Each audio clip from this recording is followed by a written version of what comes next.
I just realized that played through. That's my Windows noise, although it's probably too late to say anything about that. Anyway, I'm gonna get started bright and early today while I literally just rolled out of bed. So this is gonna be very good. Now, what I think I am gonna do though is I think I am gonna try to hit level 90. I'm sorry, level 100 on Ninja. I am. Hold on. Okay, there you go. Actually, you know what I should do? I need to finish this stupid Pictomancer image I've had kicking around for the better part of a month and a half. Like, I actually finished cleaning it up. I just didn't resize the words properly. And I didn't put a period at the end of the second sentence. I could do that, technically. It wouldn't be the worst thing ever.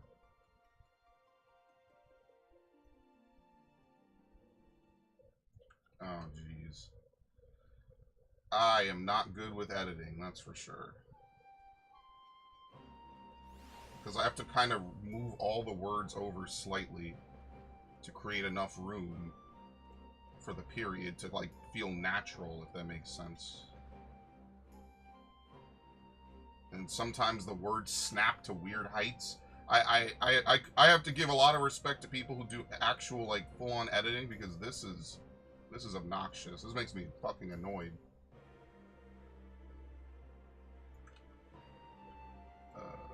Okay. I guess I can make the comma a little juicier as well.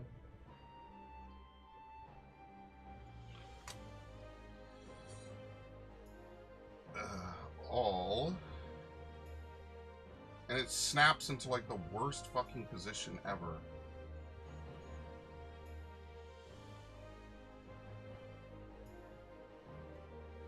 And I can't control it. I literally cannot control the word all. It just snaps wherever the fuck it wants. It's very annoying.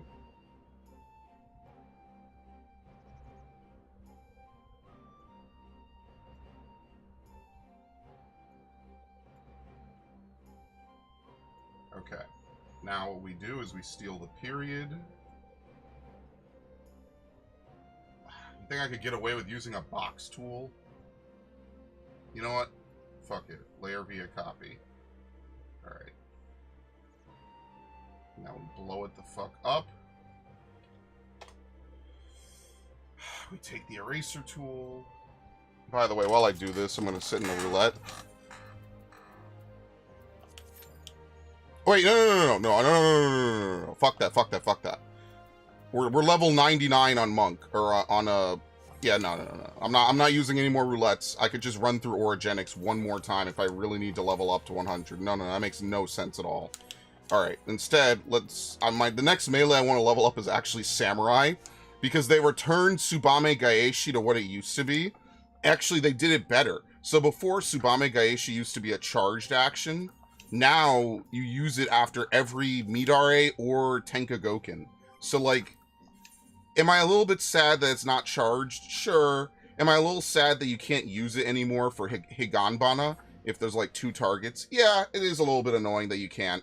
You know, those are niche scenarios, but, like, what I like the most about it now is that you have such freedom to plan how you want to do your opener.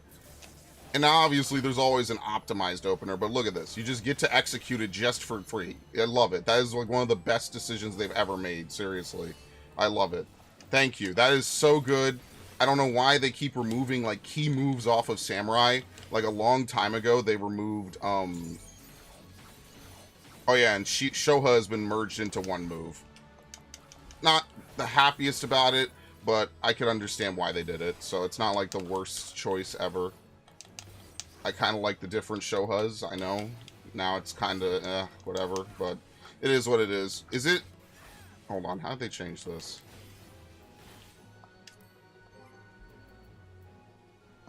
Actions and traits. No.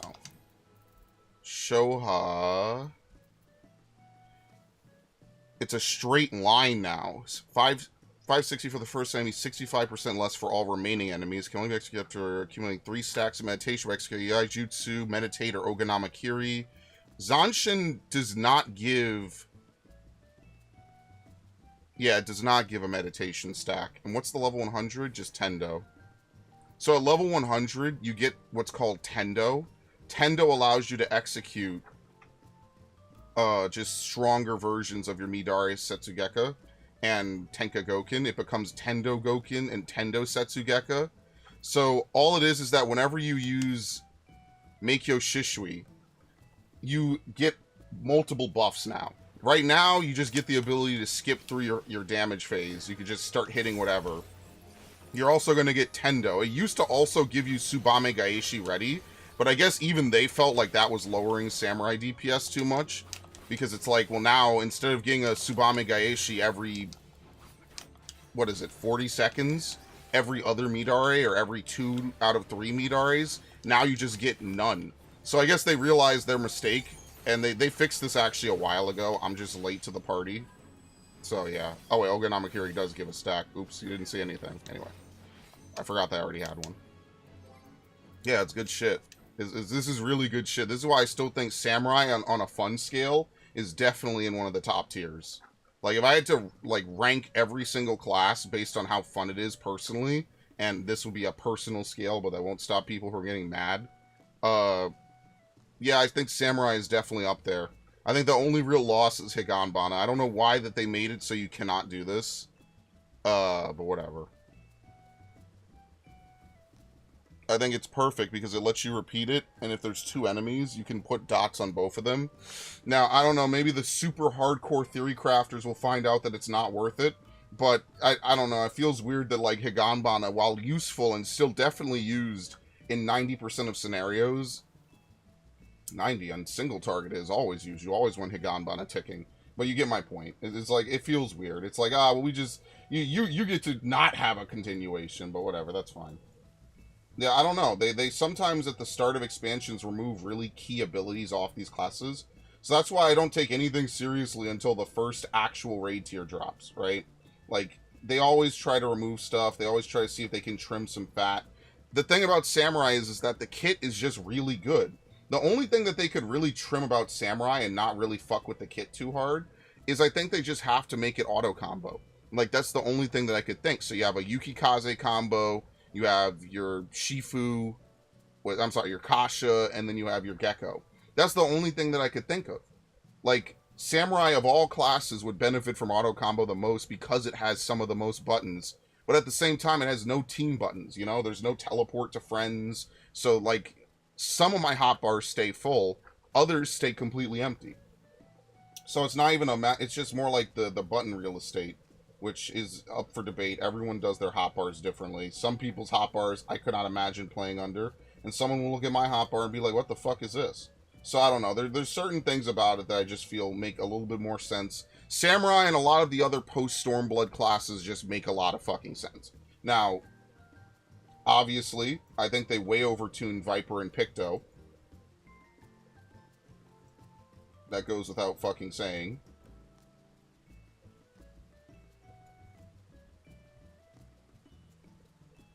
But yeah, so.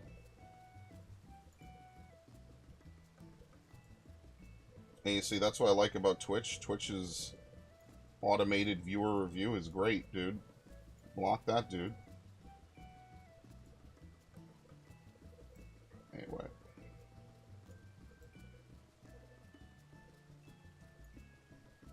I'm gonna finish this real quick.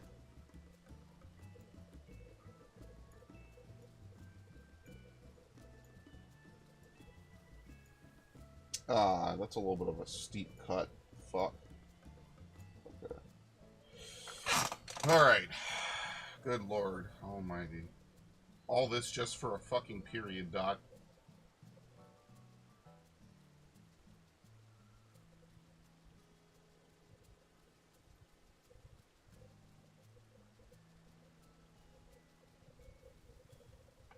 Actually, hold on. I'm gonna make it an exclamation mark. Is it an exclamation mark in the game? Shit, I haven't played Mario Sunshine in a while, so I don't remember. When was the last time I played it? It wasn't for my birthday, was it? No. It was before that. Yeah, I haven't played Mario Sunshine in a while. So sometimes I don't really remember. Oh, fuck. Does it say that with exclamation mark? This is in Peanut Park, too, if I'm not mistaken.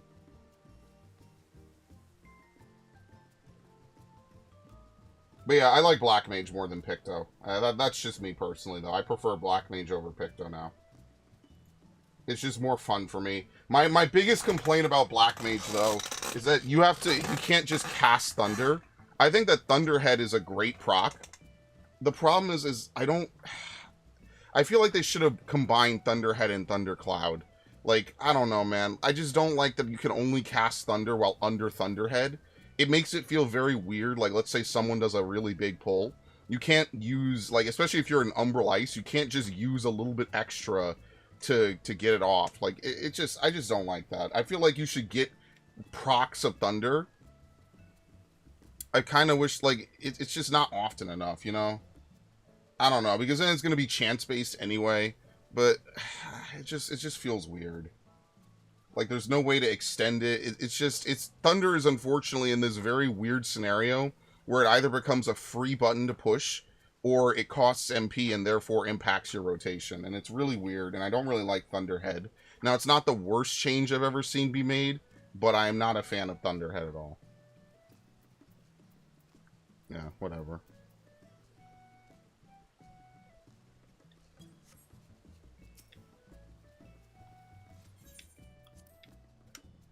Not a fan of that. It is what it is, though. Oh my god.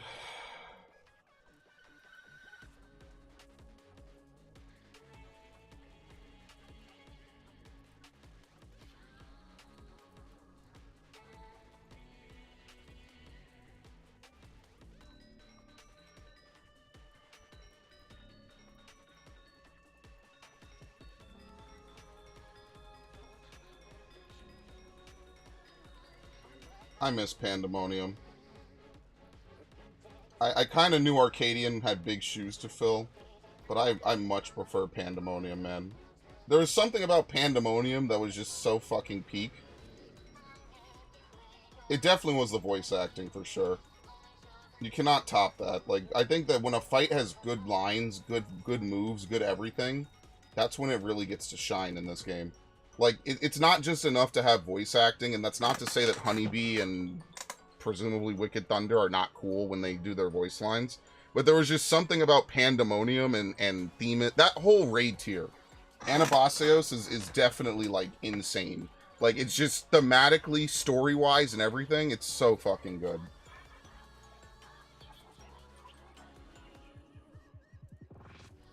And no matter what you say, you cannot tell me that Savage is not canon. I refuse. I know Yoshi P himself says it. I refuse to accept that. Fuck that. Refuse. Savage has some of the best story beats, and if you're telling me it's not canon, that's insane. I know you technically kill Gaia in E12S, but I'm gonna pretend like you don't, and she just shows up after the cutscene. And even by this game's standards, that's not insane. Even Hesperos is not actually done once you defeat him in Savage. He's just not. Or in normal mode, so he just comes back anyway. That's what I'm saying. Like, people in this game absolutely just come back when it's their time. Like, you will spend half the fight murdering the fuck out of someone, and then they will just show up at the end of the fight, or in the cutscene afterwards. Like, oh yeah, I'm actually not dead, and I'm gonna try to kill you one more time. So yeah, it wouldn't be the most insane thing to believe Gaia just shows up again. Here we go, I got it. Perfect.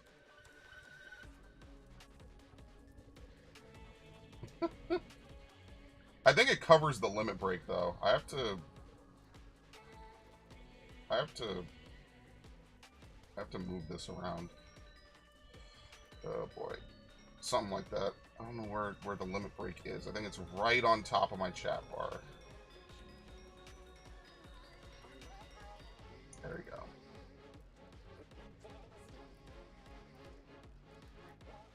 Perfect.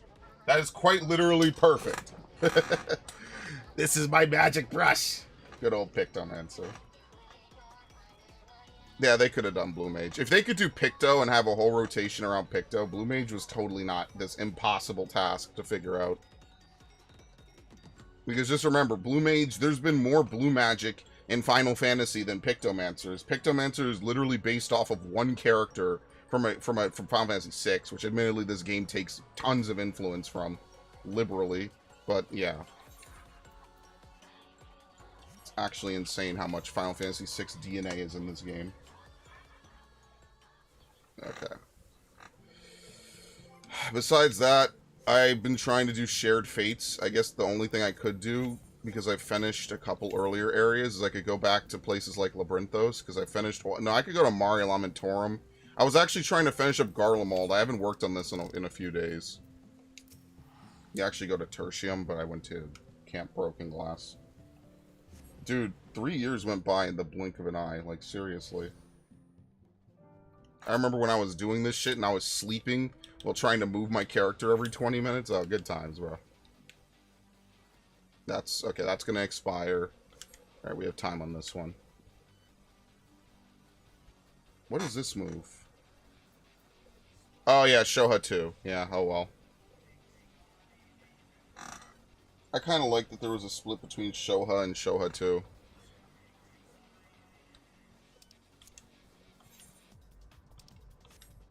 I get that it's just an extra button.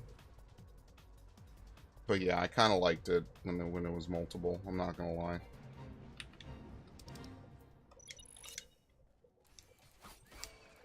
What do you even have at level 87? Seriously.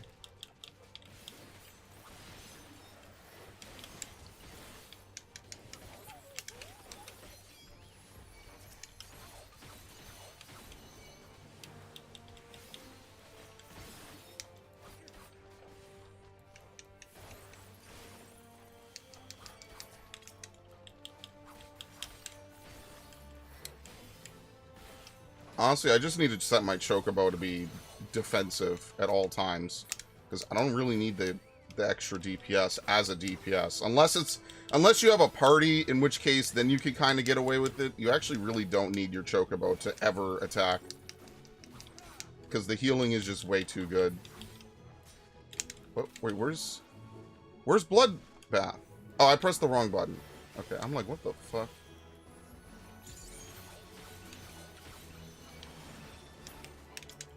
Yeah, I could live with that. I just kind of like Shoha 2's like weird like circle dance. That was kind of cool. That was like a really cool move to use.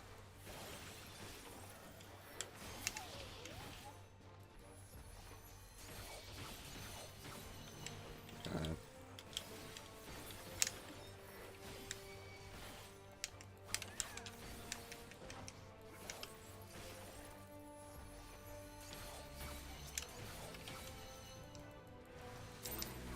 Okay. Wait, did I get a reward for that? Wait, what the fuck? Did I click past it at light speed? I did. Okay, I did get rewarded for that. I was about to say, did I even get a reward for that fate? That was really spooky. But yeah, this is what I'm going to do. I'm going to obviously finish up the Endwalker ones. I just kind of started them because it was easy to level. And then I'll probably move to Dawntrail ones, and then I'll probably save Shadowbringers for last, because I feel like Shadowbringer fates, I'm just going to have to do them as warrior. Just so I could self-heal myself. Not that I'm going to be in real danger, but you know what I mean. They're not good for leveling, so like if I'm going to do them, I might as well do the Dawntrail ones and all the other stuff first. Dawntrail will be whatever. Like, I already have, I think, most of the riding maps. I might not have the ones for Living Memory.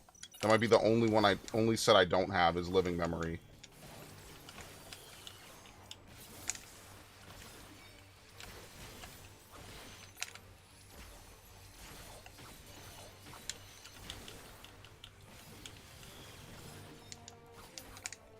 Mm-hmm.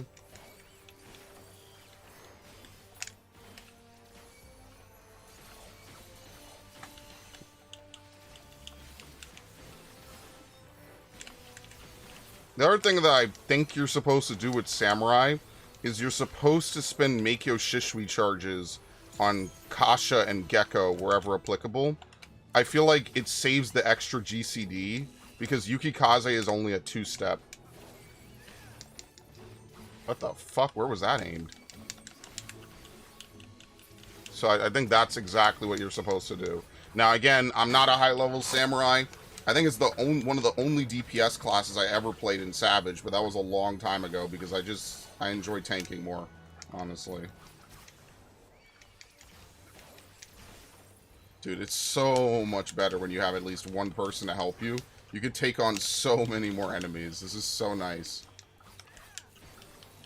This is what I'm talking about, man. You can take on so many more enemies. I'm gonna be really sad when I have to go do this dungeon, actually.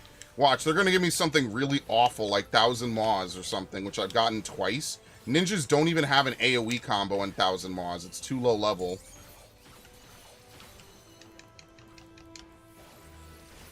Okay, we're done.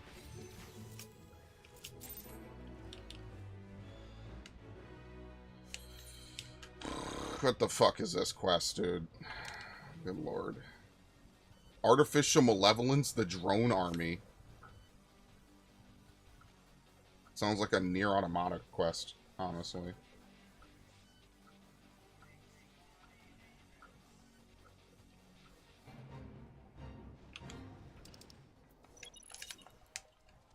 No, I'm definitely not getting full credit for this. Oh, that's not my AoE combo? Oh, no, that's down here. Yeah, I forgot. It's been a while. I have every... Samurai just has too many moves. That's the problem. Which is a crazy statement to make. Oh, shit. Yeah, it's... I have no idea why I'm hitting that. If nothing else, this is a good warm-up, because I forget what my buttons are laid out as.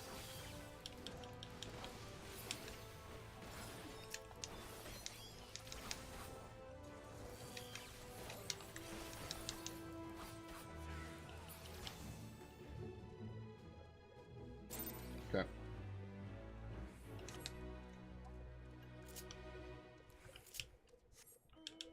Is this like a full side quest?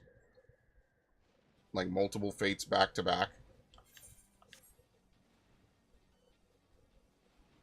See, I like that the fates actually have a good amount of story to them. Some of them are just, there's just a bunch of animals going crazy, go over there and kill them. Some of them actually have, like, real plot lines. You know, like, so that one is a member of a defector from the Garlean Empire that joined the Ironworks is over here doing stuff and trying to, you know, you have to save him from his own creations. That's kind of cool.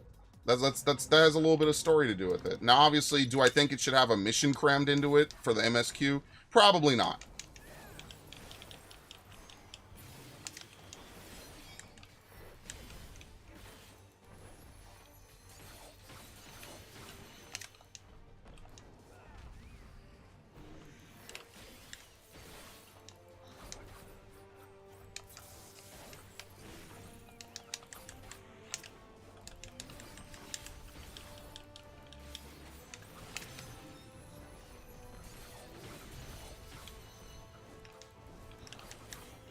You just get a buff called Tsubame Gaeshi. I actually like that. I don't know if I like every move being called, you know, the move's name and then ready. I think that was kind of a cool thing for Gunbreaker.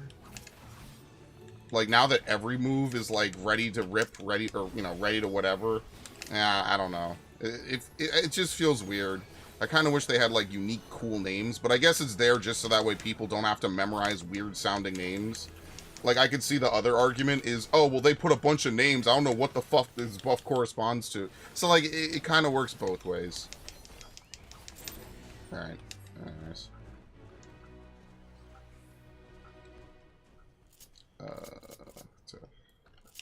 This really is my favorite mount. Getting this mount out of... Hephaestus just had so much loot I actually gave a fuck about. It's actually really insane.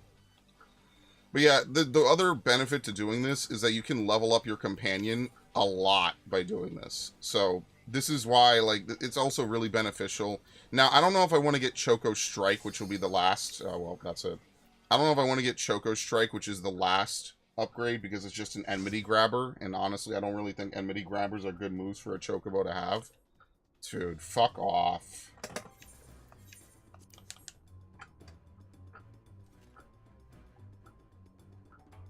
Man, I wish I could be one of the people that gets non-stop new shit for their roulettes.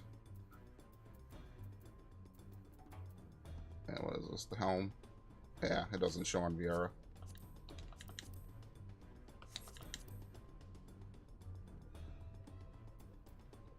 Wow. It took me so long to realize he wasn't a black mage. What do I even have at this level? Oh my god!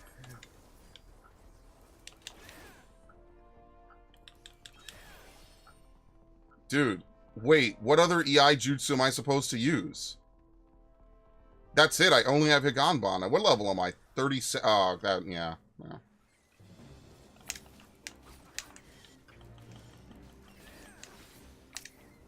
Here. I don't even think it's worth it. I'm gonna be honest with you, I don't even think it's worth doing Higanbana at all. I think it's just better for me to spam Fuga and Mengetsu.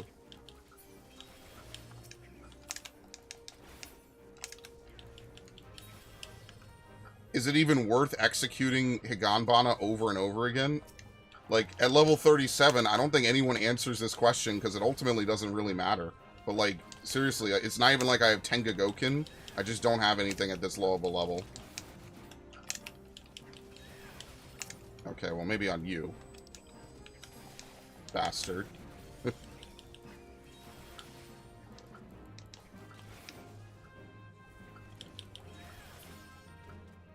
Man, remember when those things would live long enough to get off Final Sting? Man, I don't miss those days. Fuck that. I'm sitting there like, healer, I'm gonna need a big heal. Final Sting's coming, dead. Good times. Yeah, I also played Drowned City of Scala for the first time since they updated it. They actually changed the part where you turn into Zangbitos and go across the gaps. They turned it into just bridges, because probably the AI wouldn't be able to path it. But also, I always thought it was kind of a weird fucking thing to do. Like, it probably makes sense thematically with the dungeon, but I actually don't really mind that they did not bring that back. I'm not torn up about that.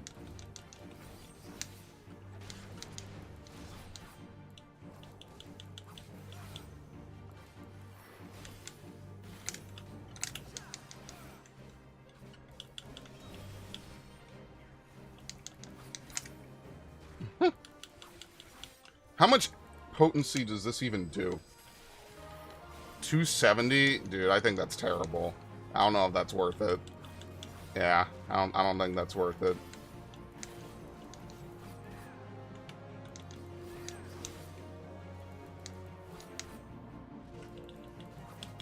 Can you kick him?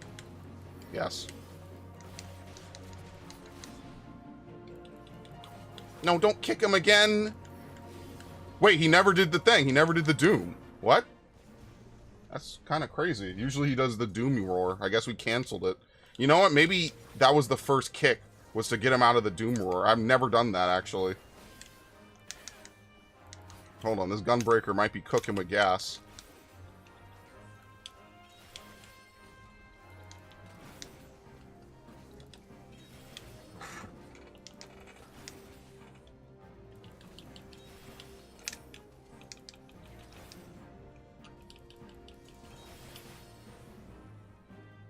Oh, I forgot. You don't actually... Oh, wait, no, we're skipping. Yeah, that's right. People leave. People leave. They de-aggro. No one does this shit anymore.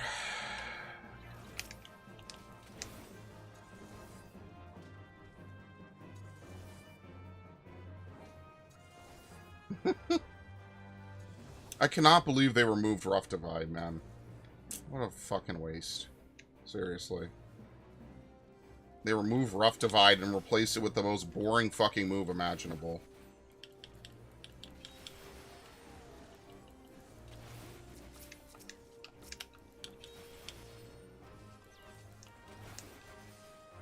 Also, that way they lower the APM on Gunbreaker and Dark Knight, man. What a fucking...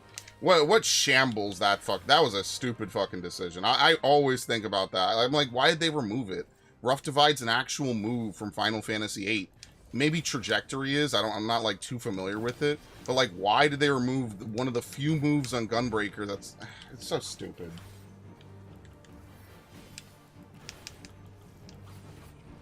So now you just end up stacking stacks of it. Like, yeah, Gunbreaker and Dark Knight did get compensated for it, but this is an example of we gave them a fuck ton of DPS to make up for this, and it still just doesn't feel fun. Like, it felt more fun when you got to actually use these moves. Yeah, like, I just think that should just be part of being a tank, is that you just don't... You just have moves, and, like, yeah, you shouldn't blow all of your fucking charges. That's a mistake. That's a misplay. It's okay to have some amounts of misplays. Should you have machinist level misplays, where too much heat's a good thing, or too much heat's a bad thing, but too little is also a bad thing? No, I don't think you should be trapped. It's just don't use your last fucking stack of it. Like, it really is that simple. Like, I don't know what else to say. Just don't use your last stack of movement ability. Keep it. If you use it, you suffer the consequences. Like, I don't know what else to tell you. Like, that to me is perfectly fair. So insane, man. That shit sucks. That really does suck. They give it the most generic. They don't even remove the damage component off of it. They just do the face tackle, like thunder. They put thunderclap on like 3 different classes this expansion. That to me is like the laziest thing that they've ever done. Like, I don't know why they don't just retool the animation onto another move. Like, I don't know, why not have a Dragoon just jump to their party member? Like, why? Like, Spine Shatter was cool, and then they removed it. Like, you just have to make the same move all the fucking time. Like, I don't know, man. Someone at CBU 3 really likes Thunderclap, and they got to get it on every single fucking job that they changed the movement abilities for. And that to me is, like, beyond fucking boring. Like, if I wanted to be a monk, I would have been a monk. Monks are in a great shape. Monks are way better than they were back in the day. Abso-fucking-lutely. Imagine playing a monk in Heaven's Ward. Who the fuck wanted you when Dragoon and Ninja were right there? Plus, back then they had Shadewalker and shit. Why the fuck would they want a monk?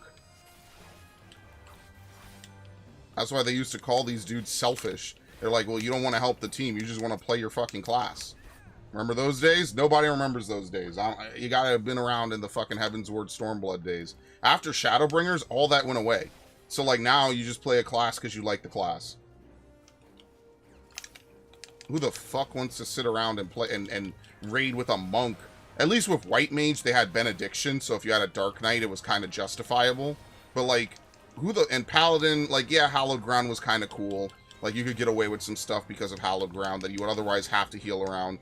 But, like, certain classes were just guaranteed locks in the meta. There you go. Just push the button. Thank you. No one even needs the treasure. I don't even remember the combo to open this.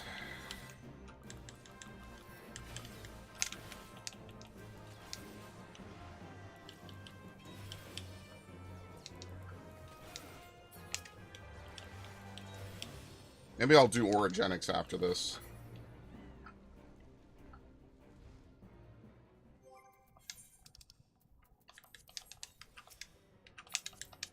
I guess I just have to do one run of Orogenics, and I'm going to be 100 by the end of it.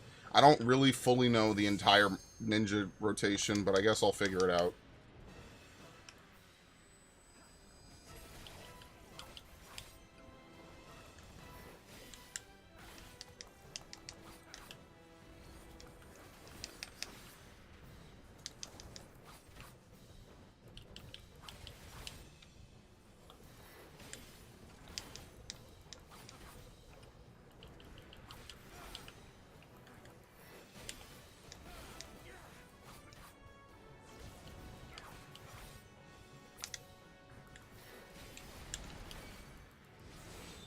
Wow, they let him in.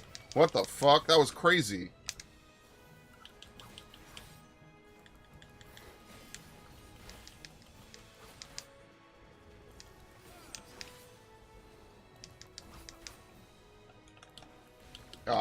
We fucked him up.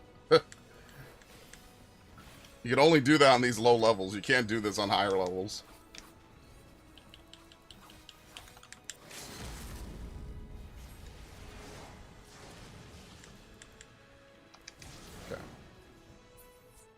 You don't care. Tank was good. Goodbye. Now let me do Orogenics.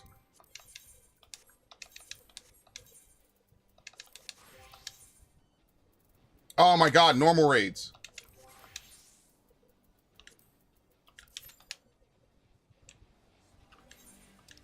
I might get called into it right away though. What is this, Nettle Gear Solid? Yeah. I'm starting to learn all the names of these fucking things, too. You spend enough time in an area doing fates, you start to learn all the stuff about it. Alright, I have to just kill. I'm totally going to get pulled in before, so there's not really much I could do about it.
Fine.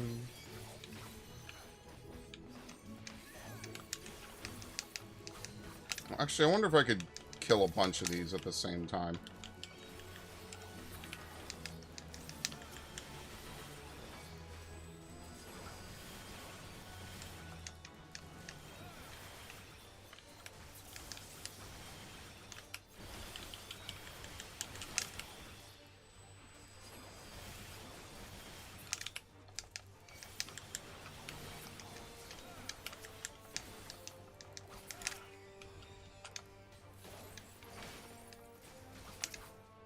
How many do you think I need? 2? Oh, I got this then. Because if it takes 45 seconds for you to ready up into a duty, I have plenty of time to do it.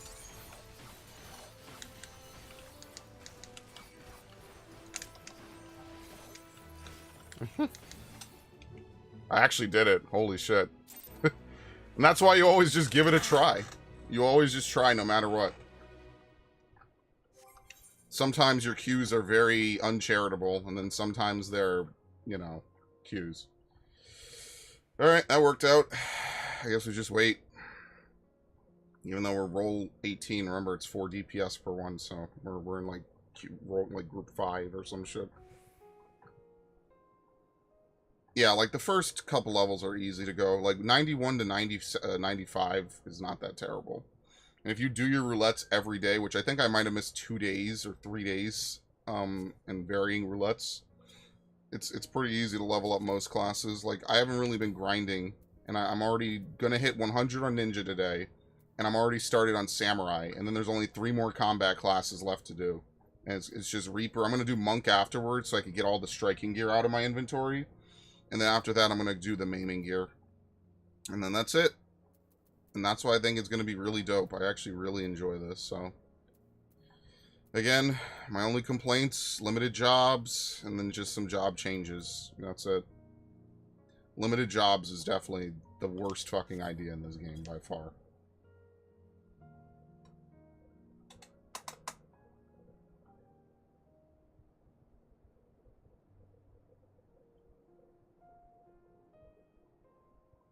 I kind of want there to be another area of Garlemald, to be honest with you. I want to explore more. I really wish that... See, I like Pandemonium. One of my, like, super theory-crafted things I was talking about ages ago. How much is this worth? Dude, fuck that. One of my super theory crafts was that after Stormblood, we were going to invade Garlemald, and we were going to have 6 areas to go through and all that shit. And then, like, the raid tier was going to be, like, a bunch of Garlean experiments and shit. That was what I was thinking up until Shadowbringers. And they kind of skipped that a little bit. Like, they kind of definitely skipped out on having a big final climactic conclusion with the Garlean Empire. They kind of just sidestep that. And I'm not like totally, what the fuck? I'm not totally torn up about it, but I still wish we would get something like that, because we know that, was it the 12th Legion that's still out there? So the 12th Legion's still doing stuff, but like they're mostly restricted to Bajja at this point. I think that could be like a plot line that comes up eventually. And I think that's the type of stuff that they need to lean into more. Because unfortunately, as much as people hate Woke Lamont, like, I like the story of Dawntrail. I think it's a very good world building story. And I like the second half. But people are going to get super hung on the first half. And rightfully so. It's not that great. And it just sucks because that's all that they're going to remember from this. In the same like vein as Stormblood, that's what people are just going to remember about it. So any conversation I have about it is going to be, but it's so bad, right? People complained, right? So it is what it is. It's very unfortunate, because I actually like world-building stories. I think that's what makes Heavensward such a good fucking expansion. But most people don't remember the parts of Heavensward where you're world-building. They remember the part where this dude gets fucking killed by the spear. And that's most of what they remember. Like, how many people genuinely remember what we did in the Churning Mists? Not a lot of people. That's kind of long dead and forgotten. How many people remember trudging around the Sea of Clouds? Not really. I think most people just remember charging the vault, Haurchefant dies, and then we go to Az's Law. Because I'll tell you right now, running around Western Highlands for 8 hours was probably not the highlight of fucking Heavensward. But we kind of look past it and forgive it. But in fairness, Woke Lamont's too in your fucking face. So, I mean, like, it is, like, even when characters are main characters, there's got to be a limit. And I think they definitely overpassed that with Woke Lamont. I think that, honestly, Aaronville should have really been, like, a strong side character. He only really becomes a character in the second half because he's doing stuff with you.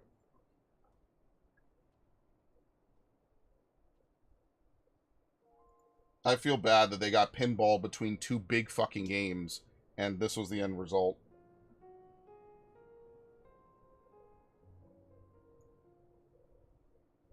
Dude, what the fuck? Alright, we're good. I'm like, what is going on?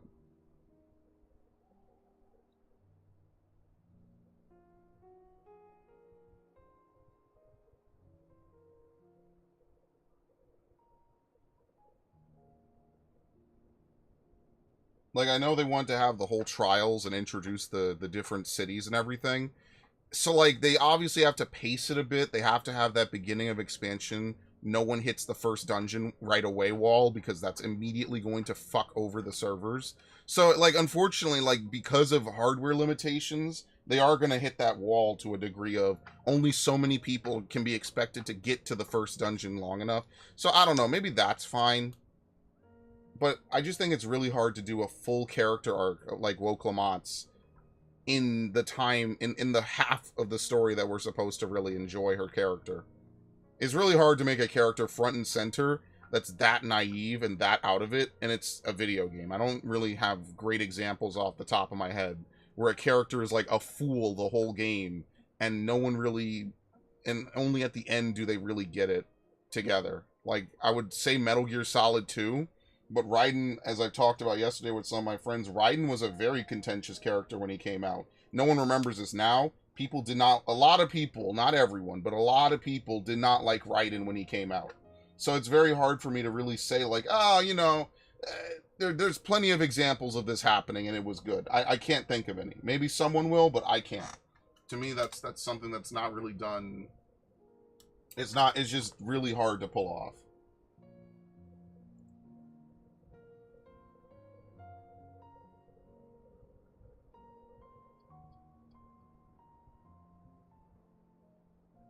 Oh yeah, Visions of Mana came out. I forgot all about this. Holy fuck. Yo, and the Kingdom Hearts shit is back on sale again. Oh my god.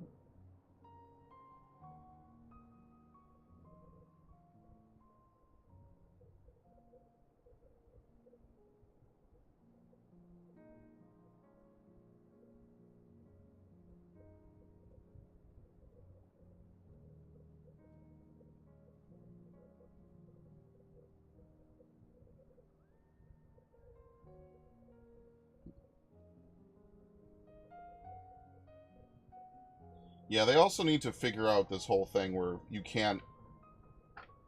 I think it's a Steam thing.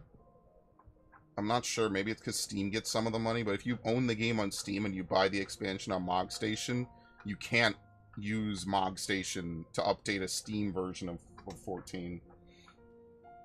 I'm not really a huge fan of that, but whatever. That's something I knew in 2017, or was it 2016 when I stopped playing this on console? I was like, you know what? Maybe I should go with the MogStation one because that just gives me more freedom, although it doesn't really. It technically just means you pick which flavor. But yeah, I said, you know what? Let me just not. Let me be extra careful about what I'm going to do here.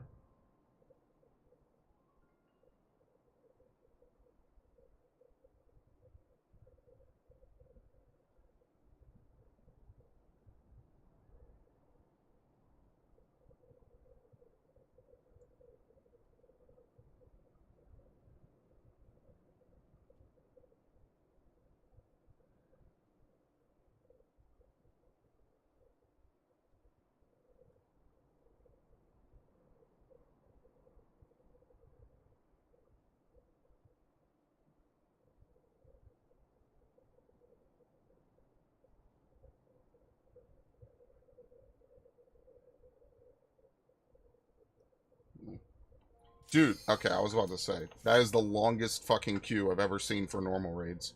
Yo, I must have gotten in late, because now it's definitely changed, right? Yeah. I got in... Oh, fuck.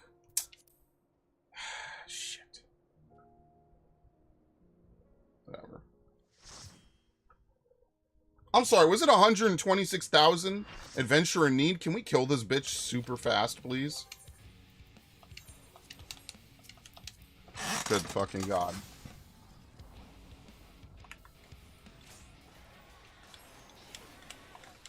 Oh, I forgot to do that. Black Rage would kill me. What the hell is this move? I don't remember how this fight goes, bro. You know how long ago I played against this bitch? This is... We're talking actual years now. I remember when I used to do this every fucking day, too.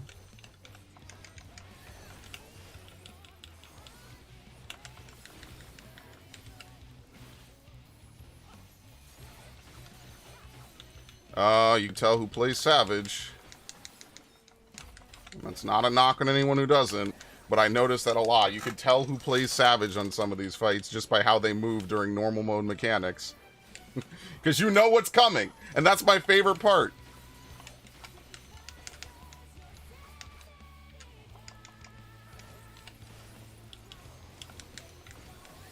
Who do we even have here?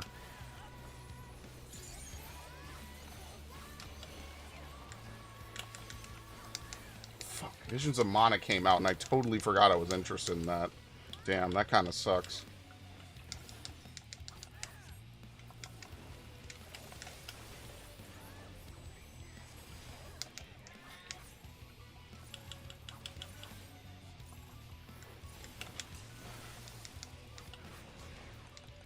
Bruh.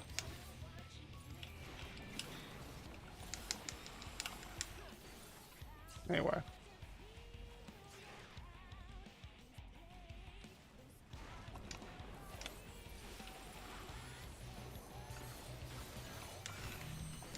I love that. You just get it for free.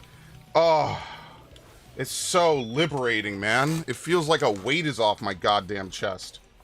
I just feel free for once.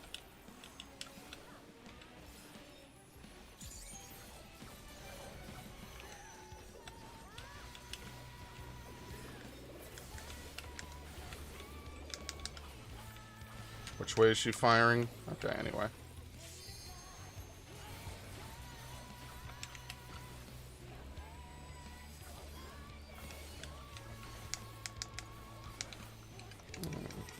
Oh, Lord. Oh, no, not this move that doesn't exist on Savage. Fuck.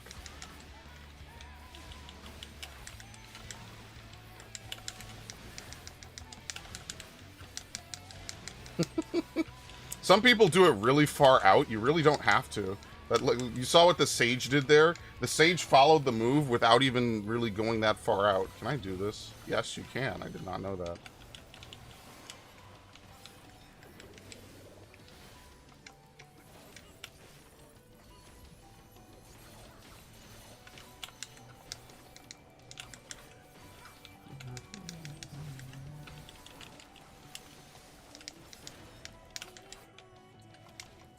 There's no wing parasites on this difficulty, in case anyone's wondering. That's only on Savage, where she does the wing parasites. Yeah, there's only head parasites. Hit me! Hit me! Dude, this is the world's longest AoE. Fuck. I guess you can do it there. Oh well.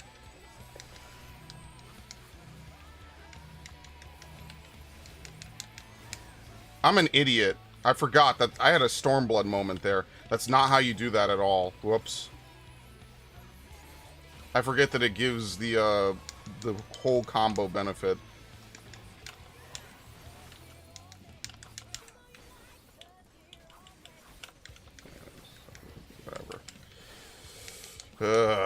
Whatever.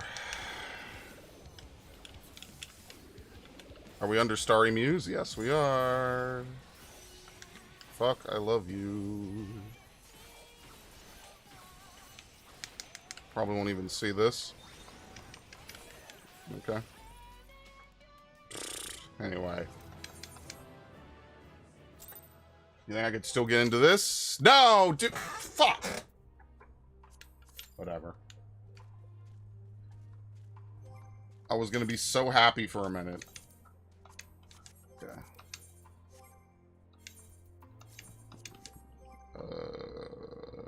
We could... What is it? 5 minutes? Dude, are there any really easy ones? Oh, shit. Snowball's chance is maybe doable, but I'd have to get there really soon, because there's no way I'm getting to the other one before they complete it. I don't know. Someday I'll sit down and I'll do one area. Like I said, I was doing maybe like 15 fates a day. So like that was obviously much faster and very different. 15 fates a day is a lot. Like, it's not a lot of time, but it is a lot of like mental... Wait, where the fuck is this? Oh, what is this one? Oh, I'm not doing it then. 15 fates a day is a lot, to be fair.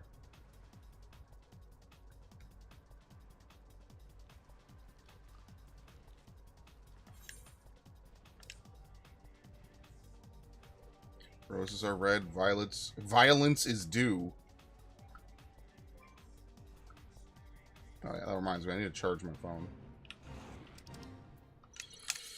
Alright, you got me until my roulette pops, which could be instant.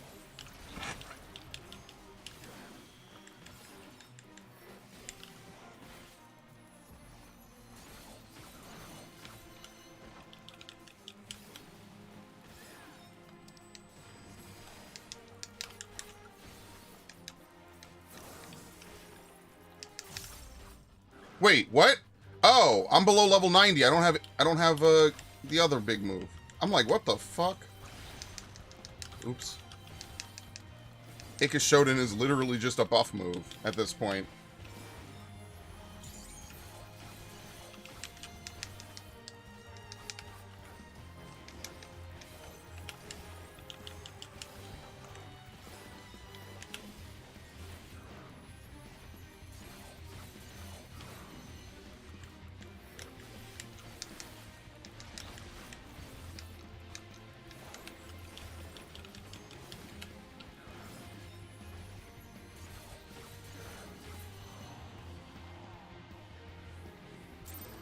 Okay. I try not to mount my chocobo.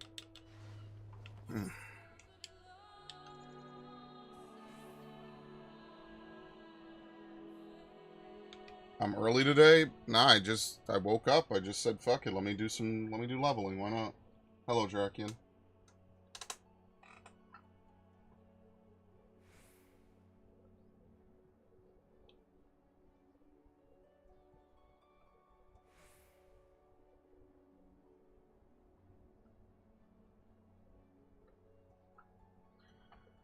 I didn't know people would be so divisive on the fucking Sphene listen to me shit. I don't know.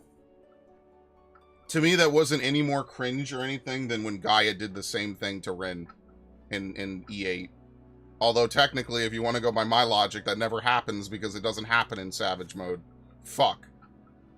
I don't know. I didn't take that the same way as other people did. Like I said on Arceus yesterday, like, yeah, did she do a great job? Probably not. A lot of it's probably on the writing of the expansion, but I do feel bad that, like, I don't know, you know, what specifically was going on with the voice actors, but maybe it's entirely possible that she just got a really bad script. And just, that's it. That's what they had to work with. Like, what do you want me to say? Like, it sucks, but it's not her fault. And I feel like she's going to bear the brunt of it, which is really, really, really, really fucked up. Like, it was definitely the writing team. Like, let's be fair. If I say this about Game of Thrones and Star Wars, I'll be consistent. I'll say it about fucking Final Fantasy. The writing was definitely not up to snuff. Even just in general, like, I think, like, the expectations need to be a little realigned. But it just wasn't that great regardless. Because even A Realm Reborn... A Realm Reborn's biggest problem is that the fundamental structure of it is an outdated 10-year-old MMO. Like, this game does not really play like it outside of being an MMO at all. And even then, like, large chunks of this game now were designed to be playing single player. In fact, and that's one of the things I actually like about it, you could play pretty much every trial in Dawntrail without a party until the last one, which, whatever. I get it, but I kind of wish you could, regardless. Same thing with Endwalker, I believe. Right? Everything was played single player, to my knowledge. I actually like that because it feels like a more classic one. Mr. Beast threatened 404 a cease and desist order? What do you mean? Like he's saying a cease and desist for someone? I mean, it's his business. Like, I'm not saying that makes him in the right. What I'm saying is that, like, obviously if people are exposing things about his business, like, I kind of could see that a guy who runs a very high-end, you know, multi-million-dollar, billion-dollar business probably is not going to be too enthused by people coming out and exposing the fact that his videos are fake or staged or whatever.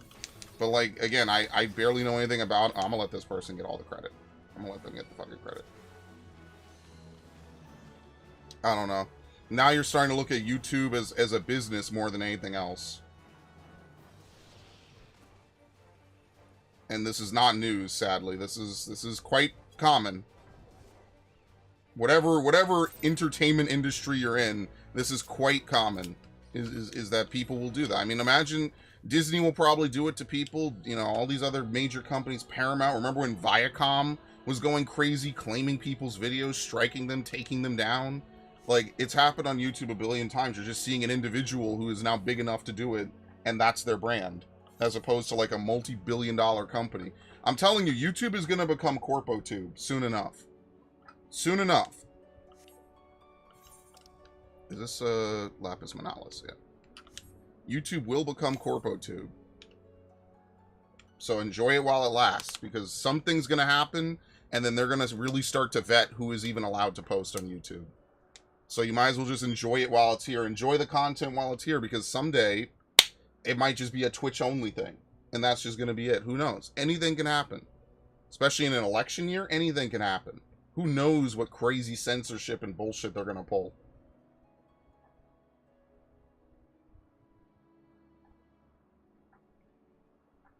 Anything is possible. So that's why I've taken steps to back up my channel. I've taken steps to back up almost, I think, every video I've made, if not almost every video, right? So yeah, I don't know. 404 revealed a few of Mr. Beast's workers are Preds. Oh, I saw that. Yeah, he hired, like, Mr. Delaware or something. So either he just didn't know and he didn't do background checks on anyone, and it's genuinely like a fuck. Or he did know and he just thought it would never come out, or just didn't care. And I mean, if you cease and desist that's kind of whatever. I don't know who 404 is, but I do remember hearing that was something that did happen. Now, I haven't looked into it, but that's pretty bad. That's not good. But it is what it is. At this point, you know what you're getting into. That's YouTube. I mean, if the Dr. Disrespect... Cat Williams was right, dude. Dr. Disrespect, a lot of them, man. Like, what do you want me to say? It sucks. The only thing I could say for Dr. Disrespect is that we never saw the messages themselves. So we only have his admission that it happened. Apparently the guy who broke the story, whatever, like, only heard about it, never saw the messages. But either way, we've never seen the messages. So we don't really know what happened. We just have his admission. Because let's be fair, Twitch is not a fair company anyway.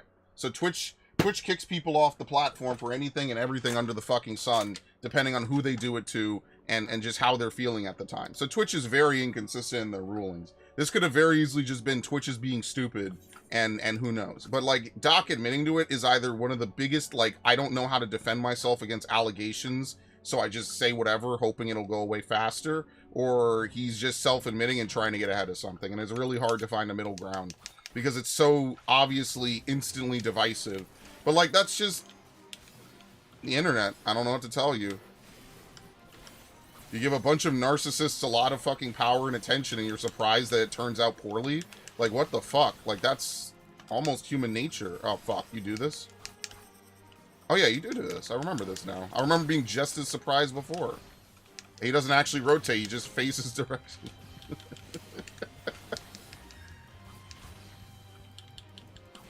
They probably do it in case a lot of people are in the area. It doesn't have to rotate slower because it's doing a full animation, but I don't know. That's purely speculation. I have no idea. Could also be they just don't have a good turning animation for this fucking thing. Because who would have thought when they made this specific one years ago, they were going to put it in a Fate? No one.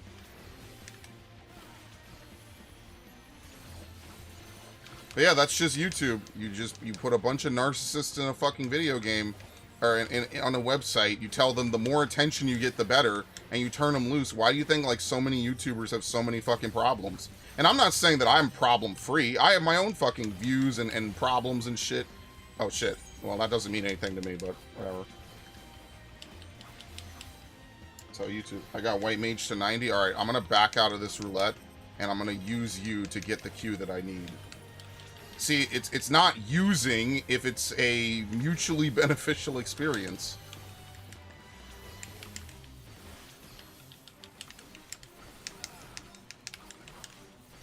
Dude, this guy Kurohachi, he seems really chill. Shout out to him. He'll never see this, but like I actually do respect the fact that he's tanking this, because when you have to do this as a DPS, I have to go into the Chocobo menu. I have to do all kinds of stupid stuff. It's really bullshit.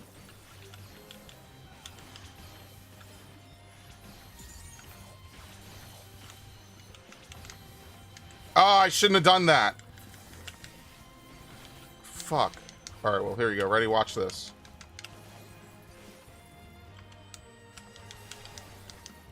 Even though he won't live another minute, I think 10% still good enough.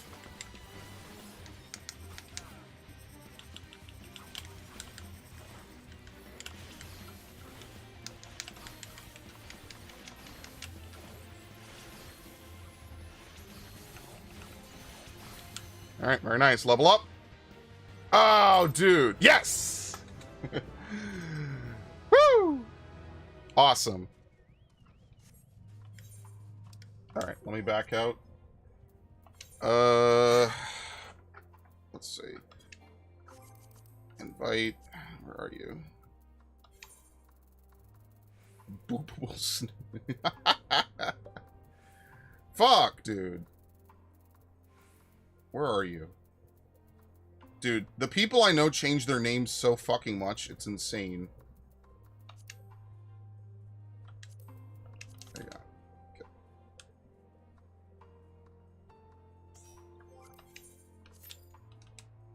Okay.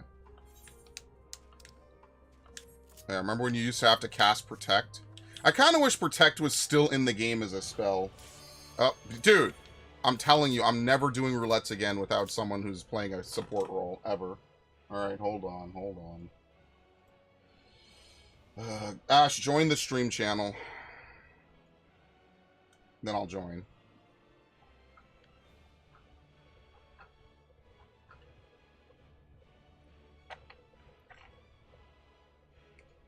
Because if I move you, it's going to break your Discord or whatever. Okay, thank you. Thank you. You're welcome. Just kind of be gentle with me if you don't mind. I'm not gonna lie, I have insomnia exhausted right now, so I'm barely operating. I mean, I would say then maybe you should get some rest, but alright, no worries. If I sleep 4 hours, it'll just, yeah, my brain is just not okay right now. It happens. I do have some good news. My sister was gonna come in October, but she's actually gonna come quicker. Oh, Fuck. oh, okay. Remind me to work on my hotbar when I get out of here. I forgot to do that. That is not reassuring advice to hear right before a big raid. But yeah, I will. I'll forget. Put it. No, Well, you know what? no. I have the skills I need. It's just they're not in the right place that I'm used to them being. No, I know. Also, I know. got rid of my alt. You got rid of what? I got rid of my alt. I got rid of my alt. Your So alt? now everything's on. What? Why? What happened? Because it was either that or I was going to be burnt out of the game. I'm gonna miss Hope, fuck, what's her name? Okay, I guess I won't if I can't remember her last Rosfield, name. Rosfield, thank you. I thought it was a parody of Clive's name, damn. No, okay. No, actually there's a whole story behind it too. I don't want to know it. Exactly. Exactly. Yo, this person's name is Everything Ends. That's great, I need a clip of that. I'll be taking that. Ah, come on! Everything ends! So, before you critique my materia setup, I'm working with limited resources right now. Just bear with me. We're not doing anything that matters. I don't really care what your materia is. I didn't even look. Until I do Savage with someone, I kind of don't care what your materia... Or at least Extreme. I don't care what your materia is. It doesn't fucking matter. So, like, it is a crit direct hit. Basically what advice you gave me, except I didn't have enough crit to cover everything, so everything else is direct hit. I know, that's bad. It's really bad. I'm trying to cast... I'm not talking about you. I'm trying to cast Ogonomikiri and they won't let me because they keep killing shit. What bullshit. Sounds like a you problem now, isn't it? Yeah, my teammates are competent for once in a fucking Alliance raid roulette. Who could have seen this coming, actually? Wow, my Astrologian is using Macrocosmos? Dude, this literally just doesn't happen. I'm having issues. Huh? I'm having issues. What? What? Alright, I have to fix this. Sorry. This is gonna drive me crazy if I don't. Where's Tier 3? Wait, what? Okay, perfect. It's a 2-minute seat. Wait, am I losing my fucking mind? I don't know, are you? Grant Zanshin ready on Ikashoten. Oh my god! It's a 94 trait to reduce Gurren and Senai down to 60 seconds. That's why I'm fucking up. I thought it was a lower level trait. Oh my god. Good lord. Okay, I forgot. I'm fucking up. Where's the... I'm having... Okay, you know what? Oh, don't forget to eat food and put on your earring. What earring? The Azima earring for extra experience. Oh, that's in my armory. That's in my armory. Yeah, go take it out. Well, obviously it's too late now.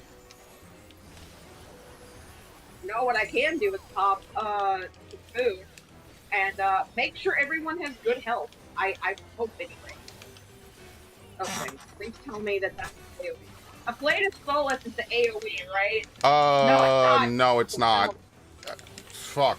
And you're asking me, and I just know where the button is on my hotbar. I don't know the name. God damn it, Bray, this is bad! Rapture is the AoE one. Alright, be ready for knockback, by the way. It's coming. Blade of Rapture, where is it? I'm doing this mid-fight, mind you. Okay. This is how my hotbar should be, was up on Hope. This is how it was on Hope. However, the second hotbar... You didn't actually delete the character, did you? I got everything I wanted off. Why? No, I would just say don't delete the character. Dude, I was playing fucking the new WoW expansion last night. I'm not spoiling it on a 14 stream. That would be evil. Wait.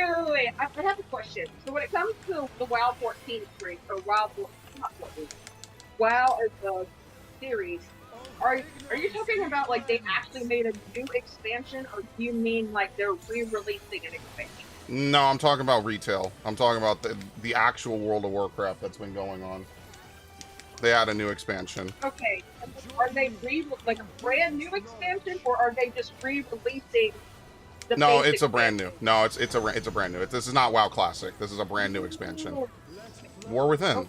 I mean, I guess if you don't follow anything Blizzard, yeah, you wouldn't miss out. It made me realize that all the No, Blizzard I like don't. cutscenes are very formulaic. Dude, I don't know why they didn't partner with Pixar just to make a whole bunch of fucking movies. Like, seriously. They basically have a Pixar tier fucking cast. So, like, I don't know, man. That to me, like, Overwatch is such a swing and a miss because they could have just poured in a bunch of fucking Pixar tier movies. And that just, Overwatch has no campaign. But playing WoW's campaign, even though people don't really like it, reminds me, like, how good a Warcraft campaign can feel when it's executed well. Not that I would say that this is executed particularly well, but, you know, it was alright, I guess. I wasn't, like, trying to pull hair out of my fucking head. Alright, I'm trying to reset my fucking timers. So, essentially what's gonna happen, my sister is, so, she's gonna move in, and we're gonna clean out the room that she's supposed to be taking together, and we're just gonna knock it out and thing. She is a screamer, by the way. So I highly recommend that you check out, as a huge break, check out the. She does play Dead by Daylight, by the way. Wait, what did you say? Sorry. Hold on. You gotta tell me after this fight, because I'm taking too much information at once. And I'm about to be tested. She's a streamer and she plays Dead by Daylight is what I heard. What do I have to do? Wait. Fix spot. Fix what? Fix spot.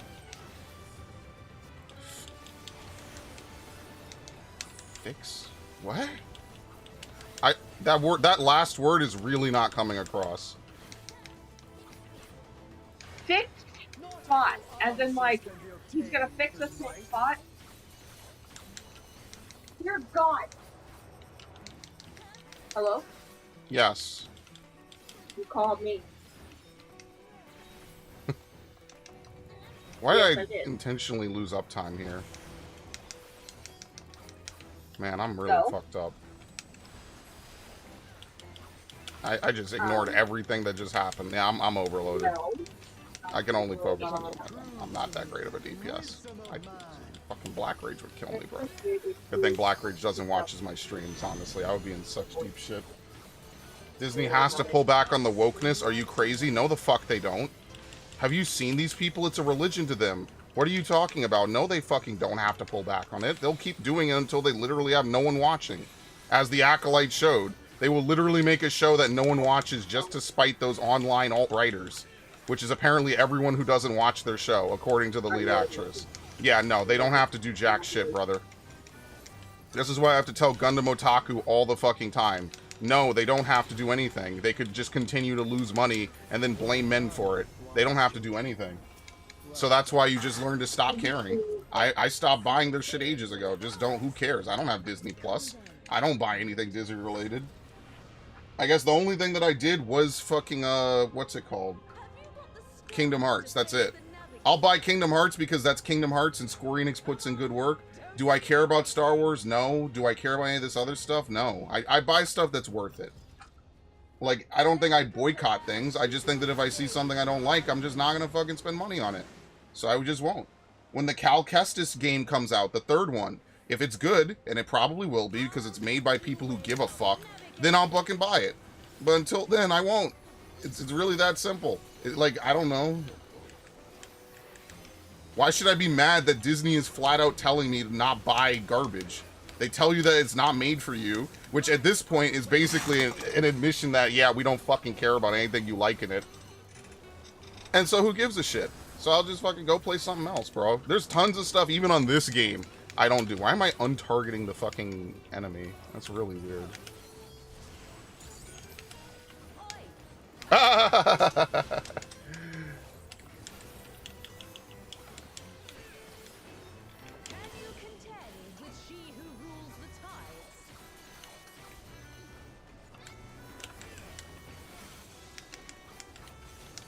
Oh, wow, I was in that? Whoops. Boy.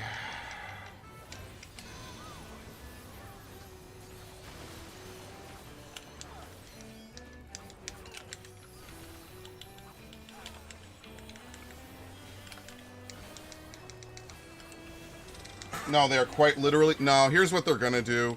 They're gonna rename it. They're gonna tone it down, but they're not gonna get rid of it. Is what I'm saying. Like all these companies that people are like, oh, they're finally getting rid of all their woke. I didn't mean to do that, by the way. They're finally getting rid of all their woke stuff. No, they're just renaming it. They're just changing the name because the name DEI and the name like all the diversity labels are just bad news at this point. That's what they're doing. They're not actually stopping it. They're just saying, okay, well, it's a bad look for us to have these departments. Clearly, it hurts sales, so we're gonna have them. We're just not gonna call them DEI. I don't believe for a minute that these companies are now suddenly like, yeah, you know what? I don't think we could do that. No, I don't believe that. I don't believe that for 5 seconds. I had a whole discussion with my friend the other day, literally yesterday, about. I asked her, could you explain to me why they intentionally make female characters look ugly? They don't fuck up the male characters. They don't fuck up Deborah Wilson. The Japanese don't fuck up anything. Why is it that randomly or younger female characters look fucked up? Why is that the case? And she could not give me a good explanation. The basic answer that she gave me was, well, we don't know what these companies are doing, so who knows? Why assume it's nefarious? And like all of us are like, because at the end of the day, you could just use your eyes, right? This is not like some like cryptic puzzle. It's very obvious. Like this is not like a theoretical or philosophical debate. This is literally look at the fucking characters and tell me that why they don't look like the real humans they're based off of. Oh shit. That is a very weird combo to have to do because I'm holding a Meikyo Shishri. Like, at the end of the day, that's what they're going to do. And they're not going to stop. It's only going to get worse. And the only way that it's going to stop is when finally it hurts their wallets enough. So, just be ready for that. I wasn't far enough? Fuck me. Like, look, I don't want to, like... Well, no, of course I want to fucking talk about this because it's fucking stupid. But, like, if they just didn't do it, I wouldn't care. It would just be like, clearly it's big enough that they care. Clearly when they re-released Mass Effect Legacy Collection, and the only thing that they could really be bothered to fix was the size of Miranda's ass, like, I gotta start to wonder, well, why did you fix that and not other bugs that are still present? Yeah, no, but, like, why would you fix that? Why would you fix that and not fix all the other problems that are still on that version of the game to this day? I do apologize for that mute. My uncle called and... What? No, it's fine. Don't worry, it's fine. I'm not angry at you. I just couldn't understand what you were saying. He's a very unpleasant fellow. We'll just leave it at that. Oh god, the things I could say about my family. Wait, is there someone named Ryu Joestar? Maybe. Are you fucking kidding me? There's always JoJo references in this game. No, there's literally someone named... Oh my god. Oh boy. Fuck. Alright, I'm good. I think. You gotta get really good at lining up straight lines like this in this game. Seriously. Tomboys are fine, but square-jawed, mannish women are a step too far. Absolutely. Yeah, I agree.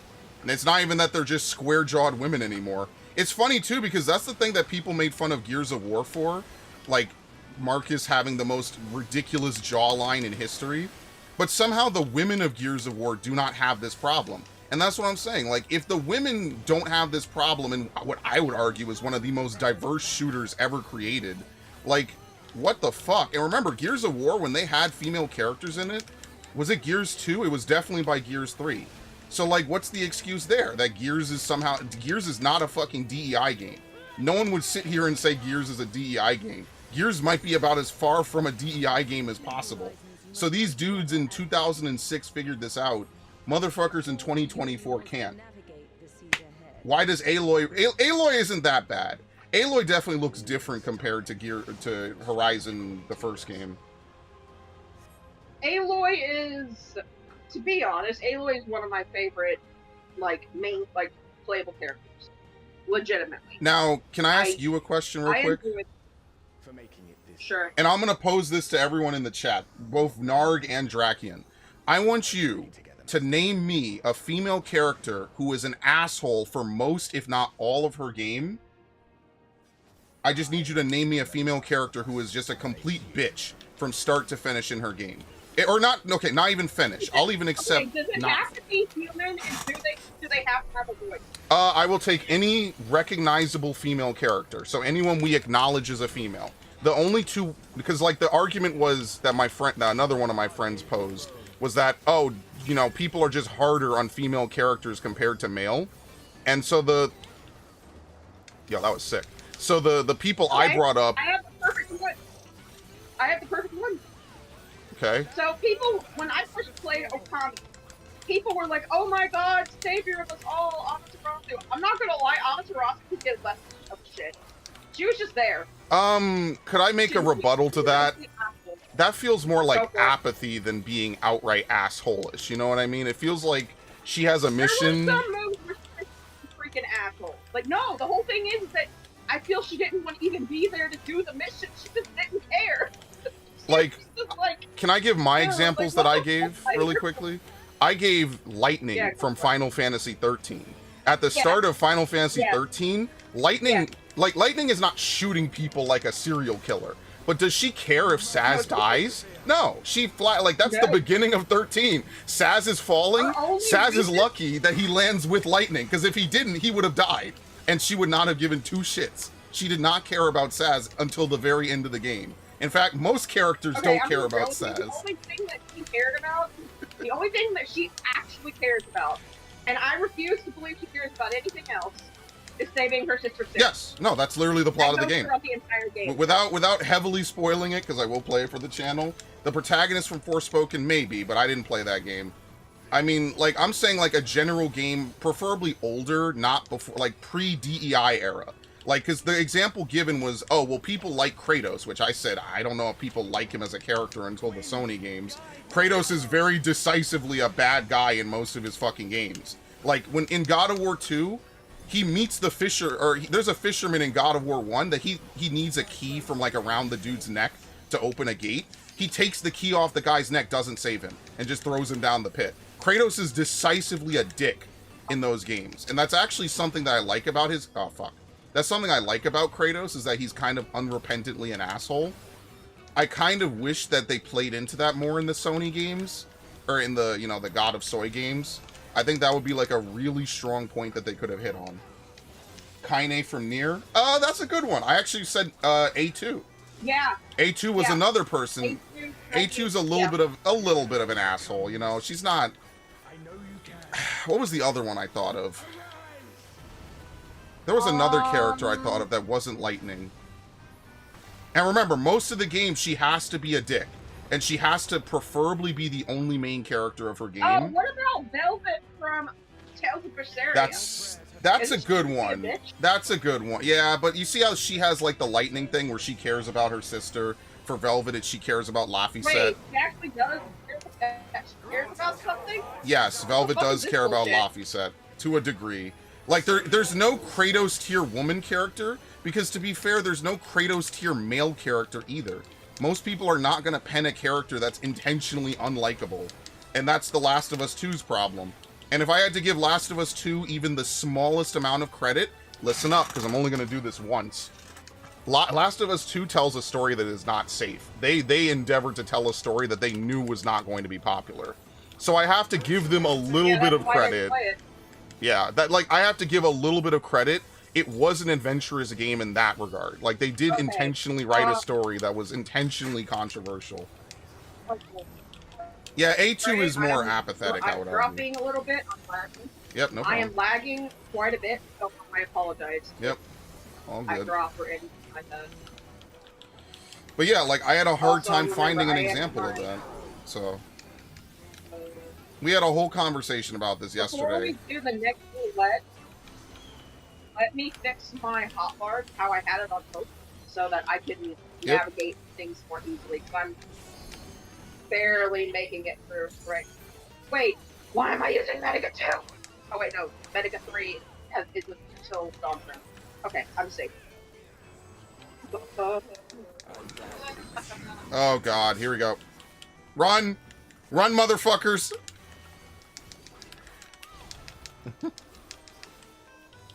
But yeah, like, I was trying to have that conversation because we were talking about Dustborn and Concord, and I was and like, so the argument was made, like, well, when a game is labeled DEI, like that's just the end of that game. Like they can never recover from it. And I was saying, well, no, it's not just when a bunch of people on Twitter label it DEI. It's when a bunch of people on Twitter can post clips from the fucking game and show really, really terrible writing and really, really shitty plot points. So like that's more what I was saying. It's not just that a bunch of people are like it's DEI, it's bad, because there's a lot of games I would say that are DEI games that are good or well received. Hogwarts Legacy, for example, like quite literally. I could not think of a more DEI-centric game than Hogwarts. Yet somehow Hogwarts finds purchase with a bunch of people who should never touch a Harry Potter game versus the people it's literally trying to appeal to. And why does it do well and make them $1 billion? Because it was ultimately just a good game. And that's the sad part, is that when it came time for these people to support a game literally made for them, they didn't want to. The gamers stood up and supported it.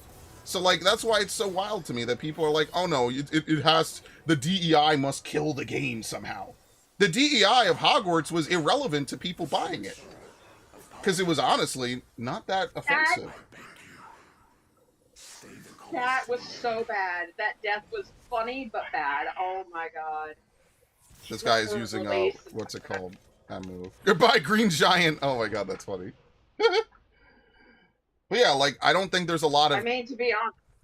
Usually people don't like protagonists that are assholes. Like, I'll like, even Cloud, in his earliest form, does not he's not even, like, Lightning was super antagonistic. She wasn't attacking her teammates antagonistic, but she was accepting their help because she was just going to use them and then move on if they died. She didn't really care one way or another. So it's very hard to find that. What's the meaning of Kinda. Squall is more aloof. I think there has to be a difference between apathetic and aloof. And then being an asshole. Like, being an asshole is like, I do bad things to good people just because I can. We're not... Most protagonists are assholes in Final Fantasy. It's just me. I don't think you play a lot of Final Fantasy. It's going to an edgy phase. It's going to the edgy phase. I disagree. Most of the protagonists of Final Fantasy are pretty... Let me have it. What am I supposed to let you have? Most protagonists in Final Fantasy are super fucking nice people. Even at the start of Final Fantasy IV, Cecil is like, damn, did we really have to do that? I mean... What about Noctis? I think Noctis is just a teenager. I don't think he's an asshole. Half of his game is helping random hicks with their problems. That's not... No, but it's not enough to be an edgy... Being an asshole is basically you're a villain and I'm forced to play as you. Like, that's the stipulation I'm making. Is that, oh no, it's not just I don't care or whatever, man, I guess I'll do your quest. It's literally got to be like, I'm Kratos, I don't care if you live or die. In fact, I'll even throw you off a cliff myself. Like, outside of choice-based games like Mass Effect, it's really rare to find a game that does that. Even with a male character. Like, so... I don't know, like, people like Kratos even back in the day, but I don't think most people were playing God of War for the fucking story. I think that the reason why people can accept it is because the story was good for Kratos. The minute the story is not good, like with Lightning, they don't accept it. That's not because Lightning's a woman, that's just because Lightning is a terribly written character stuck in a really bad game, and I feel bad for her. If we're talking about assholes, how would you rank adults playing kids? How would I do what? How would that rank? I know. Okay, so how would you rank an adult bullying a child? That's got to be pretty high. That's probably got to be pretty high. But if it's done, hold on. But there's this. Wait. There's a stipulation for that. If this is like Pokemon level bullying, then no, it doesn't count. Like, it's got to be like real shit. No, this is strict. Like, yeah. How do we say they're in the middle of doing the kids are in the middle of doing a test, the new trio, and how does one say Grusha? Apparently after his snowboarding accident, it became a complete icy asshole, and so technically they can retake the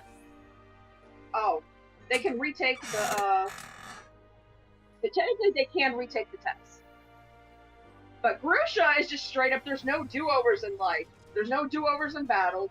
There's no do-overs on anything. So you failed, that's it. I'll be honest And with he you, leaves Ash. the girl crying, and it's like, my god. Well, that's more hard truth than anything. I don't know if that's an asshole maneuver, but I was speaking more to video games. But yeah, I mean, it's hard to be good people when you're fighting horrible things and saving the world. Darksiders. Ward flat out does not care what he does during the apocalypse. He just shows up, and that's the whole plot of Darksiders, is that War is not a good person. None of his allies are really even allies. Like, let's be fair here. Okay, Most of the people in Darksiders don't give a fuck about War. Even the people that are helping him are not really friendly. He just has what they need, and they have to work together, because otherwise they're gonna die or some shit. Right, So, I do have a question. yeah. So, the reading book mechanic, or the reading book emoji, where you see people reading their actual weapon book, how do you do that? What? I have Is, like, no that idea a what you're talking special about. background?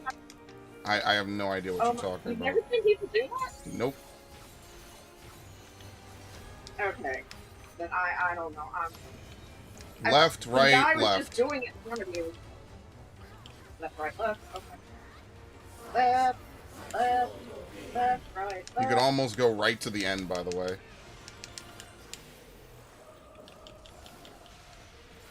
Okay, I'm lagging with all the big stuff right now. Today my internet just chooses to be an asshole.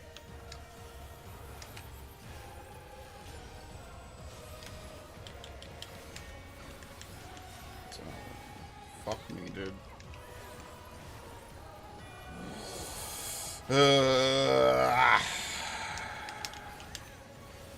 Left. Right.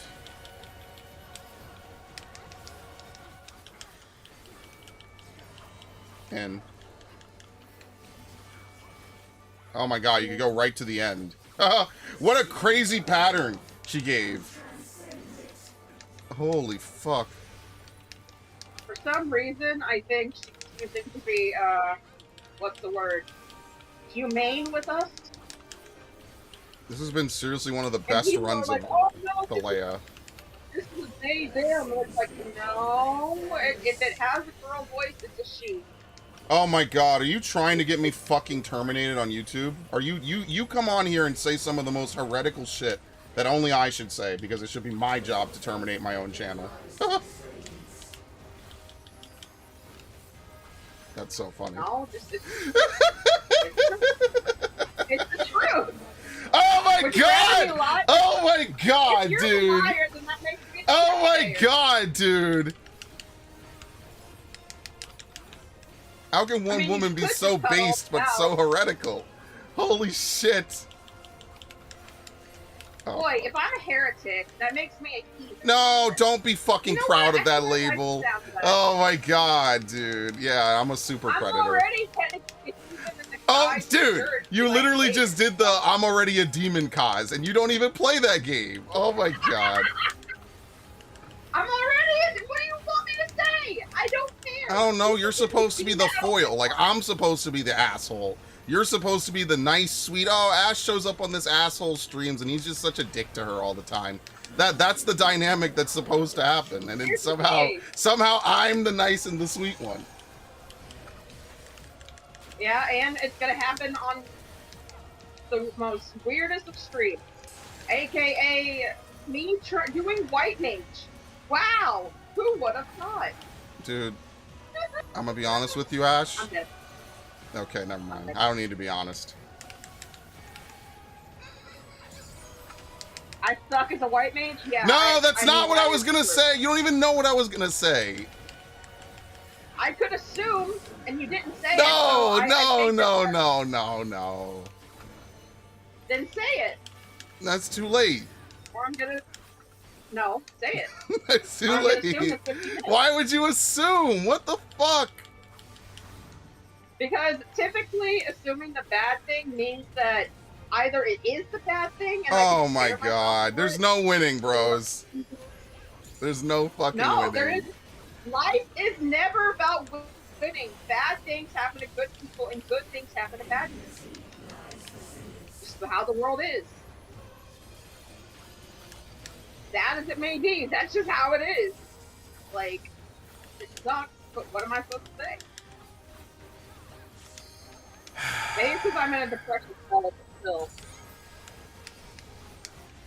That was really close to me, by the way. Holy shit.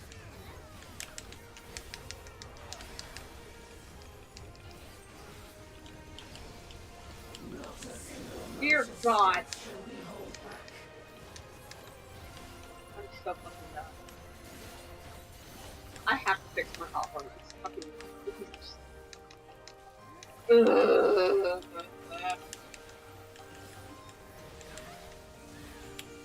I've got to fix my hot one.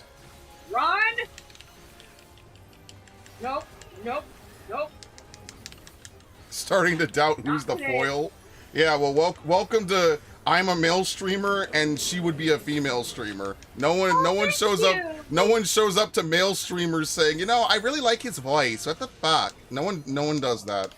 Oh, no. Narg, thank you. No one ever compliments me on my voice. Your voice is really no, it's great. fake and hollow. It can't be a compliment if I ask for it, Ash. You gotta wait a week. And then do it. And then maybe I'll remember this conversation. Okay, you know what? You know what? I want you to think about something for a minute. Oh, no. I want you to think about something for a minute. Out of all the people that I could watch a streamer, do you know that okay, so I'll tune in maybe once. There are only 2 streamers that I follow. You and Caffeinated Dad Gaming. And Caffeinated Dad Gaming only streams bait twice a week. Anytime you stream, I'm tuning in. Based. Look at that. Listen. We're making big money here in the Spray and Pray household. We're going up in subscribers. And you know what hooked me? You know what hooked me? The fact that you didn't have a big audience, you weren't all over the place. And 2, your voice made me basically go to sleep. So. I mean, it could be worse. It could be worse. I love it. I love it. That's so fucking funny. I'm happy that I can make you laugh, my friend. I'm happy that I can make you laugh. It could be worse, asshole. I'm happy that I could make you laugh. I'm happy. Holy fuck. I didn't even see the LB. I didn't get the LB because I was laughing too hard. Fuck, dude. Oh my god. Anyway. Whatever. Do you feel better now? I'm happy. No, I don't. Life is miserable, and then we all die. What a bunch of bullshit. Well, considering you laughed, I'm gonna take that. Just because I laugh before the inevitable pain of my death doesn't make it any better. Now I sound like a Final Fantasy villain. Holy fuck.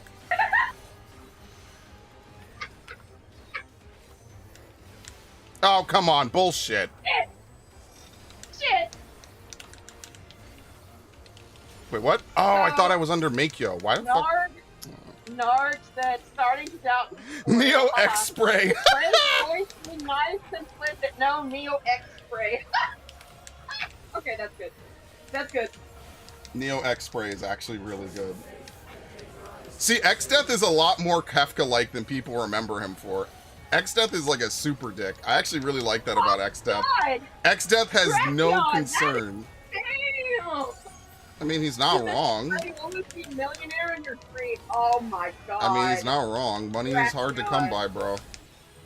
I know, but just he had to kill me. Listen, that's going to be the final stream that I ever do. Is YouTube is going to terminate my channel, and all the subscribers, Viv, Devin, Ash, Drakion, Narg, Light-Minded, Raiden, they're all going to show up. Yormanfen, they're all going to show up. They're all going to take me out to the back behind the barn and old Yeller me. And then that's it. That'll be the end. They're gonna be like, well, it's time to go. Was I a good channel? No, you were just a time killer. Bang. And that's it. You know, I wasn't gonna say anything, but that's a terrible segue. I'm doing main scenario. He's got to work. What? Hold on a moment. Oh yeah, she has to do the thing. Oh my god. Alright, well, at least she's a healer. Did I get it? No. Fuck it. Okay. I got player comment! What the fuck? Bro, I feel so bad. Okay, let me do this real quick, please. Yeah, take your time. Thank you. Yeah. This man does not want me to be comfortable as a healer. No, you should never be comfortable. You know how they say in Game of Thrones, you should never get too comfortable on the throne? That's why it's made out of swords to poke you and keep you uncomfortable? No, that's how... why you run away from it. No, that's why you think you can outrun what happens in Westeros? Actually, to be honest, yes, you could. Oh my god. Anyway, Ash is the first dead. No, do you want to know? Do you want to know where you could go and outrun it? Uh-huh. There's a place called Southeros. Oh my god, this show sucks. It exists. That's all I'll say. R.R. Martin is a fucking hack. No wonder he doesn't want to finish his book. Yeah. If I was R.R. Martin, I wouldn't want to finish my fucking book either. I'll be honest with you. I wouldn't want to finish it either after season 8. I'd be like, fuck it. Here, these people ruined everything. I'm never finishing this. I don't care anymore. You people don't deserve it anyway. You guys are assholes. Fuck it. I mean... Oh no! Dude, the bells made her snap! Okay, anyway. There's a reason why the fan base completely dissipated for Game of Thrones after season 8. No, the thing is, I agree with you. I agree with you completely on Game of Thrones. There's a reason why they all disappeared, man. Oh my god. It exists, and that's about all it does. It just exists. Listen, I'm glad Martin could become a multimillionaire off it. He should count his blessings and just move on. Yeah. And stop complaining because motherfuckers made him a billionaire. I hate when motherfuckers are like, wow, why don't people like my stuff anymore? Bro, it's because your stuff is garbage now. Nobody cares about the fucking shitty plot lines. Blame D&D. No, blame D&D. Yeah, so it was okay when D&D went off the rails for years. Like, what? Could you not advise them? Like, was that in the contract that, like, they get to do whatever they want to your IP? Then, brother, look at what happened with Lucas and fucking Star Wars. You think Lucas has not probably tried to say, like, listen, could I, you guys are fucking idiots. Like, that would be the first thing I say as soon as we close the fucking doors in the meeting room. Yeah, I wouldn't get my series back, but I would have never sold it to them in the first place. Because I wouldn't have been... Listen, I know Lucas probably got a billion things around the clock. You want to know what Lucas needs? And he probably has it to some degree. George Lucas needs to be more of a narcissist. When a bunch of motherfuckers came out and said the prequel trilogy sucked, you gotta word your way around this carefully. I'm not gonna do it very well here. But I would have said, listen, I'm trying to expand the world, okay? Now, in the back of my head, what I would say is, you people are fucking stupid. Stop jerking off a 70s movie. Because if you go watch it now, it is a very, very rough watch. But it just is, like, so iconic in American culture and history. Tell these people to piss off, bro. Oh, shit, Kurohachi's still at it? This dude is a champ. Seriously. I gotta respect the shit out of him. Uh-oh. I'm not gonna lie. Can we just lower the negative things a bit? Oh, okay, alright. Ridiculous. I'm not gonna lie, I've been crying the last few days with my depression. Alright, it's fine, Ashley, it's fine. I hate depression spells. They fucking suck. Honestly, the best way out of them is to play more video games. That's what I do. I'm gonna tell you a story. So, we're treading on a very... I've told this story about 50 million times, but it all goes back to my grandmother. You know what I did? It was like right after she passed away. I played every Kingdom Hearts, every Final Fantasy 10, 10-2, Final Fantasy 12, and then I crashed and burned and cried. Yeah, no, I'm not kidding. That's what I did. Because I did play. It's a burnout. I don't know. Having more time to play video games would really alleviate some of the stuff that I'm stressing about. Lucas needs a dose of Tarantino. Okay, I agree. Tarantino is unapologetic about it. Very nice. Yeah, I like FF12. FF12 is really good. FF12 is, yes, it is a very FF12 got the prequel trilogy treatment. It really sucks, because it definitely had more cooking than 10 in so many ways. And I don't know, people really latched to 10, and they did not really latch to 12. And I'm very puzzled by how that occurred, because I think that 12 is just a better game in general. I'm the opposite. I give every Final Fantasy a fair chance, and I really like 12, and I love, like, I love it just as much as 10 and 10 too. It's a great game. So you won't be hearing any like complaints from me about 12. I'm glad they didn't continue it though, and like they did they plan to do what is it? 10-10-2 with 10-3. Yeah, and we never got a sequel to 12, even though it was planned. That's great. I love it. Thanks, Square Enix. Tell me, how's Forspoken working out? Tell me, how's Avengers working out? Fuck. We got Wings of Trash. What is it? The Wings. We didn't get Fortress. That's all that matters. That game wasn't that bad. That game wasn't that bad. Prey. I own the game, too. That game was not bad. Revenant Wings was not that bad. It could have been worse. It could have been worse. Yes. Pray for the love of God, it could have been worse. You know I'm right. Yes, I know, but anything could be worse. Like, what's the worst game I've ever... Someone asked me this yesterday, or like 2 days ago. What's the worst video game I ever played? And without any amount of hesitation in my heart, truly, from the bottom of my asshole, I said Vampire Reign. And you know why I said Vampire Reign? Because Vampire Reign is literally unbeatable. It's literally unbeatable. It might not be literally unbeatable. No one I know of who's played it has beaten Vampire Reign. And if you play the game, you know exactly why. So I'm not going to rant about it now. Without a shadow of a doubt, that is the worst video game I've ever played. I don't know if it's the worst game ever, but it is the worst video game I have ever played. I like 12, 13-2, and 15. 13-2 is the one that's a little kind of out there, but I can respect that.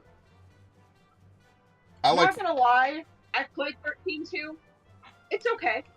It's okay. Yeah, it's okay. Yeah, that's like the basis of what I would say for 13-2, is that they obviously took all the feedback about the game being linear, and they immediately were like, okay, well, this game is now going to be kind of non-linear.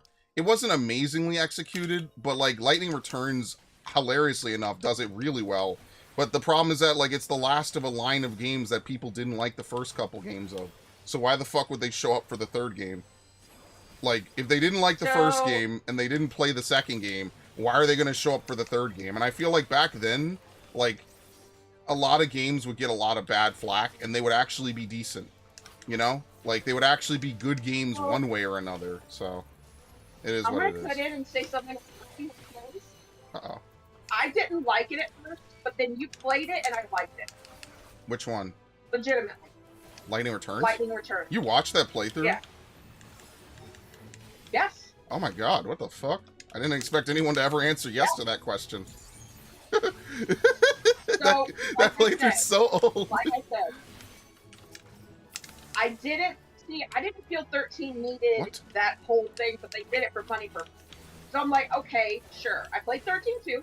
It's okay. Then 13-3, I tried playing it and I got really frustrated. I was like, fuck this shit. Then you played it. And I watched it all the way through and I was like, okay, it's not really a bad game. I actually enjoy it. Like, it is what it is. Like, I won't play it because I get frustrated by it. But I enjoyed the playthrough. I'll be honest with you. When I played 13-2, and I remember this distinctly, I remember grinding in that game for like a couple hours. And then at the end of those couple hours, I was like, okay, now I'm just going to try to beat the game. And basically, one grinding session set me up that I cruised through the remainder of the game. But I think the biggest problem about it is, like, they just, at the time, were not ready to give us games where, like, the main... Like, they took away the leveling components. I don't know why, because that's the number one thing people criticize Final Fantasy VIII for. Like, they always criticize 8 for not having a traditional leveling system. So their big-brained idea for Final Fantasy XIII and its sequels was to remove the leveling system. I don't know why. Ready, by the way. I might die, actually. Hold on. Hang on. Oh, shit. I'm gonna try to finish this Fate first. Fucking ridiculous, dude. Yeah, I'll be good. Look at this. So... Yo! Fucking killer. I will say that... For other Final Fantasy really out there, if they, in a timeline where they had let Nomura finish 15... It would have been the best one. Definitely. Yeah. 15 was going to be way darker, and they ruined it for them. 15 was going to be a So- super dark game about mafiosos and shit, and instead I got angsty teen Stand By You. Okay, so driving around with your bros, that whole first section is fun. Yes. That's just, it's fun. You know why though, right? But then they gave it to the guy that did Type 0, and he just kills. Like, why? Oh shit. There was no need. It's good It's bullshit. because that was the Versus 13 segment. That was the template that they had for the whole first part of the game, was that you were going to fast travel. And then the second half of the game was the Type 0 dude's influence, which is just a linear game. No time to explore, soak in the culture. 16. Whatever. 16. 16 I'm is... gonna say, Yeah, go. I enjoyed 16. I thought it Spoiler was free, please. That's all I'll say. Spoiler free. spoiler free. I'm gonna say it's for Yoshi P's first. I wouldn't. What do we consider his first mainline game? No, 14's a mainline game. I can't Okay, so cut 14 out, you know. Okay, for his first single player mainline game, I'm gonna say single player mainline game. I thought he did a good job. I thought it was a great, it was very long cutscene story, but it was still good. I enjoyed it. I played the DLC. I enjoyed it. Give it a solid 9 out of 10 because that's just from me enjoying it. I think, but like, yeah. Yeah. I think the biggest problem with 16 is that it's a good game, but it's very, very wordy and very, very cutscene heavy. So like for a team, an A team of people that have made an MMO that kind of balances that pretty well. They're probably like really just like, what the fuck? I really wonder what was the design decision to make 16 such a cutscene heavy, like dialogue heavy game. And like that's not to say that 14 doesn't have a lot of dialogue, but it knows how to break it up enough. Like, and let's be fair, the average MMO player, I'm gonna shit on them a little bit here. They just skip cutscenes. They say, oh, I don't really care, or whatever, and I'm done. You know what? I'll attest to that. I watch all the all the MSQ. Yeah. But unless it's something that interests me, I'm not gonna watch the story. I'll go back and do the what I did in Journey. Yeah, I just do it all up front. That's why I take like this. The Dawntrail stream playthrough was like 50 hours when I was done with it. Like, and that's just me saying like, yeah, it was. I had like 2 or 3 11-hour streams for this game. It was crazy. I would literally wake up and you could, again, the time is right there in the corner. You could watch the timer slowly tick across the hours from like 6 in the morning to 7 in the evening. And I'm like, yeah. All right. You know what? Let's count back on the Final Fantasy. So, oh no. 14, obviously. 14. I mean, we're playing it right now. Can I interject really quickly on what Narc says? Narc says 13 is the end of classic Final Fantasy. I actually disagree. I think it's 12. Yeah, I think 12 is the end. I disagree. I think after 12, there was not only was it the console jump, which gave them more power, I think also just 12 was just the complete shift. I'm sorry, 12 to 13 was a complete shift, not only in like technology, but in game design. So that's why 12 is notorious for being very grindy, lots of post-game stuff, lots of hunts to do. It's almost an MMO. It's very MMO inspired, but it's a single-player Monster Hunter clone, basically. And yes, it has the Star Wars story and everything, but like the game was more open world, right? And remember, going from the endgame PS2 or PS2 to PS3 and Xbox, the only open world games back then was like GTA and maybe a couple other games I can't think of, like full open world, living environment games. There weren't a ton. Now, and when the 360 came out, now all of a sudden you have all these games doing this, right? So it wasn't just Zelda and GTA. Now it was like Darksiders had an open world, right? Like Prototype had an open world. There were Spider-Man games. Well, Spider-Man always kind of had it, so I'll give a little credit to that. So like when they did that, like there was also an ideological shift of, okay, well, gamers really like graphics, so we're gonna have 13 look amazing when it comes out. But then it's like, it could look so good, it could have all these good effects, but the battle system is not RNG at worst, and boring and generic and empty at best. And to me, them saying that, the paradigm system is an amazing idea, stuck in a terrible fucking game. And so, like, there were ways that they could have made it work. And Tails, at the time, ironically, was really figuring this out. Now it's the opposite, I feel. But Yeah. like back then, yeah. I'm sorry. If you hear me talking to somebody else, my dog's in. Okay, that's fine. But Yeah, go on. okay, so we talked about 12. 12 is just a great game. 11, 11 is, I don't know much about 11. I've seen some things about it, but I guess we'll learn about it with the Alliance raid. So it's an MMO. It's literally like the precursor to this game. It shares a lot of ideology with this game. So, for example, there were only female Makode in 11. They weren't called that. They were called something else. They were all called something different. And there were only male Rogadins. Wait. I think I know what they're called. Hold on. I think I have a Was it Mistrals or something? I don't remember. Yeah, Mistral. Yeah, right here. Mithra. Sorry, my bad. Mithra? Are they called Mithra? I don't remember. But like they had that, and then remember we had that in this game up until Dawntrail. They brought it back with only female Viera, and then we got male Viera, and then we got female Hrothgar. And now I don't blame them when they say we're not making any more races. To be fair, that's something I like about World of Warcraft, but I also don't like about World of Warcraft.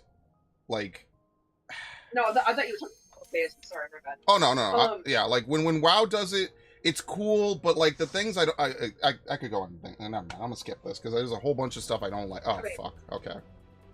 Which one is this? The long one. So yeah, go nuts. I'm a captive audience now. Time to talk. Fuck. So 10. Let me add take 10 2 before you shit on it just a little bit. I don't shit on 10-2. Why does everyone think I hate 10-2? Well. Uh-oh. No, I'm not gonna say anything. What? Whoa. Why do you think I hate 10-2? What is this guy wearing? He's wearing the Odin armor. So 10-2 was my first Final Fantasy. That's why it's so dear to me. And when I was a teenager playing an all-girls game, you know what I mean? Like, that's what got me into Final Fantasy. I wouldn't be here without 10-2. I played 10 next, and I went back and played around other Final Fantasy. The only ones I did not play are 1 through 6. But I played everything else. And I've seen Let's Plays. For all 1 through 6. So I'm familiar with what happened. Fair? Okay. So, 10 and 10-2, you either hate it or you love it. It's hit or miss. It's always going to be a hit or miss game. What else am I supposed to say about it? They were trying something new with that game, it felt like, and they might, either they succeeded or they failed. I don't know. It's always a hit or miss game. Now, going back, 8 is, I'll go back to 9. I realize I missed 9. 9 is just really good overall. I know you think it's mid, but to me, 9 is just special. Am I wrong? Listen, I feel like you ever play Black Ops? You totally did not play Black Ops. You know the part where Mason's strapped in the chair and they're injecting him with shit to figure out, the whole mystery of the game? I don't know, man. Like, the PS1 Final Fantasies just don't really hit the same for me. Like, I don't know if it's just because, like, 8 has a really weird leveling system and 9 should work for me. I don't know what it is. 9's final boss just doesn't make any sense to me. It feels like a post-game boss that somehow slipped into the main story. I'm about to shit on 2 games. I'm about to shit on 2 of them. Oh, please tell me 1 is 7. Yes. Okay, alright, you're allowed. This is permitted. So 9, for me, I'm just going to quickly say that I thought 9 was very endearing because it gave me the feeling of, let me try to think of what it felt like. You've seen the Never-Ending Story, right? Nope. Never seen. What about The Princess Bride? That's the one with Dread Pirate Roberts, right? Yes, I believe so. The one where the grandpa's telling the story to his grandson who's sick. I have never seen that movie, but I'm aware of it because of the Silk Road, which is a whole other topic of conversation. Well, it's a good movie.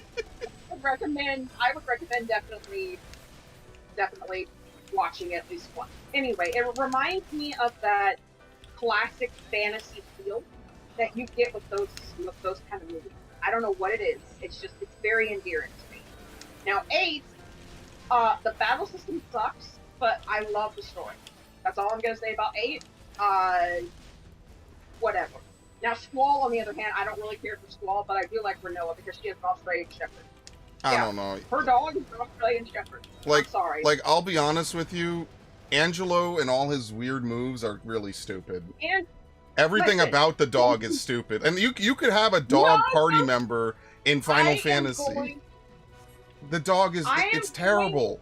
It's a terrible idea. My baby is stupid. No. She's an Australian Shepherd. No, I'm not. Again, this is not against the breed. It's just the attacks that she uses with the dog in the game are just really dumb looking to me. Okay, so like fine. Shadow has Interceptor. Don't you dare say that the dog's... What? No, I'm not talking about the real world breed. I'm saying that the actual dog in the game is just a really dumb addition to her character. Like, I get that they wanted maybe a Beastmaster. Not really. She doesn't really play the role or look the part at all. But like, Interceptor was cooler in my opinion because he played an actual role in the story. What is it? Interceptor was a much cooler, like, animal pet to have around because of that. Rapide in Tales of Vesperia is literally a full party member that you can equip.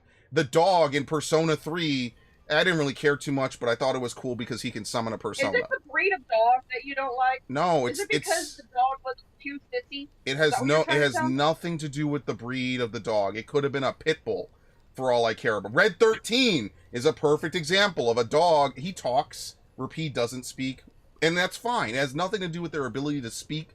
They at least understand English. I don't need them to talk back to me. I just did not like Angelo Cannon and all the other weird moves. I think that the dog could have been cool if it functioned like Interceptor, but instead it's like she picks it up and shoots it like a gun. Like, it's hard to take 8 seriously. It's weird. See, the thing is that 8 wants to be a super serious game. I love Angelo. And then 8 loads itself out with all these funny, over-the-top, silly moments. It's like, well, wait, is this supposed to be a super serious game? Or is it supposed to be an over-the-top comedic game? And that's something that 7 struggles with a bit, but not as much. Okay. Are you ready to hear my take on 7? Sure. Okay. Not like I didn't understand. Okay. 7, bless its edgy heart.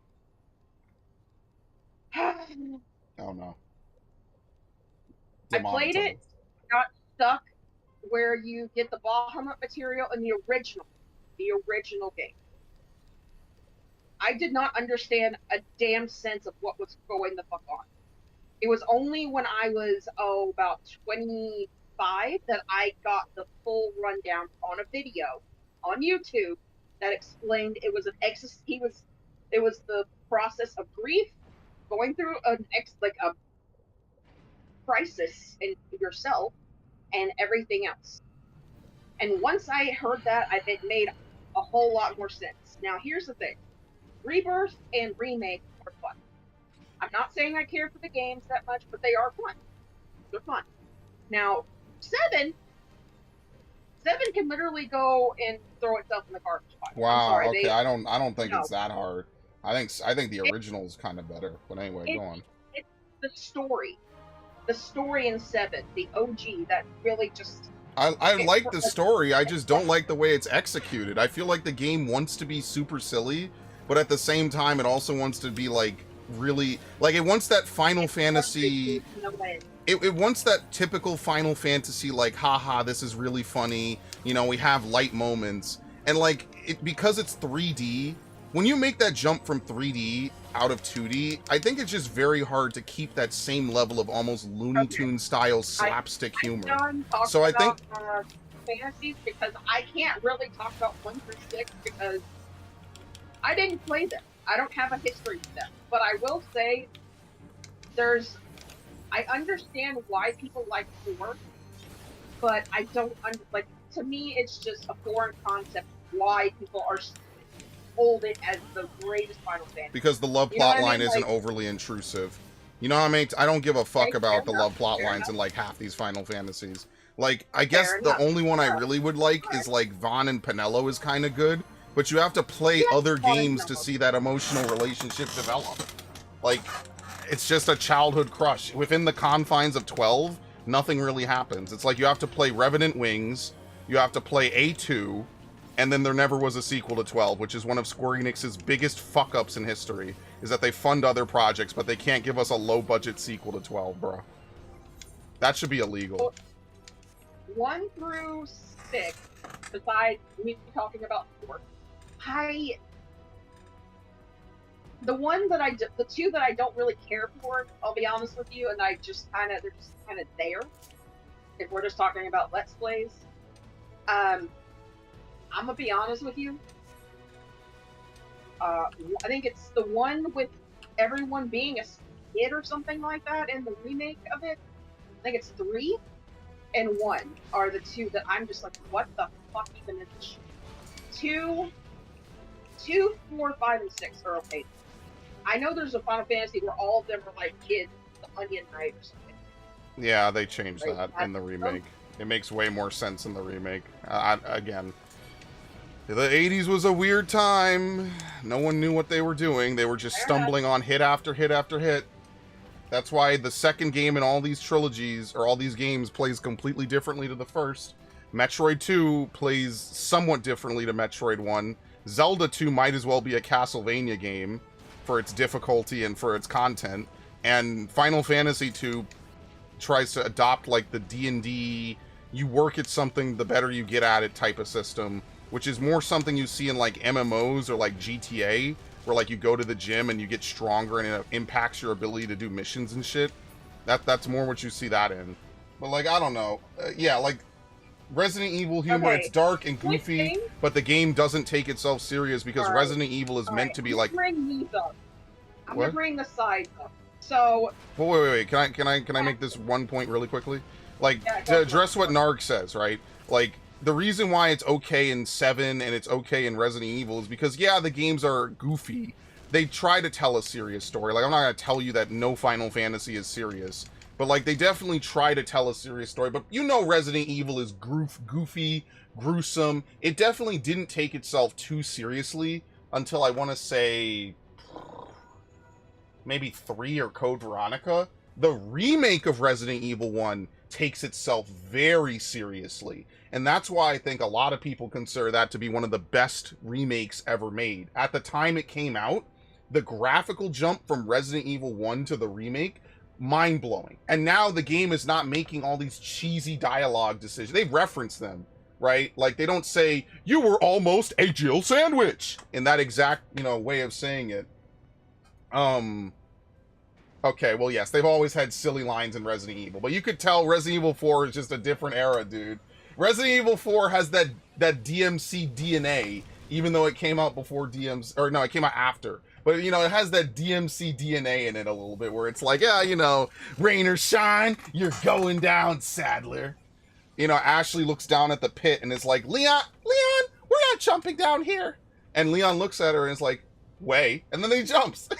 That's so good, man. That's such a classic PS2 era. I love that kind of humor. See, humor is good in the right dose depending on how the game is. Even the camera angles determine how the scene plays out. Like, that's what I'm saying. It's got to be the feel of the game, the graphics of the game. Like, I wouldn't go play a Tales game and expect, like, Berserk-style graphics and subject material. Even though Tales of Berseria is inspired by Berserk, it's not as gruesome as Berserk. Not even close. Not by a mile. Right? Like, yeah. I don't know. Alright, continue, Ash. I want to bring up the side... Well, not the sides. They're not really side series, but, like, they kind of are. So, the side series including Tactics and... Oh my god. Like, stuff like that. I have never seen a Let's Play on Tactics. Any of them. Here's the thing. I'd like to. Oh my god. Tactics Advance, you play the villain. That's perfect. It's a man, though. Wait, have you played Tactics Advance? I played it since I was yeah, I did. I played it since I was a kid. I played on the channel a couple years ago. I said I was going to go back, and I never did. I didn't get the 100%. Well, can I persuade you to go back? No, I beat the main game. The post game, you have to know exactly how to do certain missions, and if you fuck it up, you ruin your save file. Well, this is me asking, would you actually consider replaying it as a stream? game eventually. Maybe, yeah, but I'd have to figure out what missions I need to do. I wouldn't even begin to do anything with it until I know exactly what missions to do and when. So it would take me a while. I just never got around to Another it. side game I was thinking about. There was another side game I was thinking about. Kingdom Hearts. Listen, I'm still salty you didn't put off Remind. Okay, What? We don't talk about that. Oh yeah, I have Remind. I never uploaded it. I actually rendered it a while Yeah, ago. I'm still salty about that. All right, so here's what I'll do, Ash. At 20,000 subscribers, I will post the Remind playthrough. Ash Okay. furiously, Fair enough. Ash furiously DMing everyone she knows. Dracula, Nard, you heard him. Let's get him the I gotta- 20,000 so he can upload All right. the one thing he hates that he played. I don't even care. I'll upload it, but like the more you ask for it, the more I'm not gonna do it. It's Hey, I didn't ask for it. You brought you it just up. asked for it. It's gonna be a while. Yeah, it's gonna be a No. long while, Ash. I said I was salty about it. I didn't say that you had to upload. It was That terrible. You already committed. We got him, boys. We got him, boys. It was Yeah. terrible. You want to know what was worse than the fucking Remind DLC? The Naruto Storm Mecha Naruto plotline from Revolutions. I literally stopped commentating halfway through. And at the final fight, I was like, you know what? I'm not uploading this. And I lost the footage. It's gone forever. I have no idea where it is. I literally sat through that 3-hour campaign of, oh, Mecha Naruto, you are just as valid as the real Naruto. I was fucking clocked out, brother. God. I didn't upload it. That didn't happen. I barely even played Storm games after that.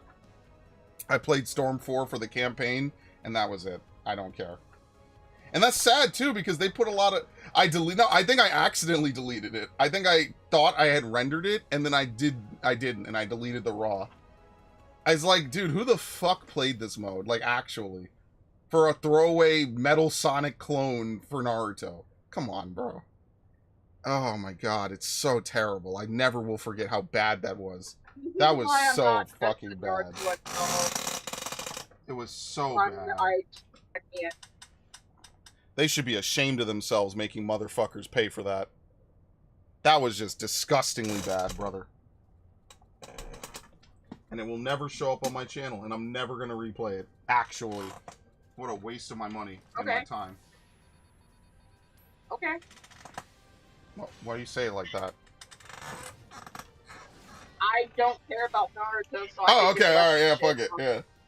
Yeah, it's Spaceballs levels of bad. It's just bad. It's just, it's committed to DVD. It's like, it's not even something I could take meme footage of, you know, like the Powerpuff Girls remake that they were making, where like Bubbles was gonna be like a whore and all that stuff. Like, at least if they had put that out, think of all the clips I could have from them putting that out. Like, just think about that. You read the script, everyone read the script. That's why it got canceled. They leaked the script, everyone was like, what the fuck is this garbage? And they didn't release it. I'm like, dude, internet, shut the script. I saw some things or read some things, and I'm like, dude, yeah, we could have had infinite meme fuel like that one Law and Order episode with the girl gamers. We could have had something we could have shit posted to oblivion. And the internet went ahead and got in their feelings and was like, no, you can't defile Powerpuff Girls. Brother, if the CW owns it, it's already defiled. It's already been pissed on, shit on. It's already gone, bros. If Disney owns something you love, it is already gone. You just might as well dance on the corpse. I say this as a former huge Star Wars fan. wait, isn't there a title called Corpse Dancer? Maybe. Isn't there a title called Corpse Dancer? Maybe. I think there is. But like, I don't know, man. People are like, oh no, they can't do this. Yes, they can. And that's exactly what I told Drakion at the start of this stream. I was like, dude, they absolutely can't. What is this guy doing? Wrong button. Help me? Oh, I'm working on it. Alright, anyway. I told Drakion at the start of this stream, they're like, oh, Disney has to cut out the wokeness. I'm like, no, the fuck they don't. Disney can continue to do the wokeness as long as they fucking want, just to spite the fucking fans that would otherwise love the shit. Of course they're gonna do it, bro. And there's a lot of things I could get into about it that's kind of outside the scope of this stream, although not really. And it's not like they're doing it on accident at this point. Like, come on. Y'all got Mando because Favreau and Filoni fought tooth and nail to give you Mando. And even then, Mando season 3 sucks. So, like, after a certain point, I just gotta be like, nah, it's intentional. Just like, if they wanted to cast average-looking women in whatever game, right? Concord, Star Wars, Fable, whatever fucking game. If they wanted to cast an average-looking woman, bro, there's an entire country full of average-looking women. Not even to shit on them. If they didn't want it, they wouldn't have a model show up. No, you're correct. You're correct. If they wanted to do this, they could just go, name a fucking state. They could go to fucking Arizona, find some random girl in a trailer park and say, you want to make $10,000? We'll scan your... Wyoming. What? I don't care. Anywhere. We'll find a white chick or a black chick or whoever. There's tons of average-looking women out there in the fucking country. There's probably people who are related to people on the project they could find. So it's not a matter of they couldn't find an average-looking woman. Come on now. By definition of the word average, most people are average. That's literally what it means. So this is some bell curve levels of, we went to the super extreme end of pretty to find this chick to play this character, and then we fucked with her face for no reason. You know, like, yeah. Yeah, that's just fucked. That's fucked up. If you want to say that women are sensitive about their appearance, I don't care if it's in their contract. I don't give a fuck. It's the fact that they're doing it. And that's the bigger. I don't care if they sign a contract. Okay, sure. It's the fact that they're doing it. The company is doing it. You know? But yeah, that's why I don't care about Disney.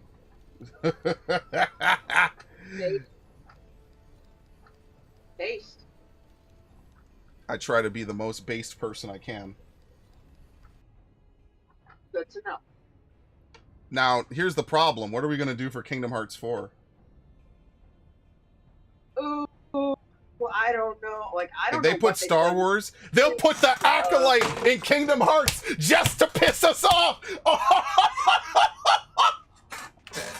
Wait, what is the Acolyte? I'm sorry, what? I honestly don't know. I'm running the wrong way. I'm so fucked up. I honestly don't know. Please do it like me. What is the Acolyte? Oh my god, I'm sorry. My vision hasn't returned yet. I ran the wrong way. I've never done that before. It's the fucking lesbian space drama that they released recently that was so bad it got canned after one season.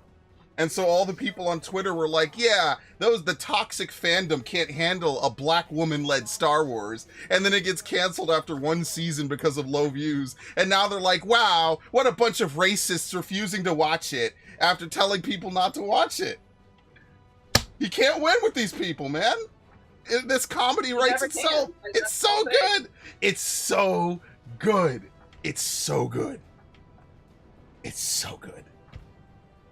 We were taking true W's that fucking week, man. It's like reaching G-Virus perfection then choosing to make a Plagas-controlled Hulk instead. Yeah, it's like, what do you think is going to happen? Leon's going to jump on its back and cut the Plaga off. Like, why wouldn't you just go with the G-Virus? They're lucky the G-Virus didn't become the main virus in that series. It would have been a very, very deep, dark series instead. It would have been a completely different series. The G-Virus is way worse than the T-Virus. Not even comparable. Not even remotely in the same ballpark.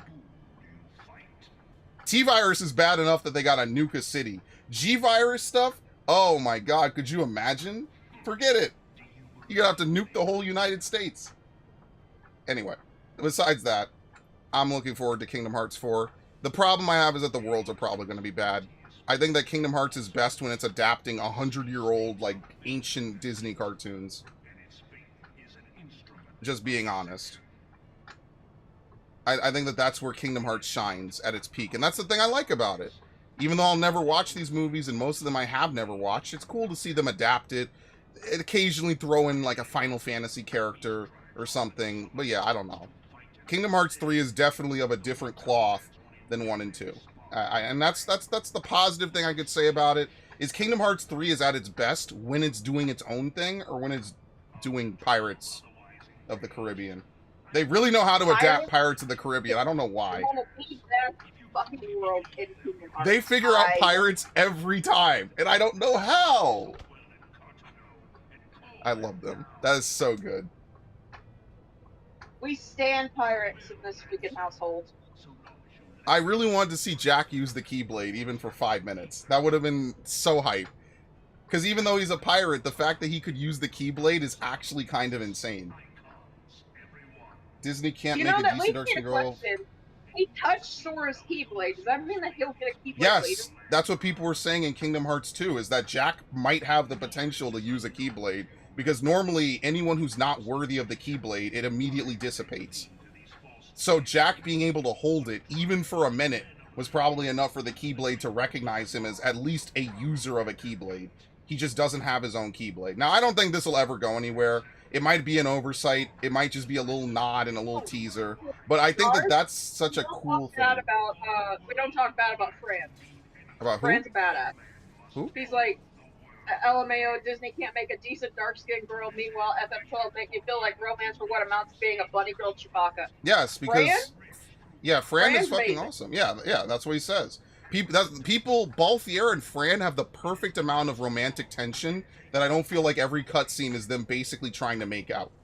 Like, that's the problem I had with, like, some games. He gives the greatest side-eye. That is one of the best like, Han Solo alternates I've ever seen in my life, is Balthier. 100%. He's obviously meant to be Han Solo, and it's so well done. The leading man. Love it.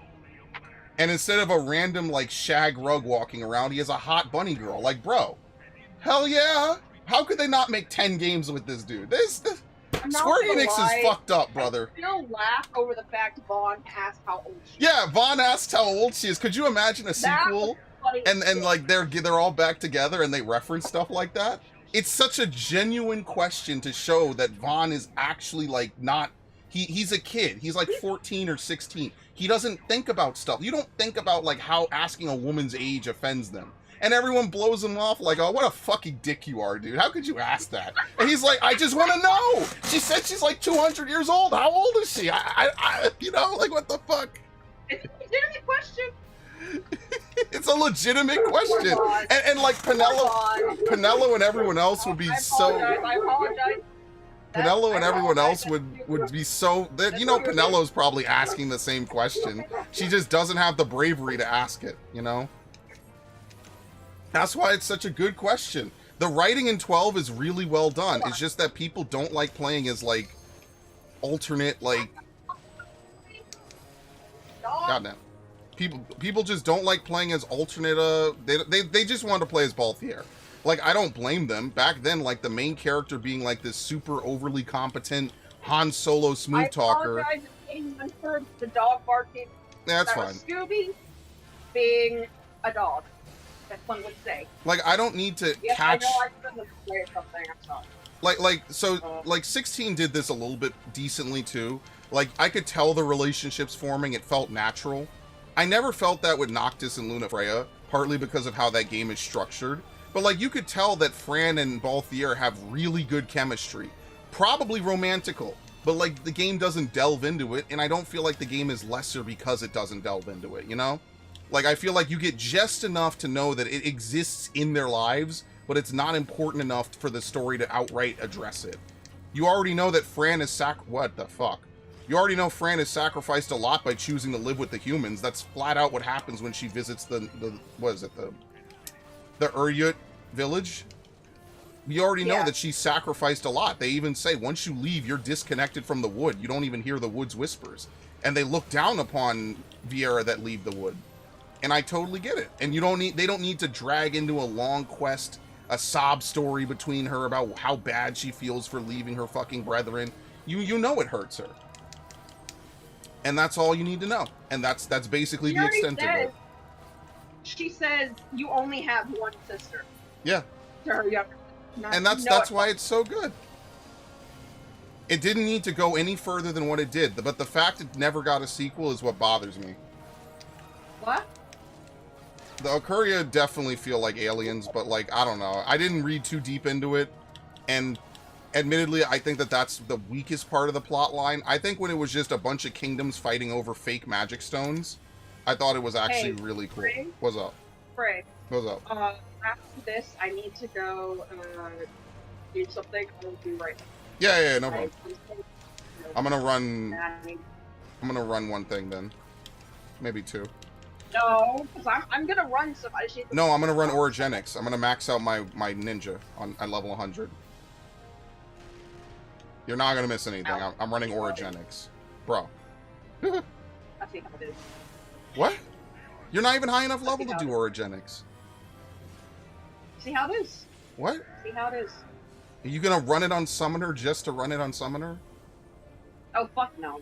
Exactly. That's my point. I'm just running Orogenics. You're not gonna. It's not even a roulette. It's just. Anyone want to use that LB? All right, we're done. Yeah. All right. We go. Yeah, take your time.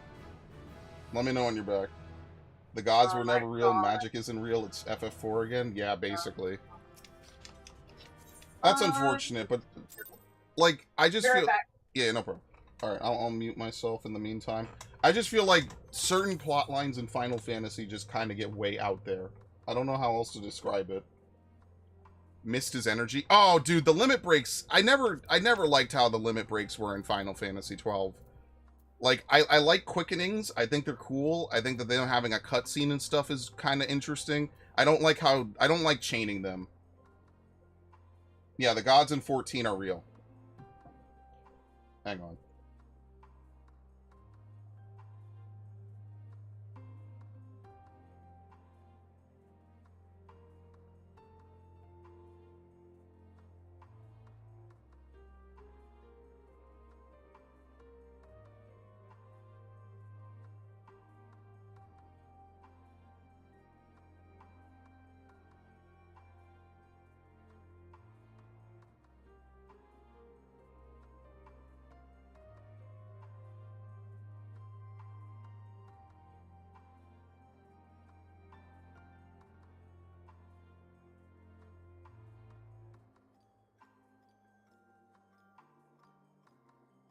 They don't damage scale. That's fine.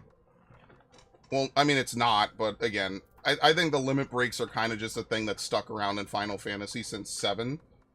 And they just keep having them in every game. It's actually a mechanic I don't really feel like I use a lot in most Final Fantasy games.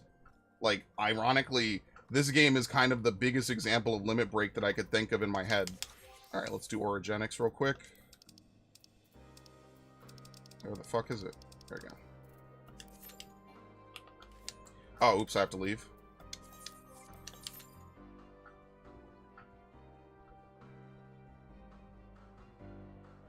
I don't know. Final Fantasy really be fumbling a lot lately. Like, I think the biggest thing that they fumbled about Rebirth and 16 is that they had a year exclusivity with Sony, and now by the time they get it out, people are going to move on, you know?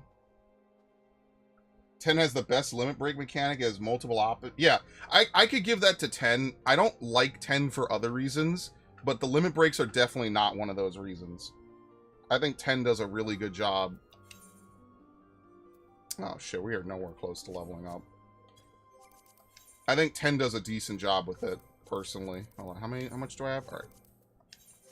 Actually, you know what? It's more important that I do this.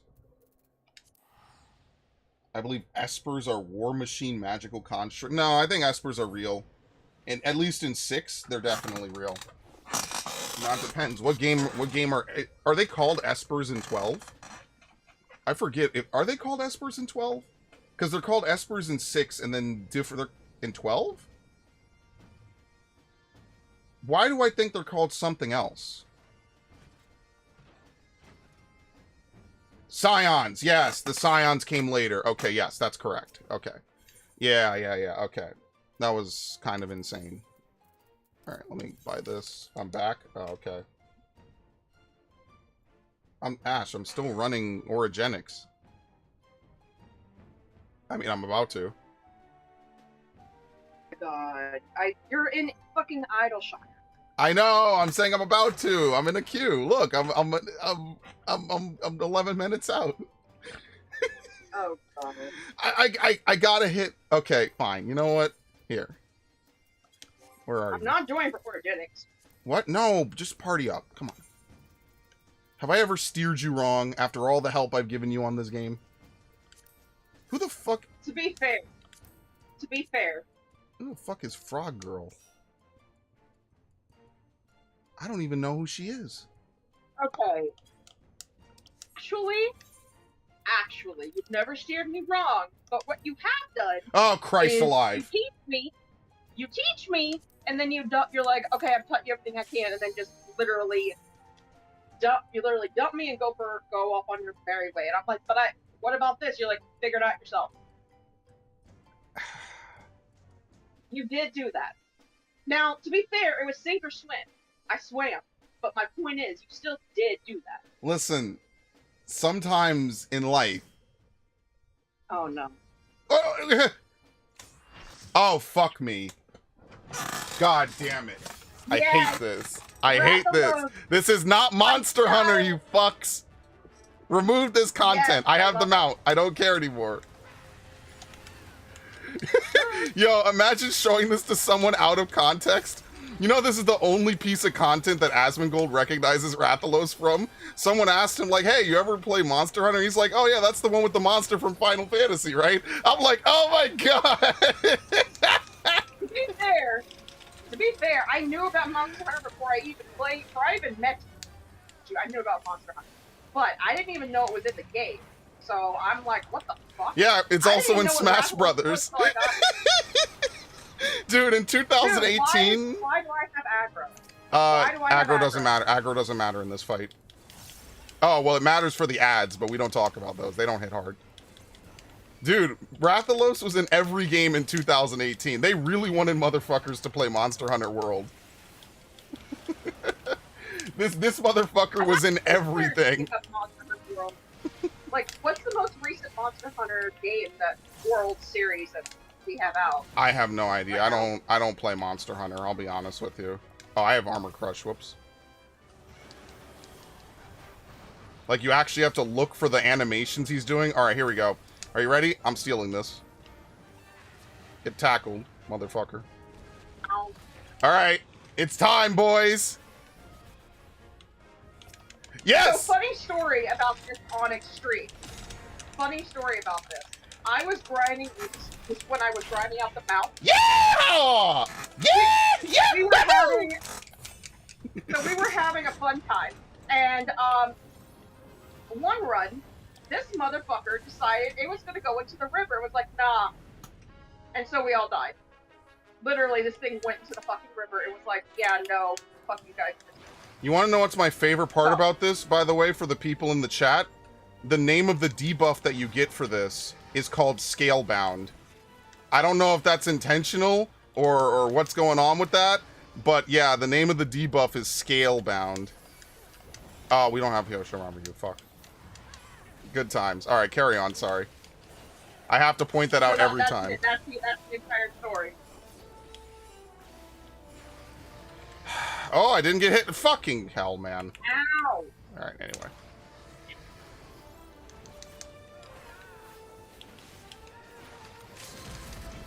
No, don't LB now. Alright, down him.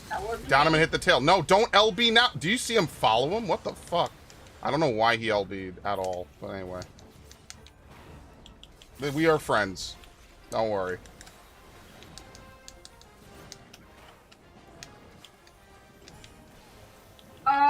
We are friends, but to be honest, he's like a brother to me, so... There you go, see? Yeah. Don't worry, I have to tell my friends this as well. Give each other shit, it's... My friends think that the minute that a woman plays a video game with you, you have to hit on her. No. They're in relationships, no. By the way. No. Fuck! My Mudra! Listen.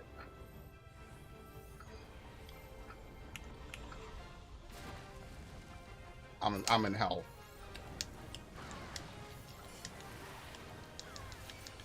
I got you. Okay, no. What is this asshole doing now? Oh, nothing. He's getting down. Holy shit. Yeah, I tell my friends all the time, maybe if you play more games than COD, you'd run into women on it.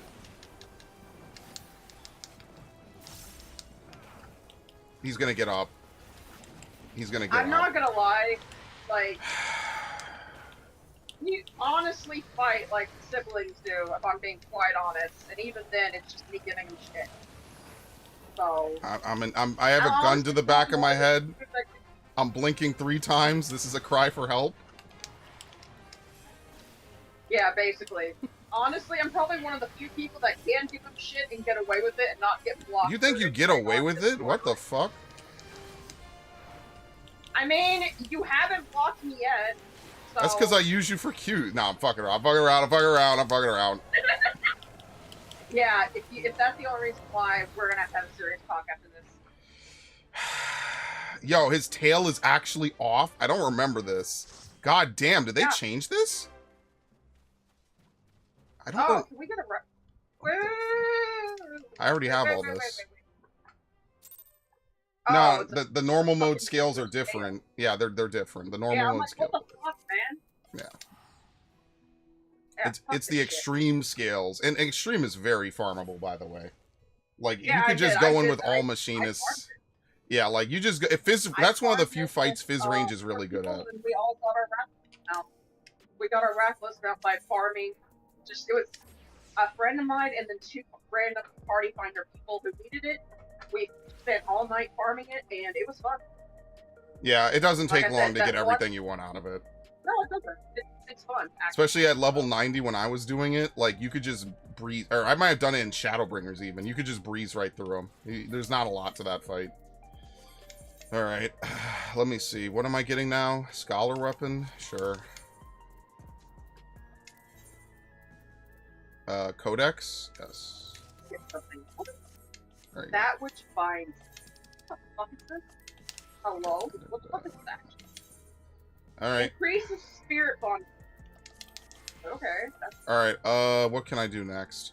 Alright, I'm gonna do trial. Oh, wait, hold on. Wasn't that just trials? Oh, fuck, I have to do high level. Alright, are you ready? Or should I do it by myself? Because there's a chance we get Shadowbringer stuff. That's fine. That's fine. We'll deal with it. Just... I'll do the best I can. Alright. Listen, I'm trying to 4092. I'm trying to get to... You got Copied Factory? Dude, I only ever get, like, the long ones. Or World of Dark. Oh, alright, perfect. We're good. Endwalker. Oh, this is... Oh, this is... Yeah, Troya, Final Fantasy IV rep. Dude, I'm telling you, I want to go to these other shards. I need to go. They were all different alternate versions of other Final Fantasy games. I need to go. I have to go see Lindblom. By the way, your portrait is slightly off. If you're trying to go center... No, that's intentional, really Ash. I didn't want to go center. What do you mean it's intentional? It looks... It's bugging me. It's bugging my freaking OCD. Well, now I'm definitely never changing it. But, like, it's intentional! It's supposed to be... You know, it's like Persona where, like, you land after doing the takedown or whatever and you win the fight. Yeah, but at least put it in the middle. Shit. No, but Joker doesn't land in the middle on that. That's what I'm saying. Oh. Which I will play Persona 3 at some point. But, yeah, you know. Alright, yeah, no worries. Have a good one, Narg. What happened? Do you think they would take down Persona 3 for, like, which one would be least likely to be taken down? Catherine. I've never gotten anything for Catherine, but Persona is kind of, you know... Atlas is very iffy about how they handle all their shit, so I'm just not gonna... I'm not gonna bother, and honestly, like... I don't really care. If you fuck with my content, you already know where to find my stuff. I'll put it in all the descriptions going forward and everything. It's not like a huge deal. I'm not worried about audience retention. My audience is literally maybe 10 people tops, so I'm not worried about it at all.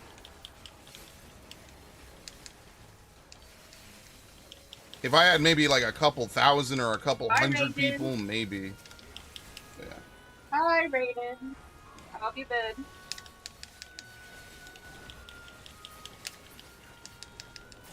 Oh boy. I just have this crazy I'm so sorry. Good times. I am going to make that podcast about Concord and the other one. And Dustborn. I'm totally doing that. Oh my god. I have to do Narg it. had to go. Narg had to go. They said, I'm going to go get a Konami X Hello Kitty Happy Meal. You know what? You know what? Fuck it. Yeah, based. I don't care. Dude, I'm not going to say that... Listen, you can like whatever you want to like. I like Sailor Moon. I think Sailor Moon's a shonen, personally. Oh! Fun. So I have in my closet an OG Sailor Moon wall, and I totally forgot I had it. A what? A wallpaper? A wall scroll. A wall scroll? You know, like oh my anime god! wall What? Holy yeah, shit! I got an huge OG. Take a one picture of that Sailor at Moon. some point. Yeah, and also frame it I or will. whatever. I will. You need to get it out Well, of the thing elements. is, you can't frame the wall scroll. You can't frame it.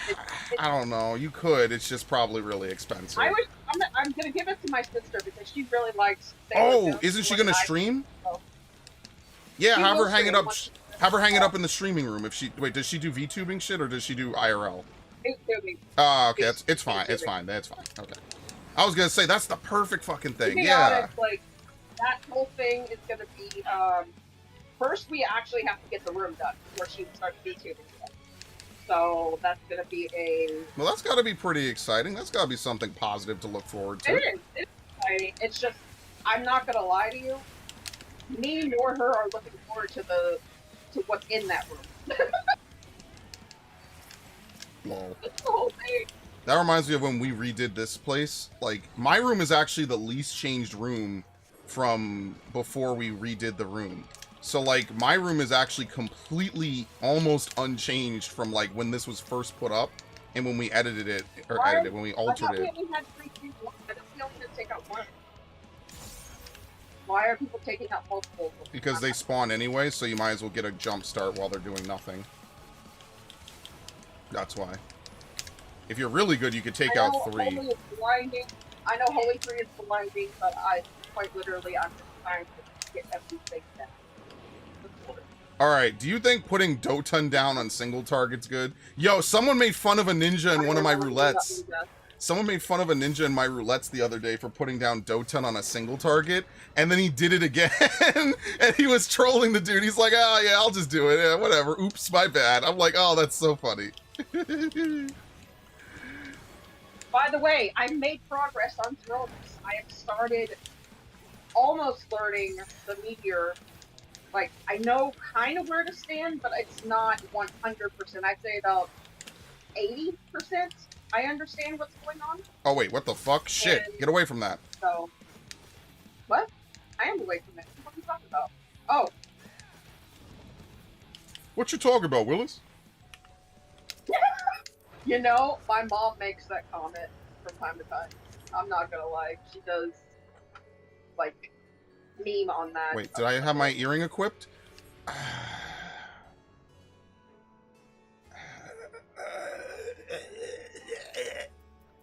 It's okay, Sprint. You're fine. You're fine. You'll live. You know, I thought about doing Honeybee today, and I was like, oh God. fucking hell, dude. Oh, God. I was like, how please, productive no. is this stream going to be? Am I going to try to pug Honeybee after roll quests? Could you imagine how much I'd Wait, have did to you do hate? What? Did you do all your role quests? No, I haven't started. I'm What going do to you have to mean you rename... haven't started? I have... Yeah, at some point I was like, if I start doing roulettes and Ash joins, I have to kick her out at some point. Or, I mean, politely ask her to don't care. leave. You can kick me out. It's What? fine. No, I don't... can hang out. Oh my god, Fine. don't just accept it. Now people are gonna think I'm a fuck, like I'm an abuser. I'm a fucking, oh yeah, whatever, Ash. No. Alright, see you later. Like, I still need to do, like, I still need to do frontline. I still need to do my guild. Oh, test. she Like, does PvP. I do not touch PvP anymore, which I'm gonna regret in a month, by the way. No, I just did frontline for the minion and for the mount. That's it. Yeah, I want it for the PvP Also, battle I want pass. the I'm not gonna lie, I want the Pictomancer fresh, so I can use it as, like, a glamour. Yeah, I should probably just do the fucking PvP, even as Gunbreaker. What? I should just sit through it. I don't know, man. Like, I just You wanna wish. do frontline? I don't know. You No, want to do frontline? no, and I don't think you could party up for it either. Yes, Maybe- you can. You can? Oh, it's Crystalline Conflict. You can't party up. Now I'm good.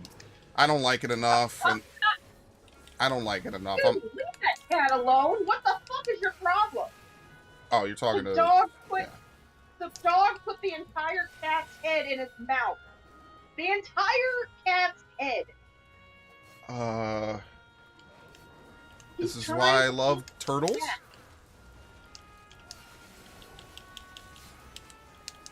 Do you like walk your dog like around the neighborhood or something? We live out in the middle of nowhere. Oh, never mind. Like- Do you walk your dog around the property line? We have a dog outside that would rather eat her instead. What the fuck? Okay, never mind. Yep. I can't get how animals get along with each other or don't. I don't watch even... Casual Geographic, that's all you need to watch. I've seen enough. I've seen plenty of things I hate. So, I'm actually trying to rehome Scooby because he's getting to be where he's just too much dog. And he's legitimately, he's too much dog. He's nearly knocked my mom over about 6 times now. And he actually knocked her over twice, so that's actually 8 times. And that's dangerous because my mom has already broken her tailbone. If she breaks her hip, that's it. So. Fuck. Yeah, he's really big, and he really needs, there's not enough room in this house. He really needs just a big place where he can run and get a job. What I mean by get a job, I mean like, he's technically a shepherd dog, a herding dog. So, that's what he's meant to do. He's meant to what the fuck happened to him? Oh, he's new. He doesn't know that that gives doom. He doesn't know. I was like, what the? Oh, ninja! I'm a ninja tank! Okay. Was that my fault? No, I think maybe you could have cleansed it. I wasn't looking, because I almost never see anyone... I never see anyone get hit by that, so I would have probably missed that as well. Like, that's really rare, actually. It's because he's new, he's a sprout, I'm not gonna be... Again, my friends have this really ridiculous notion that I'm like this uncontrollable fucking asshole. Like, no, I'm only an asshole if you join a clear party and you have no fucking clue what you're doing. That's when I'm an asshole. If we're doing a story dungeon, brother, I don't give a shit. I'm not like this out of control dick just waiting to capitalize on someone's mistakes, because I make plenty of mistakes too. But when I'm progging, you know, if I say I'm a clear party ready dude and I'm not, like, yeah, you know what? Maybe there is something there. Maybe I shouldn't join a clear party if I'm not clear party ready. I know. What a crazy fucking statement as I do my rotation wrong. What the fuck kind of asshole would I be joining a actually, that's exactly what I did last year. But I learned. That was the point. It wasn't a clear party, in fairness. It was... Wait, was it a clear party? Hey, listen, I learned how to do the mechanic, okay? Fuck you. I learned how to... I saw it once, and then that was it. I never fucked up on that mechanic again. And that's all that matters. Is this...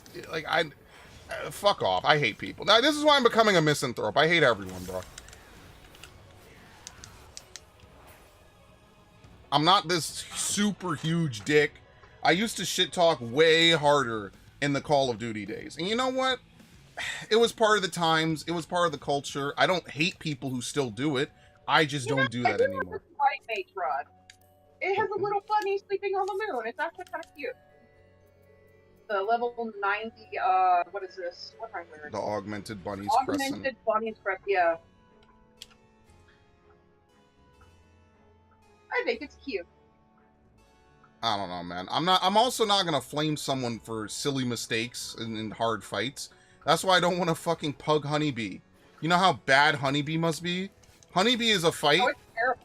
Honeybee is a fight that you could fuck up in, but the game lets you keep going. So eventually you just get to a point at the end of the fight where she has like 6 stacks and every single AoE is basically death.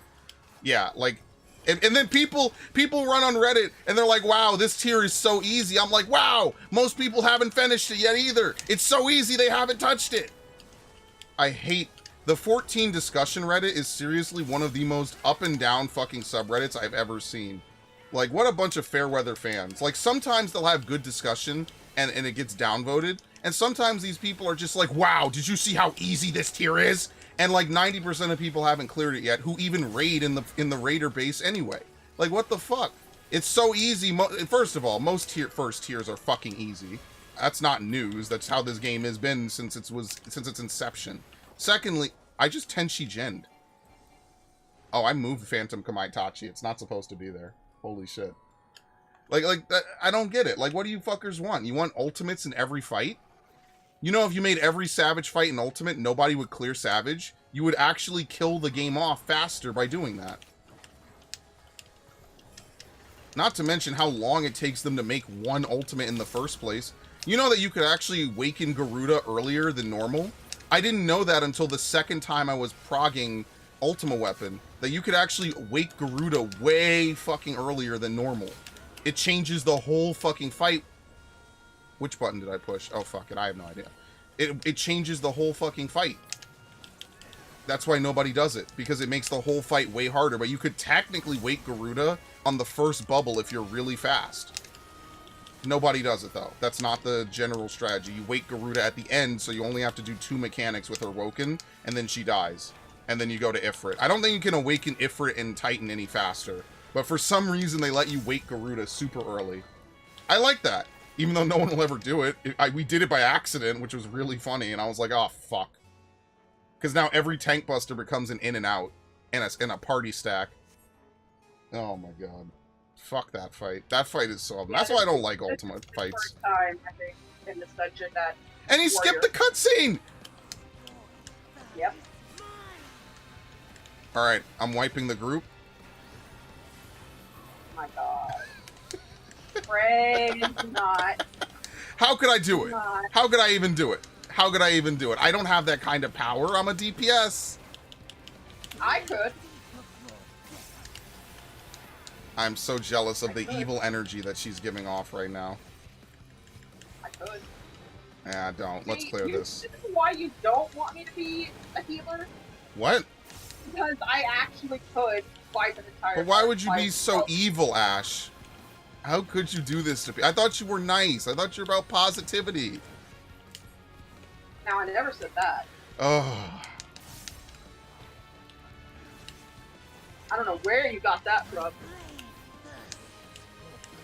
Alright, I'm holding in this. fact, told to assume that I am not a gremlin. Get over here, please. Holy shit, that's big! Bold of you to assume I am not a gremlin. A gremlin? What? Yes, a gremlin.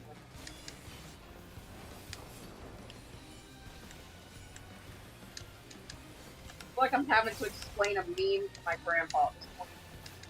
Well, that's because I'm doing complicated shit. Listen, I'm channeling my Mudra energy, Ash. I'm doing hand signs in real life right now.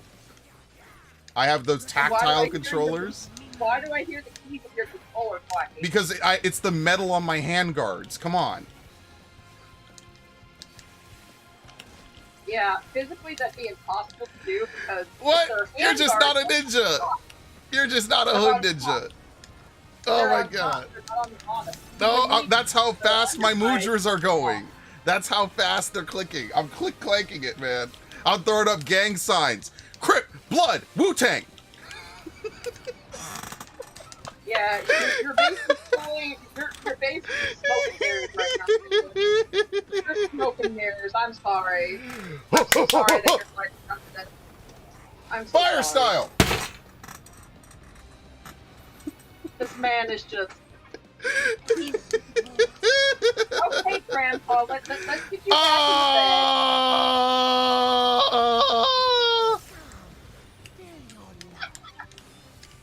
That got him. That got him. Chidori! Oh my god.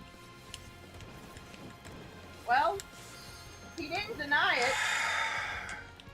Yeah, because I come on my streams to be abused. If it's not Devin in Elden Ring, it's you in Final Fantasy. The only place I'm safe is Pikmin. Only the Pikmin respect me. My loyal comrades. My brothers in arms. Even Arceus is just boring. Even Arceus is just boring to me now. Wow. If I'm doing Pokedex stuff in Arceus, I am kind of bored. Oh shit, it's the copy pasta! Nice! That's how you know this is a blessed stream. Alright, come over. Whoa.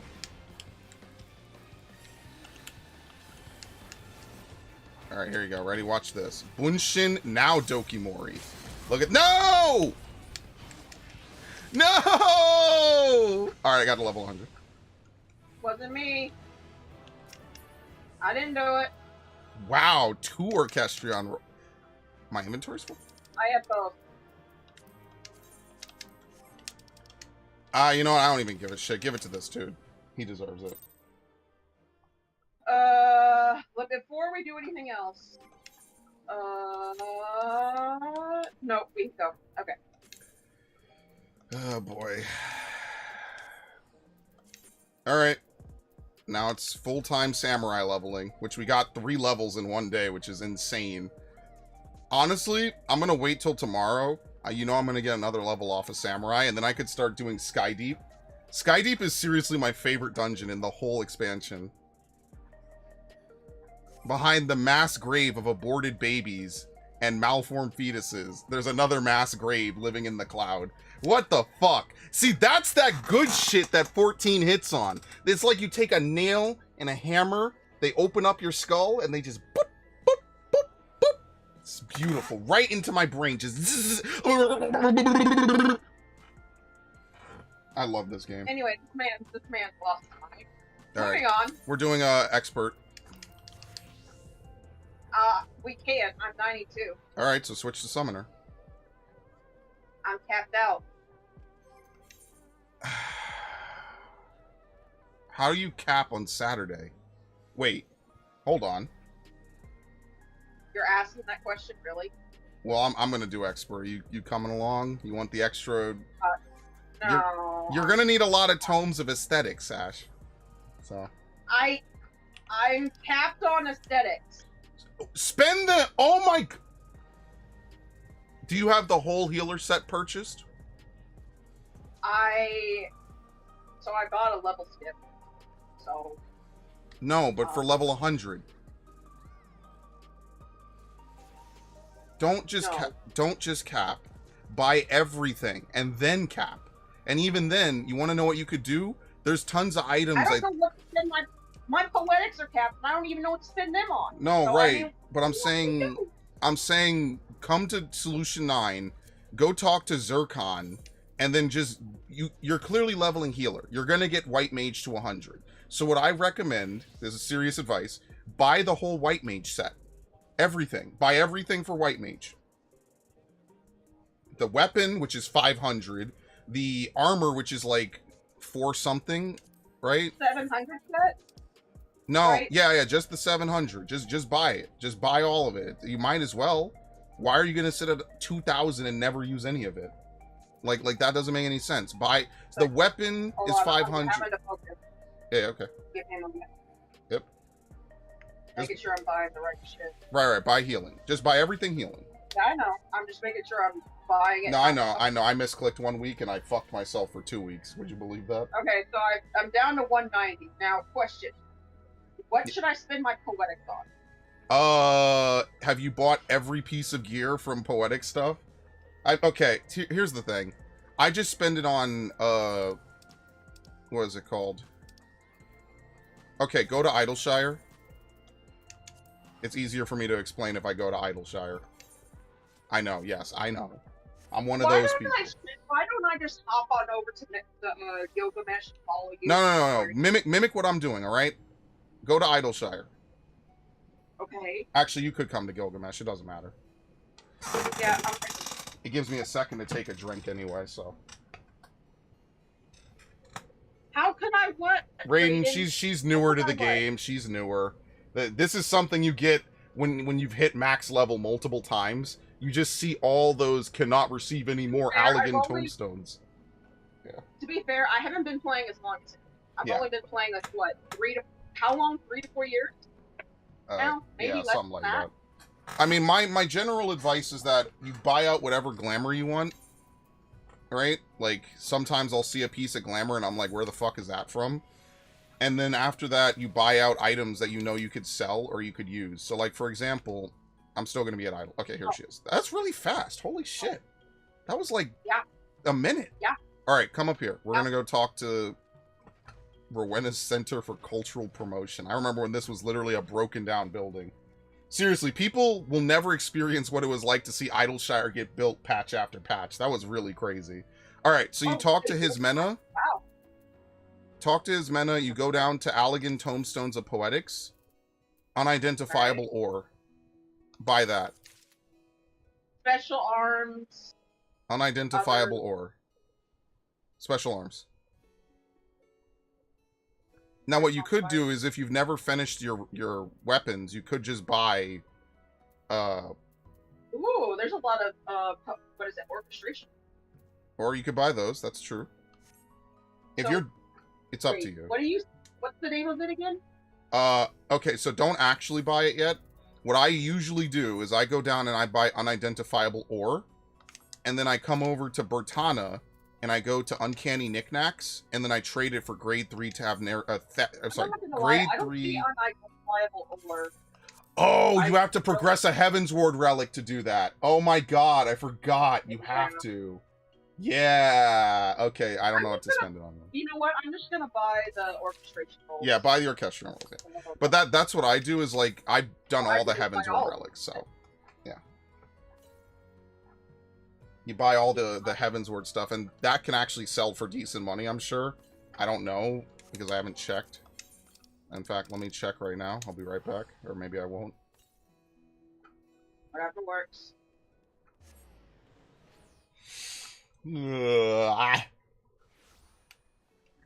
What was it again? Grade 3 grade 3. I can't speak. Fuck. You know the great thing about having someone on your friend list? Yeah, you're gonna follow me. You can just teleport to their estate, except I can't go into his house, which is fine. I can at least hang out outside. It's not Thavnarian, it's Thanalon. There you go. See, this sells for pretty decent amounts. Look at this. It sells for 1,200. This is not terrible. You might as well put it to use, even if you undercut, right? Like, what else are you going to spend this money on? There's nothing to spend it on. You might as well just fucking put it up for whatever's the lowest. Now, I haven't done that, but you might as well. In fact, actually, let me mark that. Let me mark that and put that Before we here. start anything else, do you mind if I look something?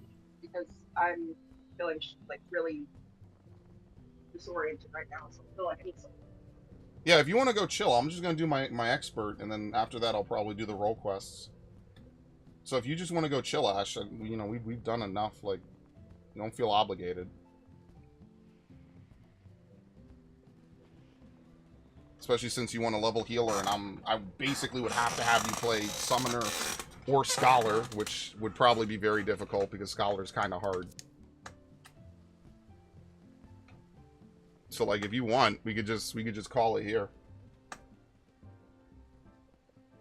I think she stepped away. But yeah, I'm going to do Samurai next, and then after Samurai, I'm going to do Monk. And then after that, it's just these two, Reaper and Dragoon. I'm probably going to do Dragoon first. Somehow Reaper ended up getting the shaft and probably will go last. And it's kind of unfortunate because, like, I like Reaper, but Reaper is... I don't know, I don't hate Reaper. I also changed my Reaper glamour. Dude, I'm telling you, the Halone armor is so nice, dude. I got Halone armor, Halone gauntlets, Eden Choir helmet. The pants I'm kind of able to negotiate on. This is like crafted. This is, I think, like the Hemibrace or something. I don't know what this is. And then Gordian boots. Like, this shit is fire, man. This shit looks really cool. Now, it's not the best Reaper gear, but in lieu of being able to set glamour by certain things, like, why not? There you go, see? You gotta get that nice, really high up view. I really like Reaper. I like the aesthetic of Reaper. Because I had a couple really good Reaper outfits, and I'm never going to get to use them and show them off. But for Dragoon, I mean, Dragoon has always just been fucking peak, brother. Like, I like that now one of the changes they made is you could actually just use Fang and Claw. Like, you could just outright use it. Now, obviously, you only want to use it when it's under the buff. But I have no idea how the... Where are my buttons? Hold on. Wing glide? Yeah, that's fucking ridiculous. It's so stupid. Anyway. How does this work again? How does the Dragoon opener work?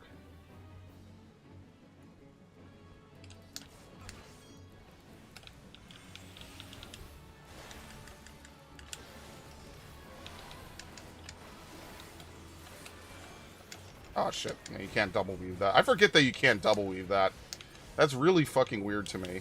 Yeah, so you get your 3 stacks of Nastrand, but you can't double weave certain moves in this class anymore. It really kind of fucks with me a bit. It might be second GCD usage of that too.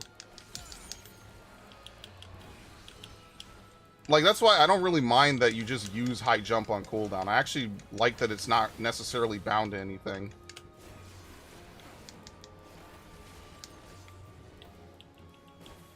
I don't know. I kind of like the Dragoon changes.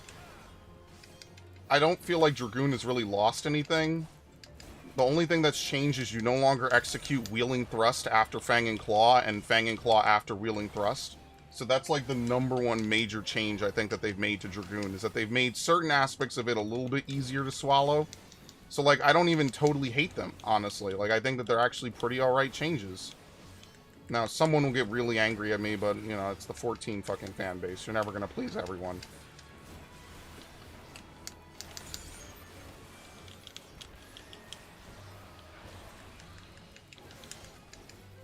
So yeah, I actually like Dragoon. Out of all the melee, I think Dragoon might be my 2nd or 3rd favorite, personally. Like, if I had to make a chart of all the fucking classes based on how fun they are, how much they retain their identity, how much I like a lot of them, I think Dragoon is closer to the top. The only real complaint I have about Dragoon is Winged Glide. I feel like they just should not have removed Spine Shatter. Like, I don't know. Like, that to me was definitely not the play.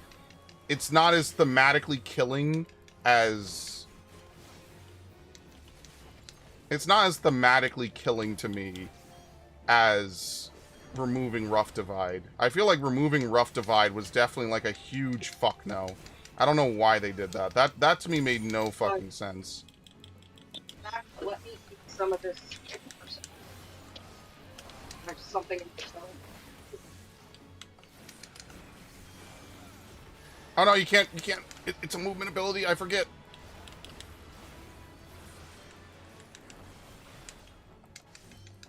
Yeah, I forget to use that second. Oh, no, wait. You can fit it. Holy shit. Dude, I love Dragoon. Dragoon is great. You're just now noticing this? Huh? You're just now noticing this? No, I like the changes. I haven't really done a full rotation on Dragoon since Dawntrail started.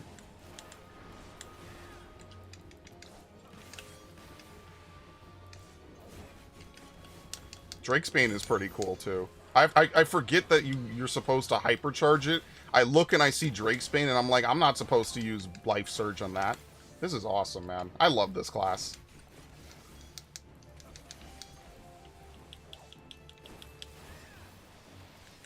Fucking god tier, man. Base Yoshi P once again fulfilling every promise. Hey, Bray. What's up? What's a really good glowing mod weapon? Look good. What's a really good what weapon? Sorry. What's a good glowing white mage weapon? Like, honestly. What do I use in White Mage? Hold on, I gotta exit combat. What do I use? And Most of mine are relics, though, to be fair, and these relics are really... You could ask Raiden. Zodiac relics take forever to get. So like this, for example. Pain of the Fiend. See the word Pain? Oh, that's... Oh. The God... Pain of the Goddess. Pretty. Pain. I only use... Oh, I like Pain of the Fiend. That's cool. What are you doing? You're looking at the thing? Yeah, I'm just looking at them. Yeah, I only look at I don't like that strobe light effect. I only use I'm relics, not a big fan of strobe light effects. Oh yeah. There's a strobe light effect for what is it? The high educator, which is the ramen weapon for White Mage. Yeah, that's just way too fucking bright on my eyes. Good God. What's the vocal weapon? Okay, you know, the vocal weapon looks kind of fun. Do they really remind you about auto attacks on a ranged character? They're aware that auto attacks on range literally do nothing, right? Like they actually just calculate. Here, this is what auto attacks do. 1 damage. 1 damage. This is why auto attack DPS is forgettable. I'm not gonna do glamour until I. Okay. Anyway, so I have like a cool thing going. Yeah.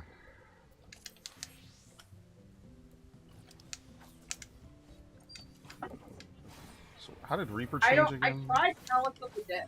I did try Palace of the Dead. I'm just, it's not my thing, if I'm being honest. It's, I got to like, what is it, level, not level, 40, I think? floor 40. I just wasn't feeling it. At least I tried it. What's ideal host? What the fuck? Wait. Oh, Plentiful Harvest doesn't give you 50 anymore. Oh, okay. It just gives you a buff. Yeah, like all the other buffs. So now that's the thing that they fixed, is that a lot of these classes could not enter their burst window right off the bat. So they actually changed that about a lot of them. Instead of giving you gauge, it just gives you a buff that gives you a free usage of your like ultimate ability. So like for Dragoons, you enter it using Skogul, and then you use Nastrons afterwards. For Machinist, they just give you Hypercharge ready. I'm like, what the fuck is Ideal Host? By the way, Spray, you do know there's a new bird out, right? There's a new what mount? New bird minion out, right? Yeah, but I like Starbird. You know how to get it, right? It's Meteon. No, how do you get it? You have to have at least a level 100 Fisher. What is it? What is? God damn it! I'm losing my English right now. Give me a moment. You have to have all crafters or all gatherers at level 100. No. Whatever the summoning bell does, those people. Retainers? The retainer. Oh, forget that. Fuck that. You know how long that would take to do? Yes. I'm planning on doing it. Good luck. Mm-hmm. Okay.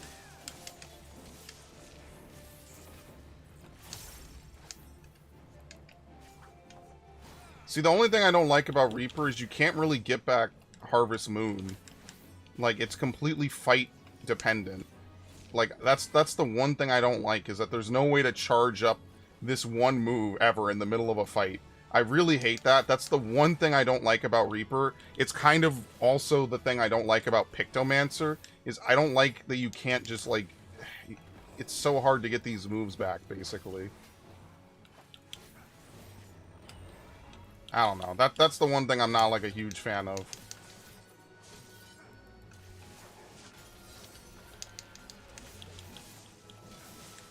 Otherwise, I like Reaper. I think it's very mobile. It's kind of like Monk in that regard, and I think that's what makes it really fucking good.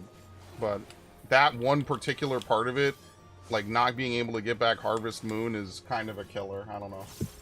Raiden says to check the Byakko weapons. I've seen the Byakko weapon. I had it on Hope. I like it, but it's like, it's not, I've used it, it's okay.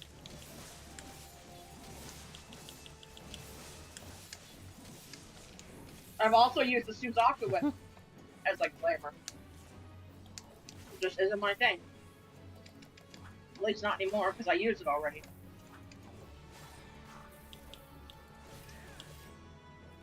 Yeah, I just use relics. I just like the way relics look. I like the story significance of relics too, so that's the thing I liked about Legion, is that they make you take all these crazy good weapons, and then they were like, oh yeah, all that's gone. I don't know if all the best glows are on... Nah, I don't know about that. Ultimate weapon... Titania has pretty good glow weapons. Right, but you can't... Titania has pretty good glow weapons. With relics, you could dye them, and you could get a glow. Whereas ultimate weapons, you cannot dye them. They're undyeable. Like, so for example, this scythe, I could dye this, I just haven't. You could dye whatever you want. So for example, like, I could dye it white, I could dye it gold. I mean, I still have my, what is it? My summoner relic, but, like, it's in my armory chest, you can't use it as a, glamour. Now, this is everyone's favorite Dragoon Spear. I actually have Longinus. I have all the Zodiacs. It's just, I just never did it. But, like... Okay, but when are they gonna make it so that the Manderville relic is, usable as a glamour? Like, always. For real. You have to finish the Manderville quest. I have replica Mandervilles. I did. I did. You have to go buy it. You have to buy it from the lady or whoever's standing here. Let's go to Radzahan. We'll take a field trip. I'm so confused. So once you complete a Manderville weapon, like you've actually fully completed it, it's whatever it is, 635 or whatever, you can just go, teleport to the High Crucible,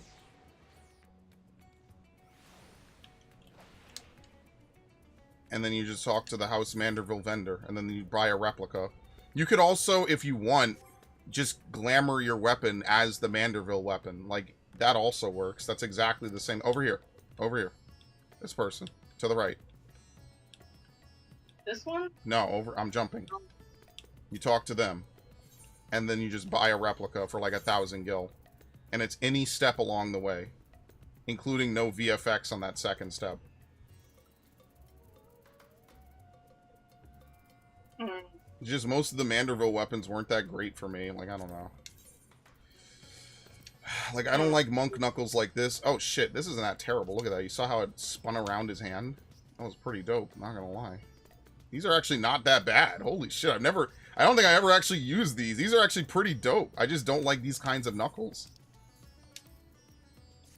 Yo, this is not that bad, actually, but I just don't like knuckles that look like this. I like knuckles that are, like, fully around your arm. I like that. I like that a lot. That's closer to what I'd want. Like these. Like, even though I'm not, like, a big fan of these, technically these fulfill that criteria as well.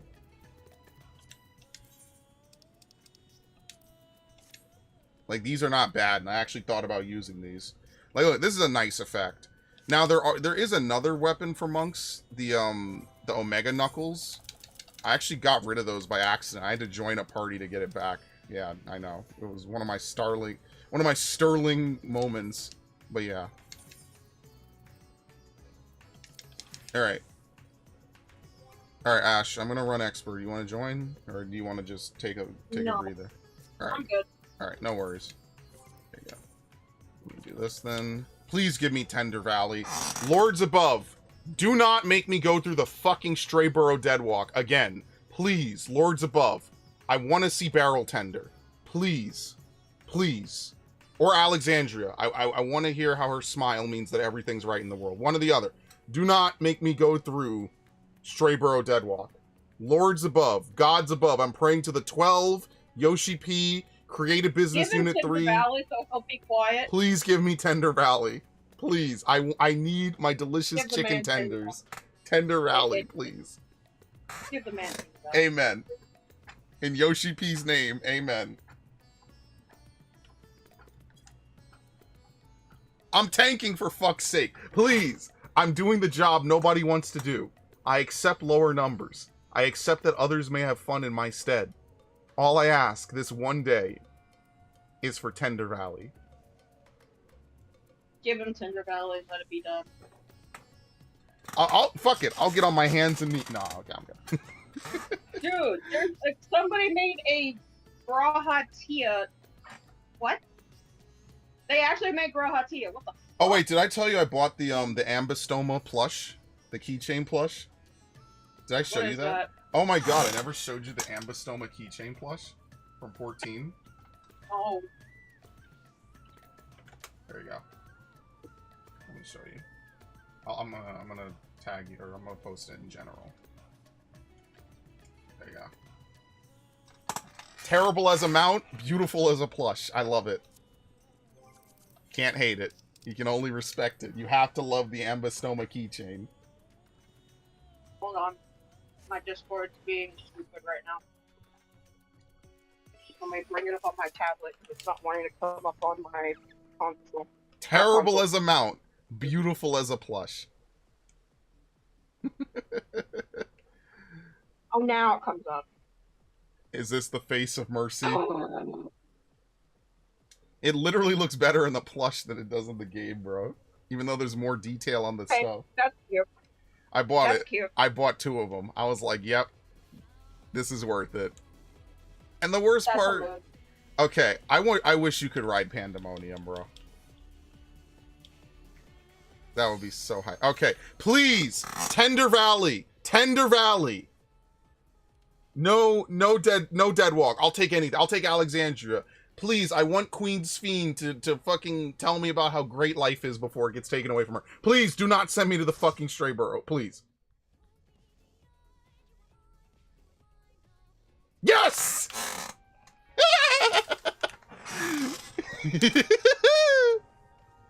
I have literal twins in my roulette. Wait, is it someone like, what is it? What's the term? No, they look the same. Something hockey? No, they look the same.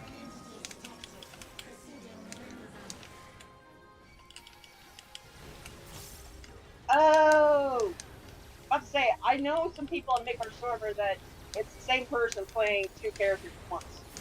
Oh, no, I'm not that lucky. No, I'm like literally standing right next to that person. They're on my front. Oh, wait, I'm stupid. I'm so stupid. I did it again. I fucking did it again. I forget that you there's enough GCDs that you could drop in a release, dude. Oh my god. They add 1 extra fucking GCD to inner release and it fucks up my whole life, dude. Seriously. I keep forgetting this. I forget this in Savage, too. Your smile means all is right with the world. I'm not gonna lie, I feel kind of If stressed. I smile, it is Like because you. you smile for me. That feeling of, oh god, my head, my body. Ash, I think you need to go get some sleep. I think you should go lay down. Yeah, I'm gonna go lay down. Alright, no worries. Yeah. Thank you for running. Yeah, of course. Go get some sleep. Alright. Bye, chat. Bye, Yeah. Chris. Thanks for having me. As always, no problem. Dude, I'm so glad I did not get fucking Stray Burrow. You know how many times a week I get Stray Burrow? Like, that is seriously the worst fucking part of the roulette, honestly.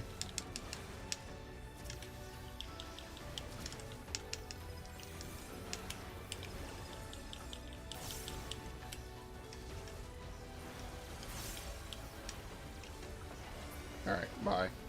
Oh, dude, this fucking elephant. I got Alexandria the most? Yeah, you're lucky. Everyone wants Tender. I want Tender Valley, dude. Tender Valley is so good.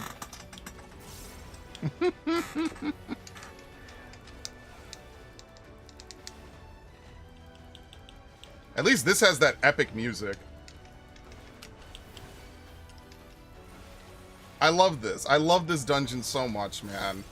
How do they make the older Final Fantasies come to life in such a beautiful way? Seriously. Just think about how beautiful this dungeon is, just in general. It looks just like Final Fantasy IX. Perfectly. And the only thing people are going to remember is, Sphene! Listen to me! I hate you people sometimes. Yes, it's a cringe line. Yes, it's a really badly done line. No, it's not the worst thing in the world. I fucking hate it. I actually laugh at that shit. That shit is really funny.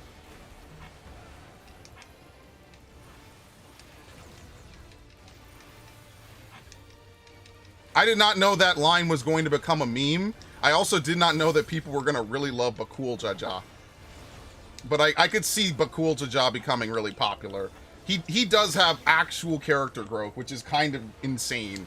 But now a lot of people also don't like it because they're like, oh, he just gets away with stuff. But I don't know. I thought it was pretty alright. Because, like, otherwise the story has to be way longer. But seriously, when she shows up in fucking Interphos, I was like, oh, this is just like when Gaia shows up and helps you with Rin. I didn't think any different of it. Like, it was just another person helps out. Like, I don't know. I kind of wish Gaia showed up in Savage for E8S, even just for, like, a little bit of a cutscene moment. But yeah, whatever. Seriously, I think some people want every fight in this game to be E8S. And then I'm going to tell you right now, if every fight is E8S, I'm not having fun on this game. E8S is super stressful.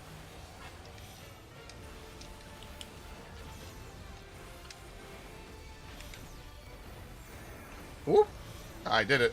Very nice. The little kid is fine. Only Lamaz weird because that person is already forcing a voice of another gender, but also applying actual emotion. I don't even think it was the way that they portrayed Woke Lamont. I just think the writing wasn't good.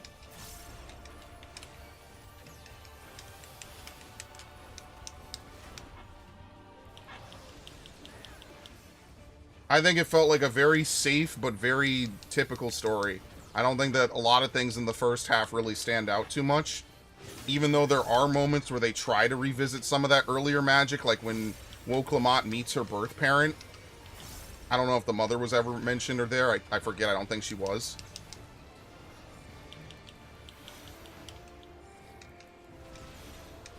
Oh, shit. Hang on. And then this.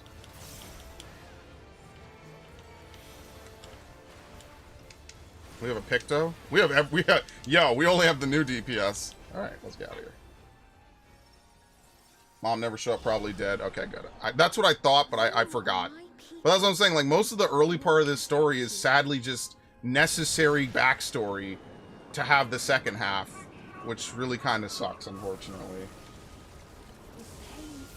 Like, I know they tried to kind of shoehorn the I'm a good ruler, but it's not worth killing other people to save your people type stuff. But I just feel like maybe they just should have changed it up and had a different ending for this expansion. And that's not the first time I've thought that. I feel like they try to cram two different stories with different flavors into one expansion. And it was obviously a very, very bold and contentious move that did not go well. But I also think people are being way too harsh about it. I think the story has a lot of shortcomings and a lot of foibles. I do not think it's the worst story that they've told. And I also don't think it's just bad in general. Like, I think that a lot of things are getting boiled down way too heavily onto it. Like, it was far from their best work.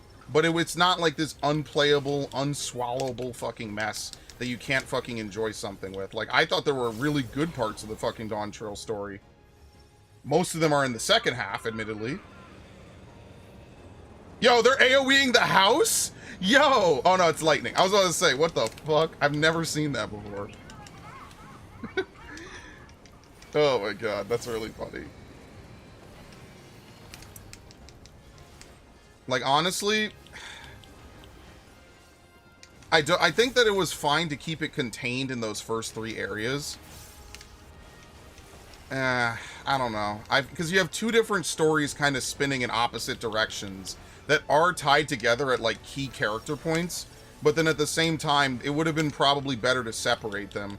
It's like how there never was a Garlean expansion, which would have been really dope. But, like, that kind of got cut. Because I like everything to do with Alexandria. I don't know, I feel like we need to start visiting shards for expansions. And like, because I think that's what made Shadowbringers really good, is that it was just a flat-out, like, isekai. Like, and that's one of the things I think that's really funny, is because a lot of people don't like isekai. None of my friends like isekai. Shadowbringers is by definition an isekai. Like, the only thing that's different is your character is not new. It's an established character. And a lot of early Shadowbringers is literally just telling you how this shard even functions. So I think that that's something that they need to lean into way more with.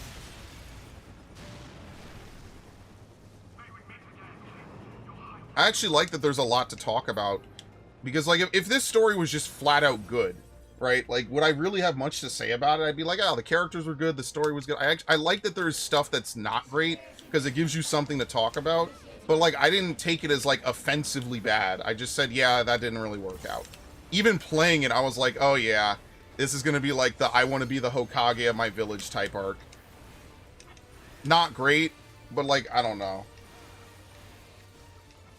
Dawntrail is, like, a very mixed bag, which is, like, the ultimate, like, copium response half the time. But, like, genuinely, them opening up interdimensional exploration or inter-shard travel is such a unique idea. Because that's kind of, well, not really. That Endwalker is like the Fermi paradox, but you get my point. Like, I think that's what made Endwalker strong, is like, yeah, there's people out there, but like, they're all dying horrible deaths.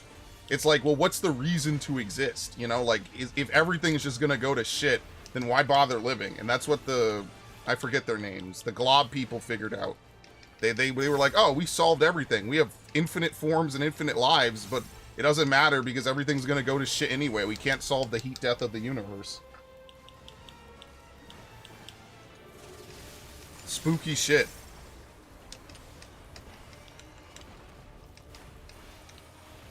And that's what I mean. Endwalker just has a lot of things that really work out very well in its narrative design, in its fight design. I thought that Pandemonium is really good because it's linked to the story. I thought everything about Pandemonium was really fucking well done, especially the last 2 fucking tiers. It was so good. We get to figure out how La Habrea became the way he is, how Ascians discovered the secret of merging together. That shit was really fucking fire.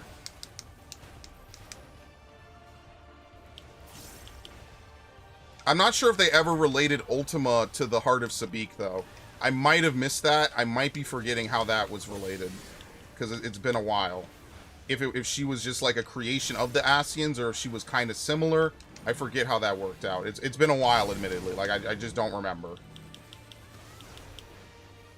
But I thought Athena taking on that form, using basically a piece of alien rock to become super powerful and refuse to die, is so good. Athena's whole fight is so fucking good.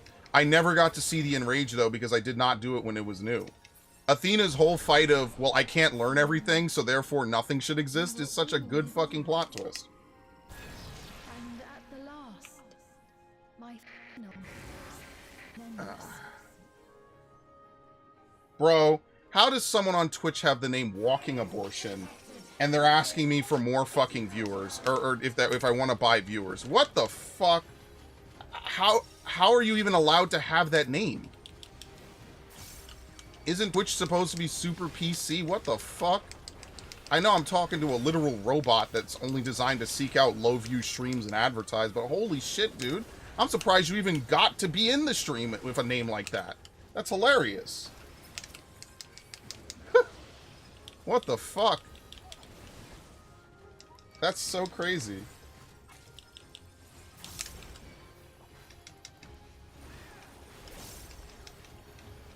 All right, one more mob.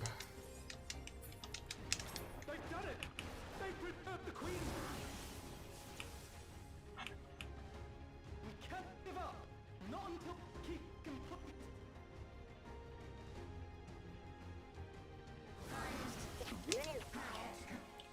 So if we know like a reflection or an imitation of the Final Fantasy IV world existed on the 13th, and we know that Final Fantasy IX existed on... I'm assuming... Is this the second shard? Did they ever explicitly state what shard this was? I think in-universe, our characters don't know, but I'm pretty sure Yoshi P has outlined what shards were destroyed in what cataclysm. I'm assuming this is the Cataclysm of Lightning.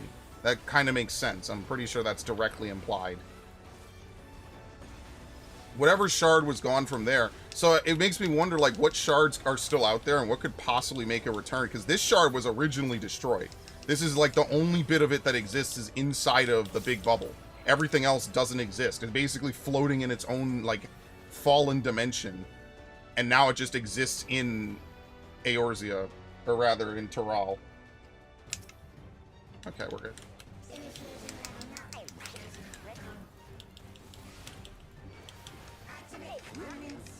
But yeah, this boss, I think the second boss should have been cut. I think this should have been the second boss.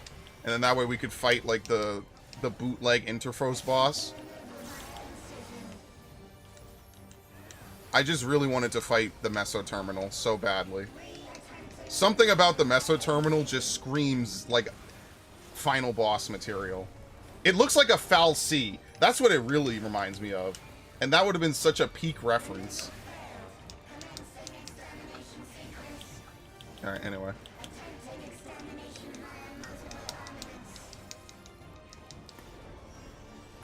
Whew. What is it doing? Oh, fuck.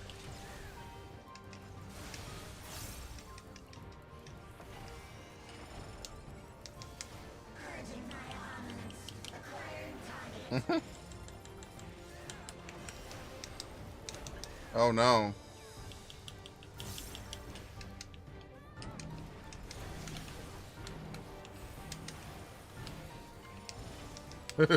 Holy shit, yo. Putting in mega work.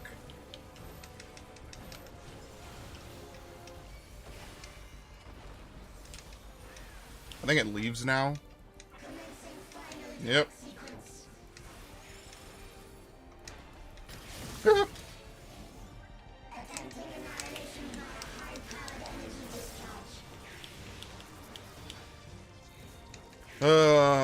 Oh my god. Ah.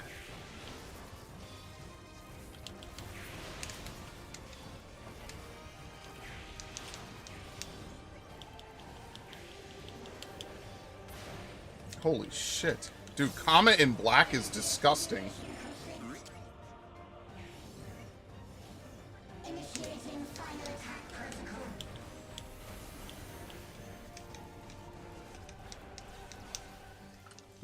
Oh, it hasn't done the attack yet.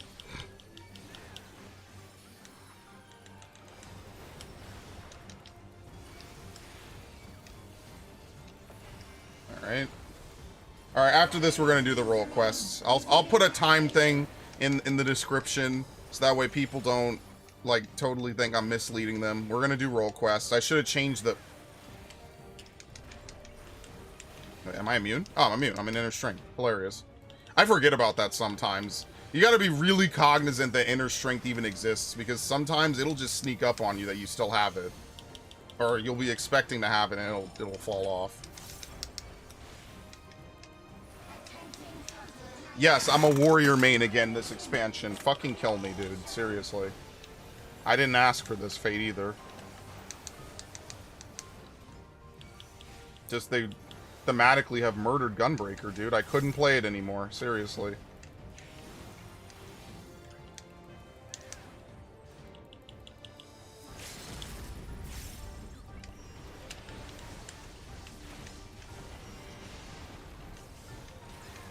You heard that sound effect?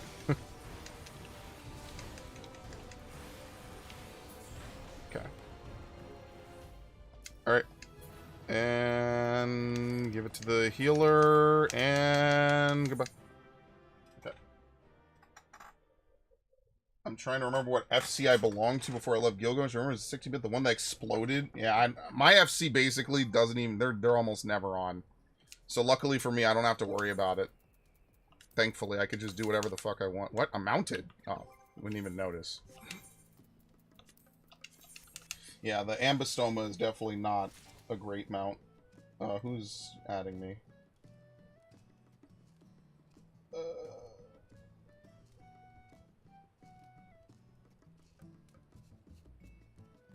Huh? Did they announce Bloodborne on PC?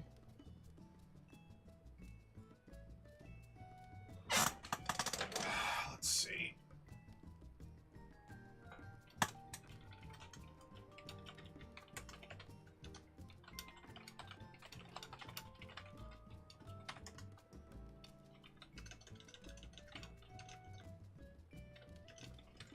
Oh, it's a fan remaster? Oh, that doesn't count. That doesn't count. That doesn't count. Clowns. I'm over here thinking that I literally was streaming during one of the biggest releases of the fucking whatever. I know Kai Cenat played it, and he was like, oh yeah, I'm gonna... Because I watched part of it. It was awful. But he was like, oh yeah, I'll play... You know, I'll see what I could do. I don't know how much influence he has. But if it does happen, cool. But I'm gonna be honest with you, there must be some reason why they haven't cashed in on that at this point. Like... These dudes are clowns to not fucking capitalize on that. Seriously. Alright. Let's go to... Tiral, Tulyal.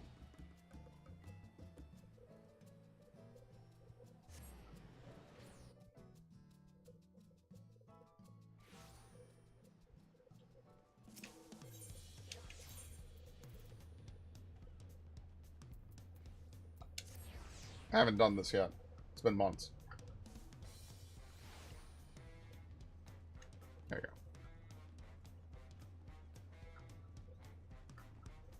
Let me put a timer on this, because I know I'm going to forget to do it, and if I don't do it now, I'm going to regret it later. Can you even do this on YouTube? Put a timer in the middle of a stream? Yes, you can. Okay, stream marker added. And I'll, you know, I'll put it on Twitch just in case, because I know I'm going to forget. Add stream marker. Oh, also... Let me ban walking abortion. It has a fucking Pepe! Oh my god! That's crazy! That's fucking wild! Holy fuck! That's fucking crazy!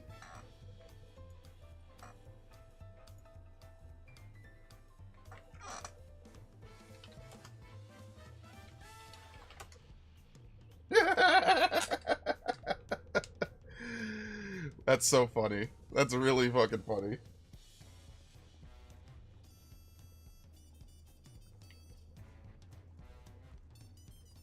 Let's see. What can I get you? Here we go. We gotta talk to this person. Brooke Evu has an urgent job for a courageous soul. Who's I was wondering when you'd be along. Not a moment too soon either. I've got an urgent job that needs doing and there's no one else I'd entrust it with. Of course, you'll be wanting to know the details. It's a long story, so why don't you grab a seat over there? I'll join you shortly. Okay.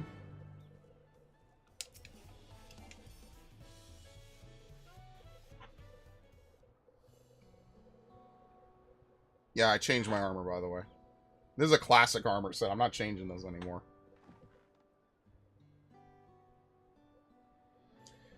Now that we're all settled, allow me to introduce myself properly. I'm Brooke Evu, proprietor of Gibraltar. As you know, my establishment is open to anyone. People hailing from across Tyrol and sometimes further come here to whet their appetite and slake their thirst. Given how we turn no one away, it's inevitable that a few bad apples might mix into my motley patrons, and therein lies the rub. A particularly rotten brunch was here not long ago.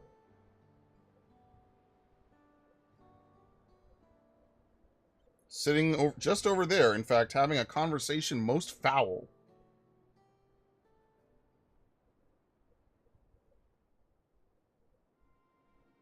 I thank you all for coming here so far from your respective homes.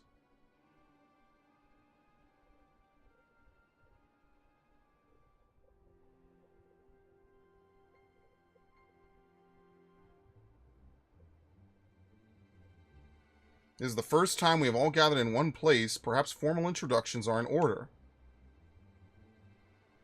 I am...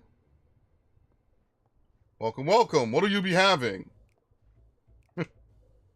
Can we have a moment, please? We're in the middle of something very important.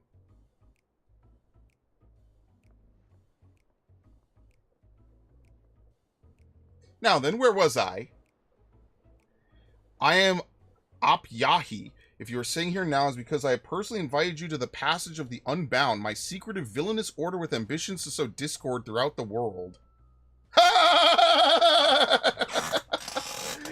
Holy shit! Villains do not often call themselves such. Nor do secret orders have their meetings in places where all eyes can see. What do you know? Your snide remarks only ruin my carefully constructed atmosphere. If I had time to think of a suitable slogan, you would understand that words are everything. But I digress. I invited you all here for one reason, to throw the world into a mire of chaos, then watch its nations crumble. What else will we call ourselves if not villainous? My only interest is to punish all who've dared to mock and belittle me. So long as I can achieve that, you can call me whatever you like. The rich, the powerful, the mighty, all shall be crushed under the weight of my ire. A grand design for a group of 6. Even if we manage to muster others to our side, there's a limit to what we can accomplish. I regret to say you are right. At present, we are bound and powerless. That is why, in order to raise our fists against our oppressors, we must find the strength to shatter our shackles. In doing so, we shall become unbound. Like the birds soaring up above, we shall take flight and spread our wicked wings, staining the azure skies black.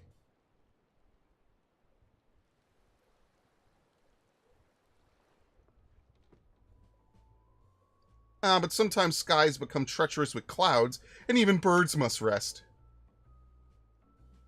You speak of finding strength. Is that why we are here, to look for it?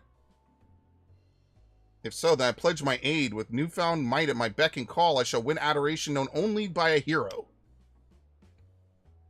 Your eagerness is heartening, and you are correct. The tools to make our goal a reality lay in Tyrol. Across this continent can be found certain artifacts which possess untold power.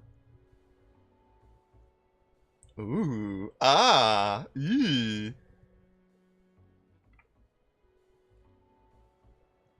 Do you say artifacts? Oh, I sense an adventurous hunt for instruments of devious devilry ahead.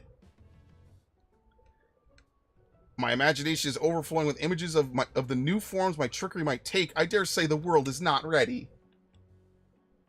Yes, well, to get to the heart of the matter, the objects are held by the disparate tribes which make their home in the Tyrol continent, where they have been passed down through generations as sacred treasures. Whatever stories these people have attached to their so-called treasures matters not.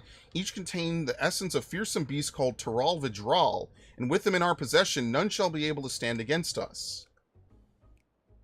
We shall take the objects for ourselves, bring them across the sea, and use them to undermine nations far and wide. The means by which you each choose to do so I leave in your hands. I only ask that you do not disappoint. Yo, what is this dude wearing? What the fuck? You see that helmet? That is not the helmet that goes with that chest piece. I know that chest piece. I take it there are no questions. Then let the passage of the unbound open unto the world. We begin at once.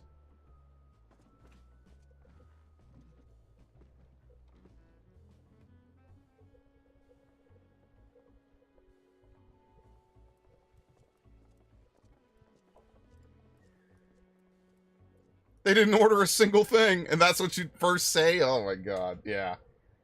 Hilarious. They didn't order anything. Oh yeah, they might want to destroy the world, but anyway, they didn't order anything. That's the long and short of it. What do you think?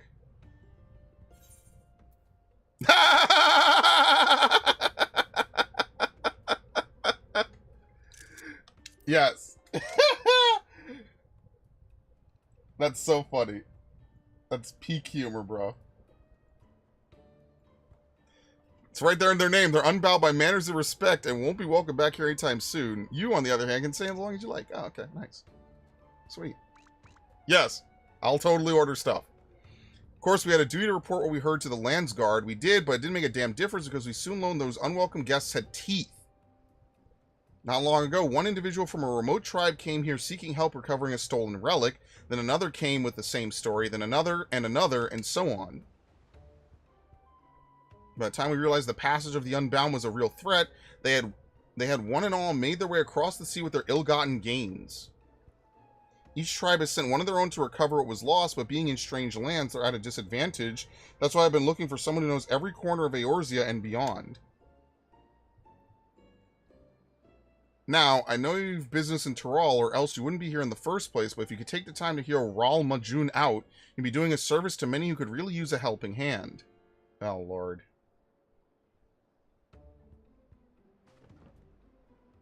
This dude looks like he's boiling with anger. She looks like pea soup. The skin colors are not popping in this game. Sad to say.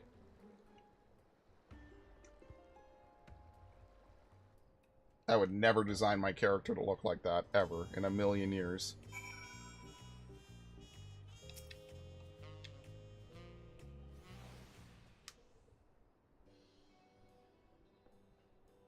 Allow me to thank you personally for lending your assistance in this matter. We've been quite desperate for someone suitable. Greetings, Ral Majun. At risk of becoming a daily nuisance, I must ask, have there been any developments you might share? A nuisance? Why, perish the thought. You've come just in time, in fact. None of the other but the vaunted Who's has agreed to aid in the search. Finally, a fortunate turn. As long as our sacred treasures are in wicked hands, our home shall know no peace. To say nothing of the danger they pose to other nations, if these thieves really do intend to stir up chaos across the seas, you had better depart on the next ship. But before you do, it might be proper to introduce you to those who have come to Tulialal in search of aid. Loa Zanik. Oh god, that name is so ridiculous. Comes from a village far to the north. A single warrior cannot hope to withstand the power of her tribe's relic, so she requires a stout protector, someone that can be leaned upon when times are darkest. The heirloom that Nyalpine must recover inflicts terrible maladies upon its victims. He seeks someone who commands great healing magics to counteract this effect. The search for Shashepya's tribal treasure has been entrusted to a peerless hunter. She requires someone to act as a frontline fighter who can distract her target while her bows take deadly aim.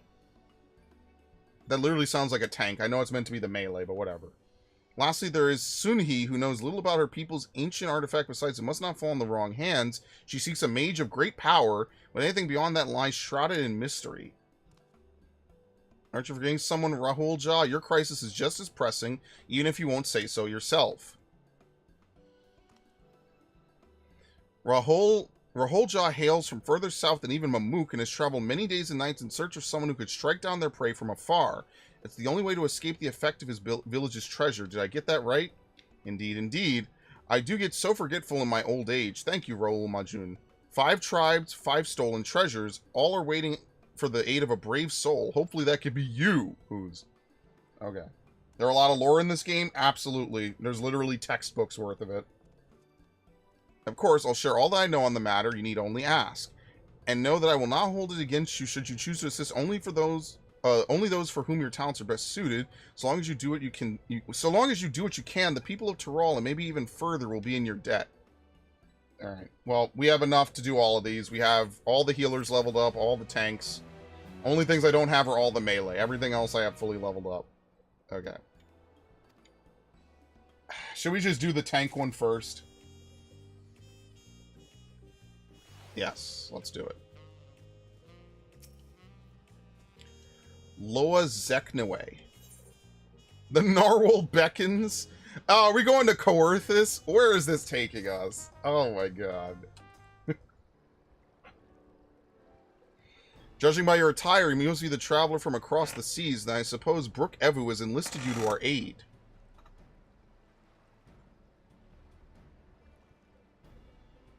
That you were guided here safely must be the work of the brave Narwhal, who remains watchful even in this dire time. We are ever grateful for its vigilance.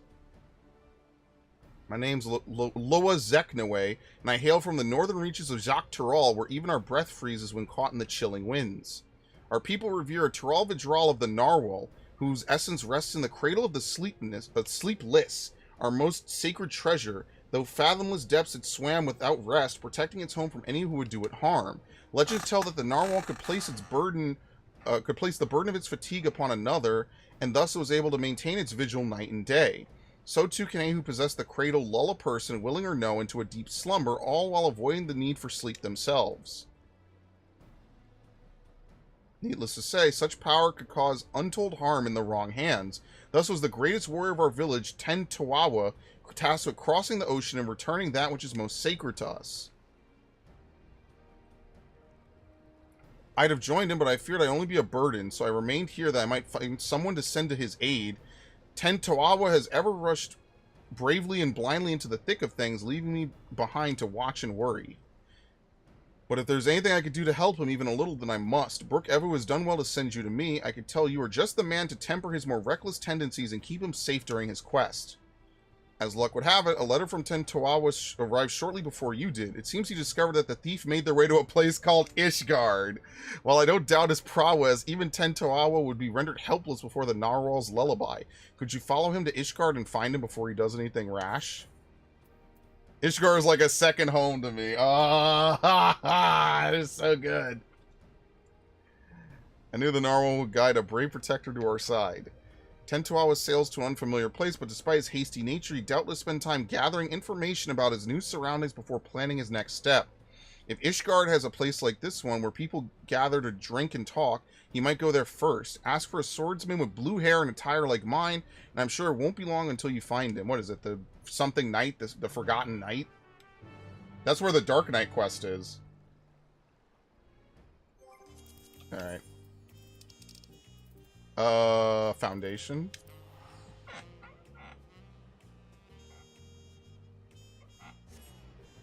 I also have to do all those crafting quests I never did. Someday I'll do them, though. I'm just gonna buy all this stuff. Here we go.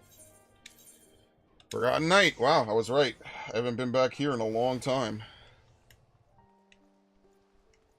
There was a time when this was like the #1 place to hang out. Well, Idleshire was, but you get the point. Now that the game is so big and open, like, a lot of these earlier places are kind of forgotten about. Yeah, here we go. It's Sidurgu. As you can see, no more quests from him. Not much reason to call on us these days, yet here you are, curious to see how we're getting on. There you go. That's the Dark Knight quest giver. Alright. If it isn't whose, what'll it be? A lad from the Western Continent? Well, I can't be going around gossiping about the comings and goings of my customers now, can I? That's a quick way to an empty tavern. But I suppose since you're you, I can make an exception just this once. A lad much like the one you described walked through my door not long ago, was asking anyone whose ear he could bend about some stolen narwhal or such he was after. Usually you buy someone a drink before interrogating them, but not him. Nobody knew what he was going on about, but he was determined. Asked where else in Ishgard might people might gather to flap their lips. So I told him, head to the Jeweled Crozier. If you leave now, I reckon he'll still be there. You'll know him when you see him, trust me. Oh fuck.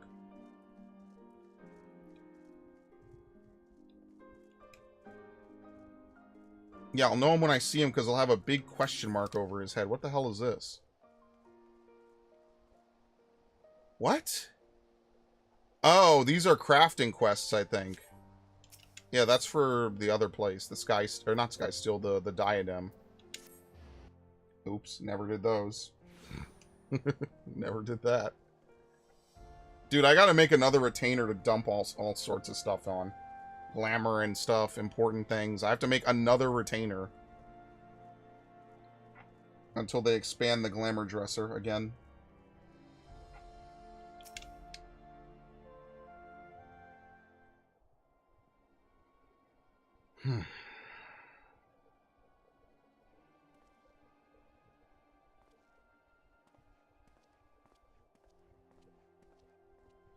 Does my YouTube channel or Twitch channel have footage of Stormblood days? It's definitely on the YouTube channel, but they're not organized. I don't have like a good structure for streams before like 2020. But you were definitely on some stream ages ago. I remember that. Now, what it was, you'll have to look. I wish you the best of luck, genuinely. Because I don't know what it was. I was in Upper Lenosia and you ran by me. That's all I remember. You're going to be looking for a while. But yeah, it definitely exists, 100%. Twitch, everything on my Twitch is purged after a week, except for highlights. So anything on Twitch is only going to be there for a week, and then it will be gone. So just bear that in mind, alright? YouTube is where everything gets archived. Bunch of useless by the narwhal's horn. You think manners keep people warm for how desperately these people cling to them, and here I am trying to rid their city of a thief.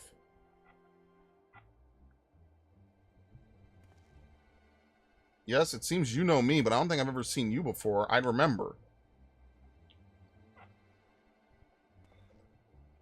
Law Zeknue sent you? Even across oceans, she can sense when I'm in trouble. Well, I won't deny a helping hand, especially one with her blessing. I'm having no luck getting information from these people. Seems there are unwritten rules regarding favors that no one's bothered to tell me.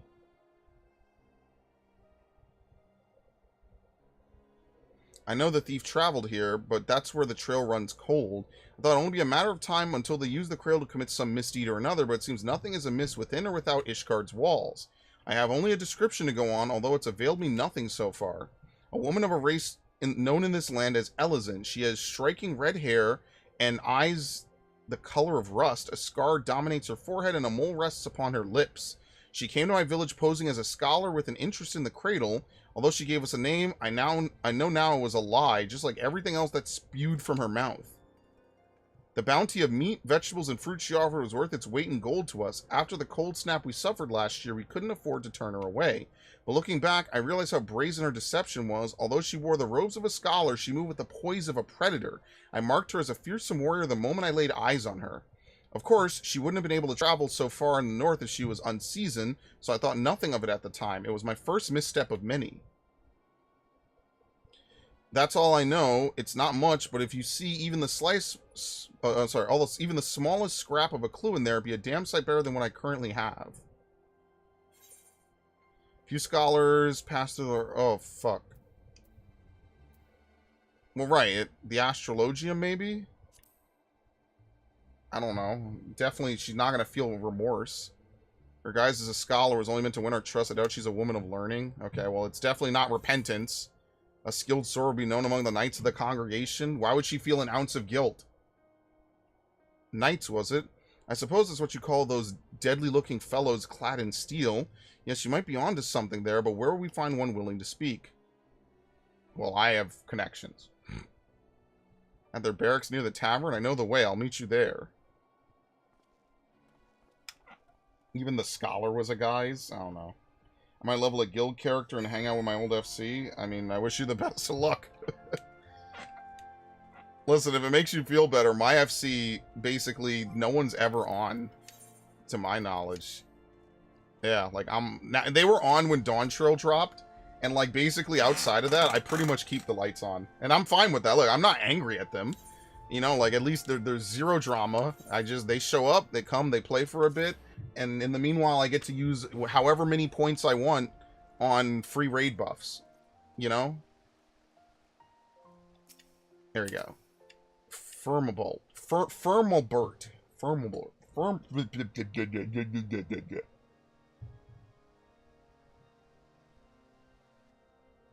My master Mans, what brings you to the congregation? This Passage of the Unbound is not a name I have heard before, but if one of their number has brought an artifact of great power to Ishgard, we will be ill-advised to suffer their presence. We shall act on this information at once. If there is aught that would threaten the peace, then it is our duty to root it out. Consider the Knights of the Congregation at your disposal. Thank you for hearing us out, truly. Now, does anything about the description we shared ring a bell? An Elzen woman with red eyes and red hair and eyes the color of rust.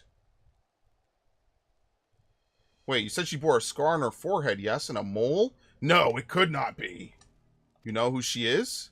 Well, such information is usually privy only to those within our order. Pray understand my hesitation. Wait, weren't you listening to anything we told you? She's too dangerous to be left alone. This isn't the time for secrecy. I know I'm a stranger in your city, but I can't stand by while innocent lives might be at risk. Yeah, if you can't trust him, trust me. Like, what the fuck? You know who I am. You know who I am. You could definitely trust me, motherfucker. You're right. If the hero who ended the Dragon Song War is not worthy of our trust, then who is? Very well. Master Ten Toawa, pray accept my apologies. Although you may not be Ishgard, your desire to keep its people safe is plain to see. We shall place our trust in you, as Master Mans has. I'm glad we can see eye to eye. Now then, what do you know of this thief? Your description called back some old memories. Memories of a knight named Leofine. Merely recalling her story makes me ill at ease, for the mark she left upon our honorable order was black as pitch. None know her whereabouts since she was expelled from the congregation. I had thought living with the shame of her deeds would be punishment enough, but if she now consorts with villains that threaten the very foundation of order, 'tis clear we could suffer her freedom no longer. I shall inform my superiors of this deed, and suggest that the congregation does all in its power to track down Leofine and place her in custody. If we learn aught of value, then I promise to share it with you at once. Really? That's more than we could have asked. I suppose we'll have to consider what to do in the meantime. Care to join me over there?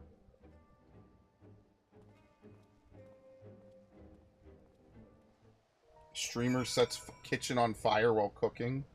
That's ridiculous. Holy shit. And this is why I don't do IRL streams. Although I feel like if I did cooking streams, I could really do some good cooking streams. But how would you even get it set up? I don't know. So we have a name, Leofine, a former knight of Ishgard. That means she knows how to hide herself in the city well. Grasping about at straws won't get us anywhere. My own unfamiliarity does little to help our chances. We may have no choice but to wait until the knights discover a lead. Nevertheless, I intend to spend every waking moment learning more about this city and its workings. As for you, I only ask that you be ready to move at a moment's notice. Until then, be well. Sleepless in Ishgard. He's eyeing each passing Ishgardian with curiosity. There you are, who I've been walking Ishgard streets whenever I've been able, I've taken to searching for any sleeping people. You see, the land I'm from isn't much warmer than this, and people know not to tempt fate by dozing off in the open air. Even those blind with drink manage to find their way home somehow. I figure the only force powerful enough to overcome that instinct for self-preservation would be the cradle, so if we find a sleeper exposed to the elements, we may very well discover Leofine nearby. I can't imagine she brought it all the way, brought it all this way just to remain idle. It's a tedious prospect, but we need to scour every back alley and shadowed walkway before anyone catches something much worse than a cold.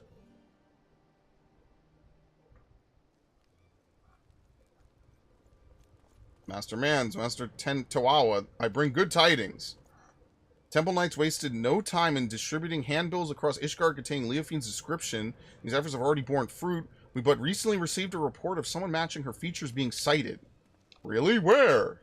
She was sighted near Camp Dragonhead by a patrolling sentry. He described a woman with red hair and a distinct scar on her forehead. The outpost can be reached by passing through the Gates of Judgment and heading east. Once there, speak with Sir Eugenua? I don't know how to pronounce that at all, man. I knew she'd show herself. Let's hurry.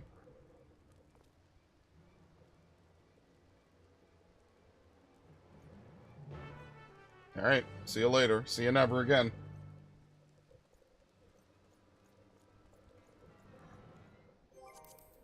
Wow, they're sending us back to a Realm Reborn area. That's so crazy. Back in the day, for those of you who weren't playing this game, Camp Dragonhead was the only Coerthus teleport, so it was alone in this tab. Dude, I used to spend so much time here back in the day. It's crazy. Wow. I was informed you were on your way. This is concerning the report by one of our sentries, yes? You sighted a woman matching the description in the handbill sent by the congregation. She was heading south along the footpath, but that is all we know. Yes, this is eugenics. Eugenics. This is eugenois. What? Hold fast. I shall send aid at once. What happened? A shipment of supplies was waylaid by monstrous beasts. A contingent of Temple Knights should have been protecting it, but something is amiss. They need our help. You will be in your debt. The shipment was attacked on the road west of the observatorium. I shall muster more knights. Please, go find my men before any lives are lost. Where is this again? Okay, fuck it.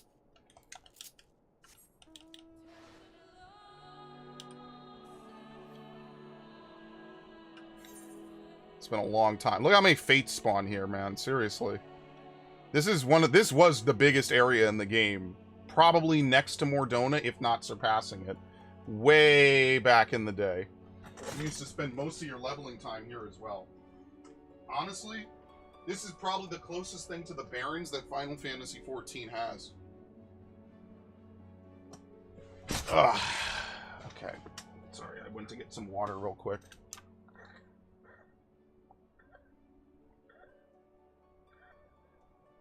Mm.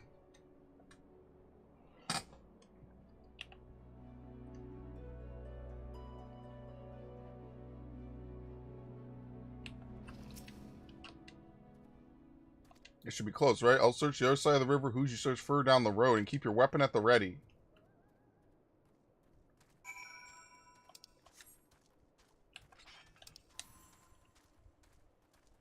Okay.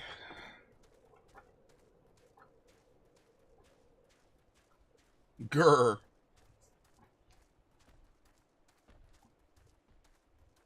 You know, for what started out as a shitpost, they seem to be pretty vicious. Damn, remember this fight theme?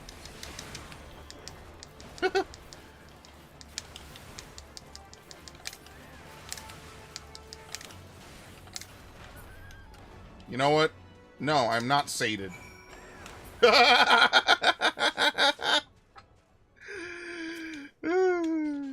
Good times, man. Good times.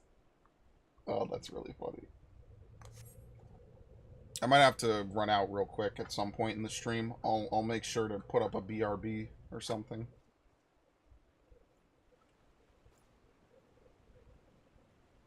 You saved us. We were almost... Oh no, it's the crocodile things. You won't be feasting today. Not a moment too soon.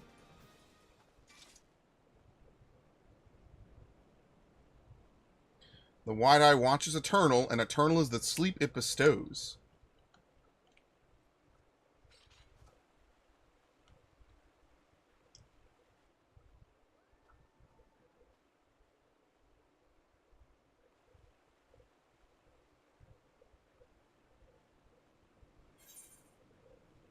We failed.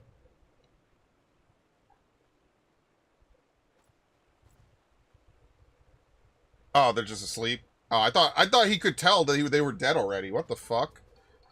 Oh, okay. I was like, are they asleep or are they dead? All right. Our trusty chocobos became unsure on their feet, and the wagon toppled to the side of the road. There was nothing for it but to fix the damage on the spot. Temple Knights went to secure the area, but before I knew it, each and every one of them had fallen asleep where they were standing. Then the beasts attacked. It was just me before those snarling fangs.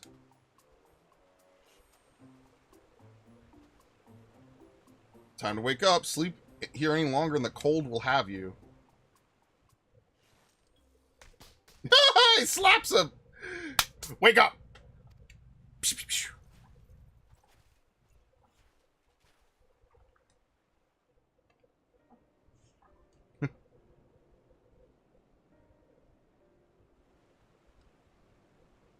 We fell asleep, but we were patrolling. He must be mistaken. A Temple Knight would never shirk his duty so. Are you calling me a liar? I saw you fall over on your arse with my own eyes. If not for Sir Eugenics' quick response and the bravery of these warriors, we would all be food for the vultures by now. The congregation will hear of this dereliction of duty, you can be sure.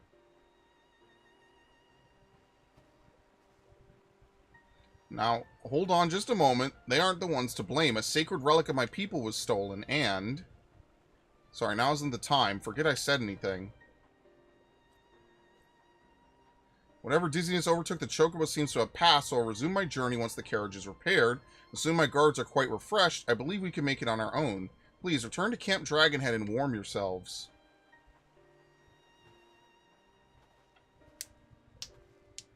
It's no coincidence that the giant birds and the two guards took leave of their senses around the same time.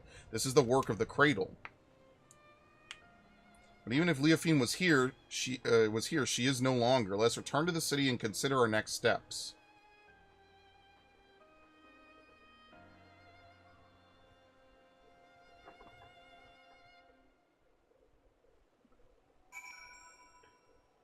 Alright, back to Ishgard.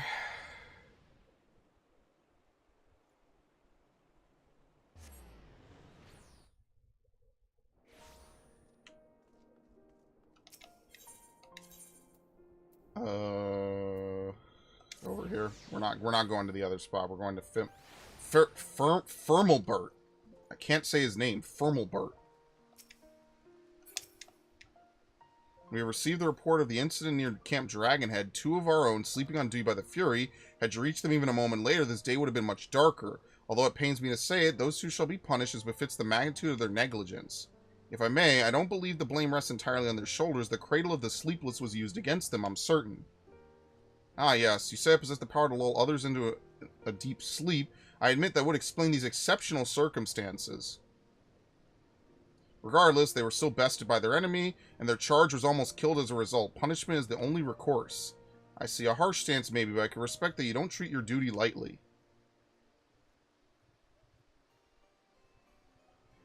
Well, if you learn anything else of Leofine's plots, please let us know at once. Even though we didn't find her, I'm glad we were able to save those soldiers. Thank you for coming for us. And 'tis the Temple Knights who owe you thanks. We shall continue our search, and rest assured you should be the first to know of any developments. There's some more I would tell you about the cradle, things I should have told you sooner. Join me over there, and I'll do my best to fix that mistake.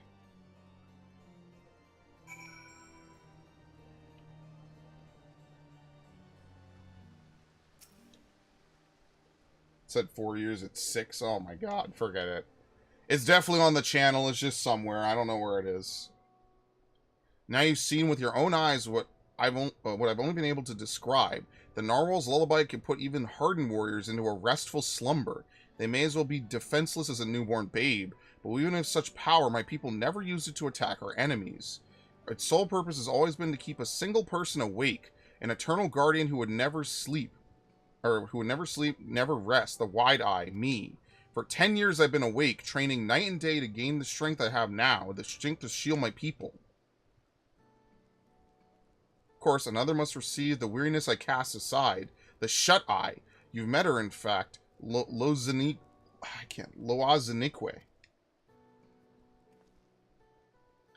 As I've been awake these 10 years, she spent the better part of her days in a deep slumber. Her brief periods of wakefulness are spent exercising and eating, so her body doesn't waste away. And so we barely spoke, and despite how much I depend on her, when we were young, we'd spend our days exploring the mountain paths, but that time is long past. Telling you all this now, I realize how very little of my life has been dedicated to my own pursuits. Loazinique and I have both devoted ourselves entirely to the protection of our village. Yeah, don't you miss her?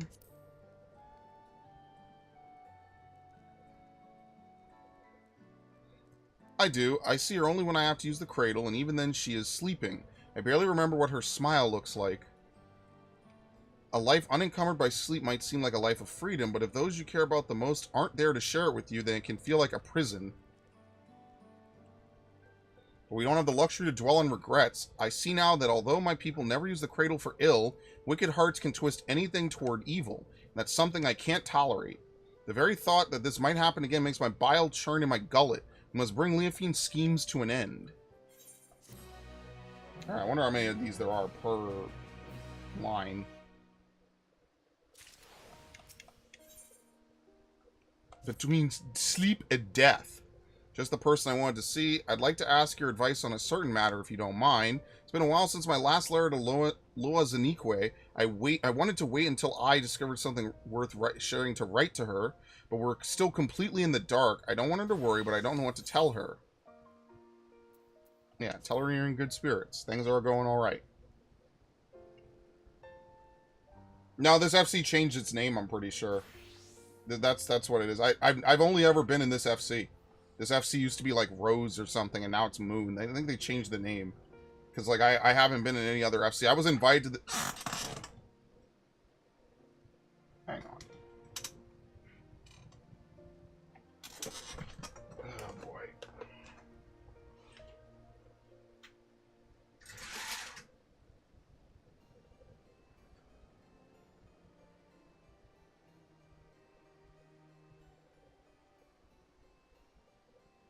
Oh, my God. What a time of day this is. I also knocked over a bunch of stuff. I gotta clean up everything I have down here. Hold on.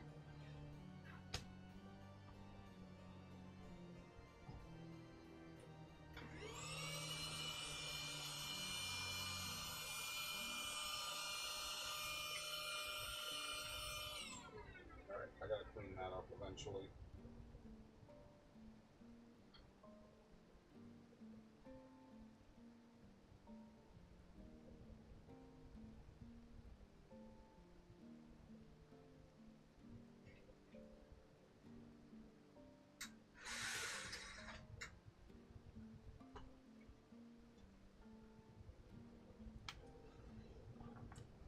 I admit I'm a little lazy.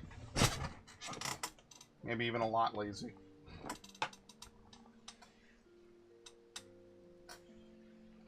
Let's see. Okay. Let's start right away.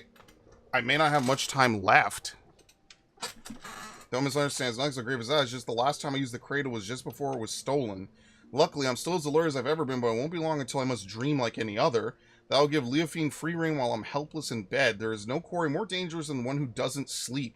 We have to see this through before that happens.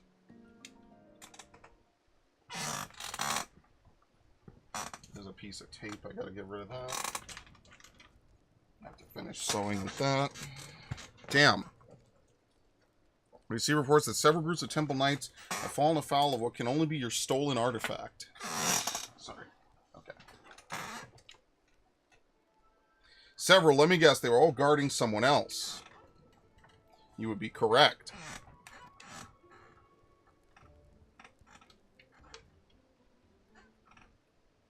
It is the duty of a knight to protect those who cannot protect themselves. If we fail at even at that most basic function, then our honor means nothing. As if the incident near Camp Dragonhead was not shameful enough, the knights in these most recent attacks were left in quite compromising positions. Good lord, this is getting worse. It's getting bad now.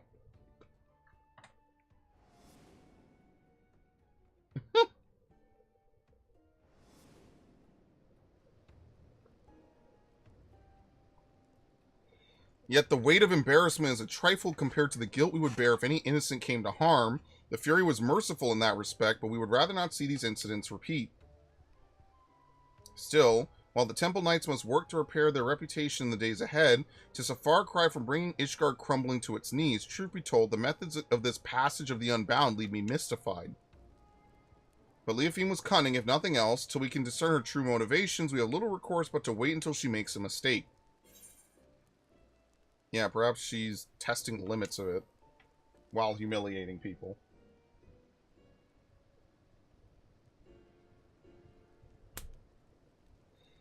Then you suggest she has a greater purpose in mind for it, and these incidents are simply a prelude. We cannot discount that theory, I admit. We shall remain vigilant.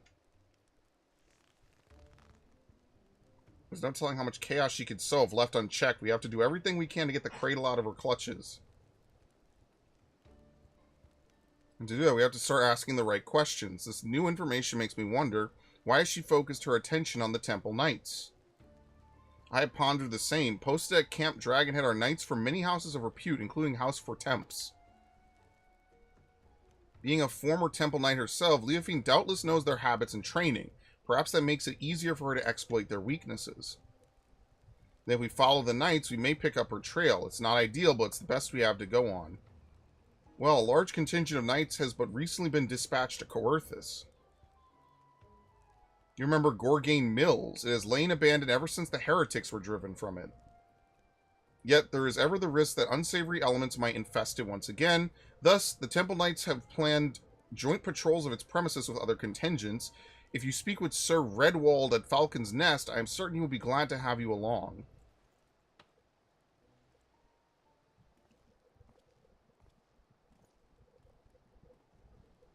Alright, Western Coerthas.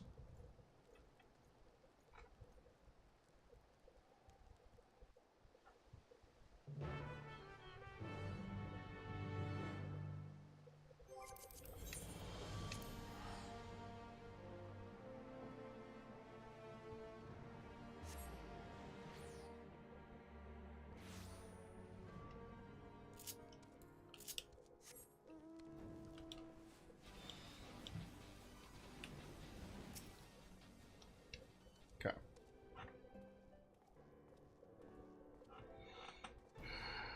Is that Master Mans I see? Of course, you are ever welcome in Falcon's Nest. Yet I believe I do not know your companion here. Indeed, whispers of the Temple Knight's humiliations have reached us even here. Falling asleep while on duty, I dare not believe the stories, but it seems there was truth in them after all. They fell asleep, true, but it wasn't their fault. We suspect they fell victim to an enemy wielding a powerful artifact. Now, the rumors failed to mention anything like that. If it could lull even trained warriors to sleep, they must treat it as a serious threat. Nevertheless, if one knight falls, another is always at the ready to take their place. So long as this artifact cannot put an entire regiment under its spell, I believe we are well positioned to combat it. Interesting. The idea of your allies falling in battle doesn't seem to disturb you at all. Where I hail, a single warrior is responsible for the safety of his entire village. Make no mistake, we do not doubt our allies' mettle, and we mourn every loss. Yet each man and woman here knows that if they must quit the battle, another sword just as fierce will take their place. To know an ally is at your back, it would allow you to fight with abandon. Now, you believe this Leofine may have taken or might take interest in our activities at Gorgain Mills, yes? A party has already left, accompanied by a group of Temple Knights. If your suspicions are correct, then they are at risk. I would ask you to follow in their tracks and ensure they have not fallen victim to foul play. The mills can be found to the north, just across the Black Iron Bridge. The party should be arriving there soon, conditions permitting. We have to reach them before Leofine does.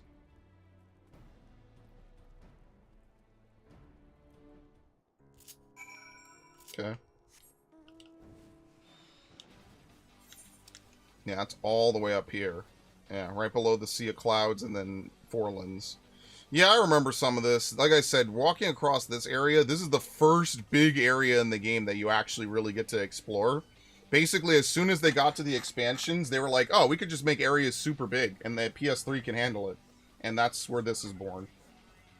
All the Heaven's Ward and future expansion areas are way bigger than base game Eorzea. Not even relatively close. They're all this big now.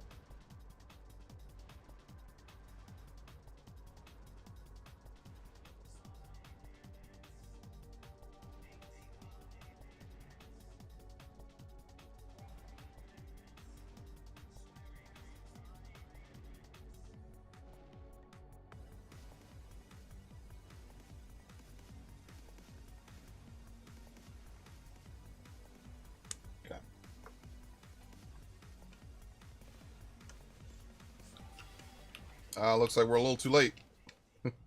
We're too late. They're fast asleep. But Redwall gave the impression there were more. These knights must have been the lookouts. We should awaken them, but keep your eyes peeled for Leofine. I'll rouse these ones.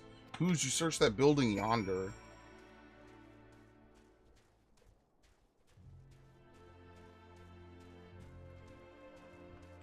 I didn't even know you could go in here. What? Who the hell's are you? How'd you get past the guards? What the fuck? Who said that?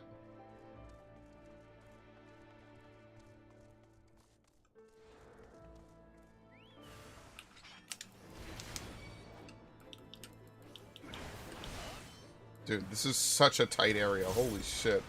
Alright, die.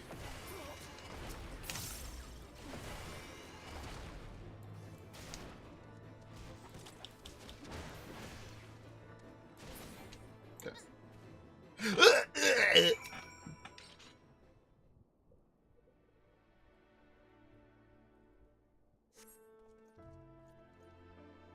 It's you. Thank the Fury you arrived when you did. Those thugs struck when our backs were turned.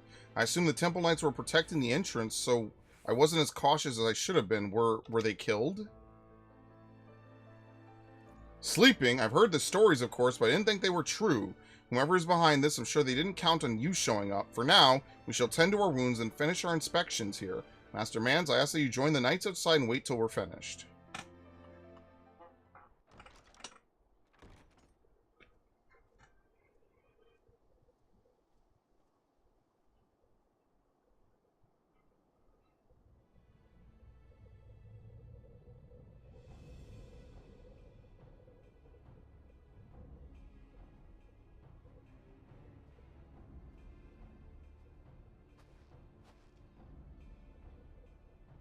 Oh my god, she's crazy.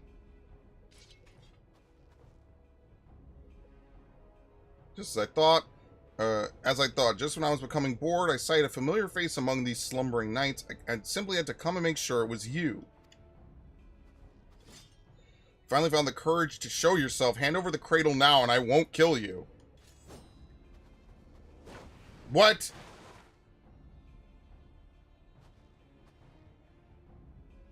What do they call you again? The Wide Eye. You must have had quite the journey to come this far.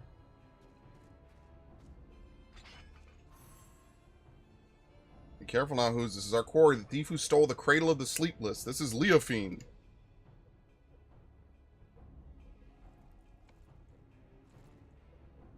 That is your ally? Wear their nimble hands. They may seek your artifact for themselves. It matters not, I suppose. Before you both throw your lives away, I suggest you think for a moment. Is the cause you fight for worth the sacrifice? Few of us know true freedom. If there is aught you would grasp with your own hands, do so before they wither and your eyes shut for the last time. The codes and rules that would bind men are mere illusions. Open your eyes, truly open them, and you shall see a path all your own. Only a fool would waste the life in the struggle of another. Quit spouting nonsense. Nonsense, perhaps. I'm here because of another, after all. Apiahi, who came at me at the height of my debauchery and welcomed me into her devious brotherhood. She guided me to great power, yes, and now I lead others upon the unbound path. Yet, truth be told, I have little interest in seeing where it ends. To tear down the world's nations, Ishgard among them, and usher the world into, well, what does it matter? Yet I do derive great pleasure in shaming the Temple Knights and seeing the snickers and jeers deflate their pompous stride as they walk down the streets. If this artifact can hasten their fall from grace, I believe I shall keep it. Uh-oh. Super Saiyan! I know the path I walk, the one that leads to your downfall. And I won't abandon it. I'll take the cradle back. And then I'll... Oh no! She put him to sleep after 10 years!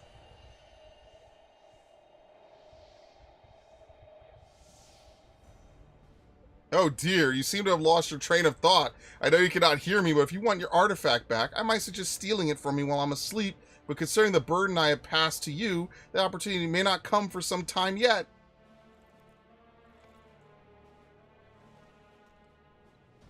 Why, I feel absolutely transcendent to think the shackles of fatigue weighed so heavily. Alas, it appears the artifact needs its own repose of sorts. No matter, I have learned more than enough to take my next step. See to it that this lot is disposed of. 'Tis the least you could do for the freedom I have given you.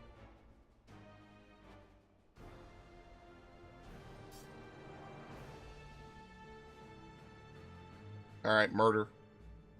This is my kind of storyline. Oh shit.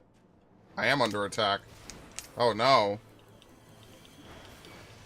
Whatever will I do?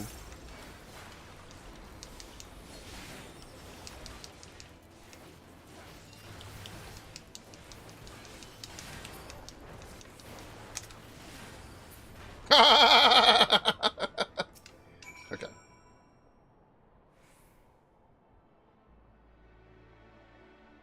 Actually, you know what? Fuck this. Yeah, there you go. Okay. Anyway. I feel better now that I've done that. I love this class. This class is so good.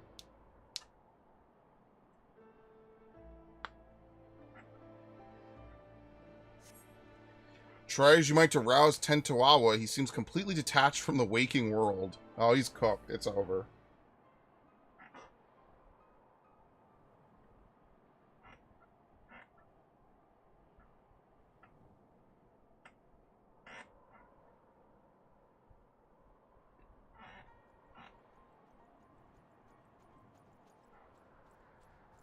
Looks like you saved us twice today. Thank you.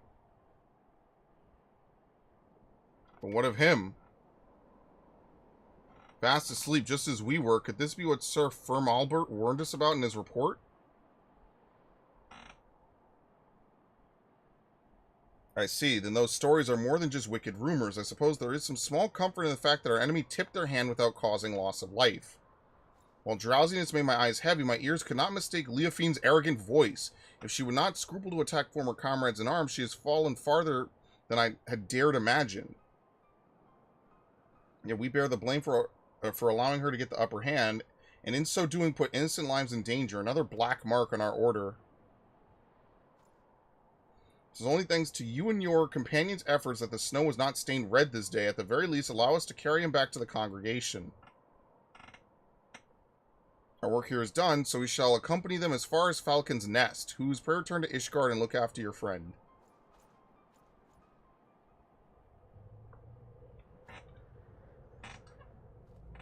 Okay. That's kind of fucked. Imagine being awake for 10 years and this artifact just immediately puts you to sleep. No resistance, no nothing. That's gonna break his spirit, man. That he's been the wide eye for 10 years and she just comes along and just, oh, whoop, good night.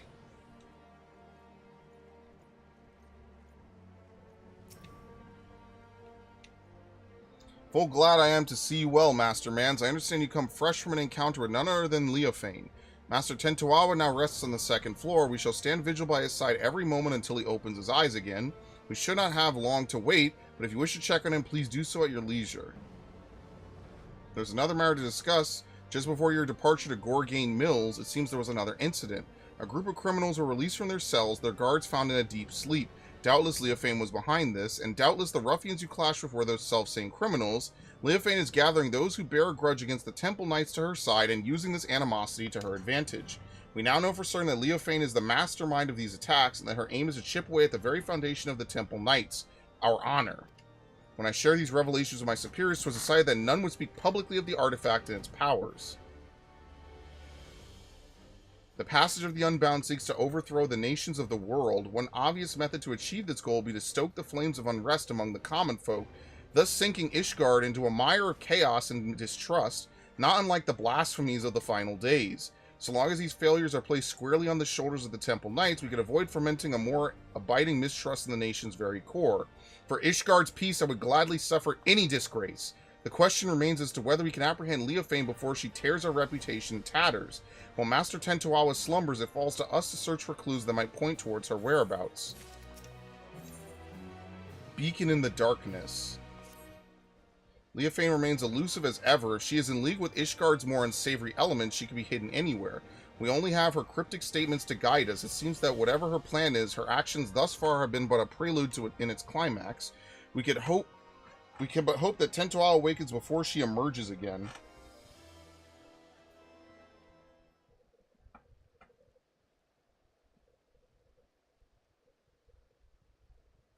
Who's? There you are. Oh shit, she came across the sea. Yep. You know, she's a lot younger than I thought she was. I thought she was really old.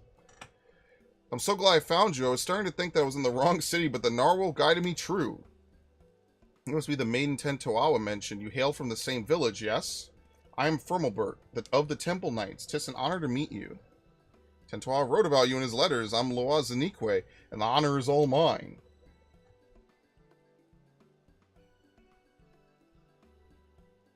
Is Tentuala with you? I haven't received a letter from him for some time, so I came here to check on him myself.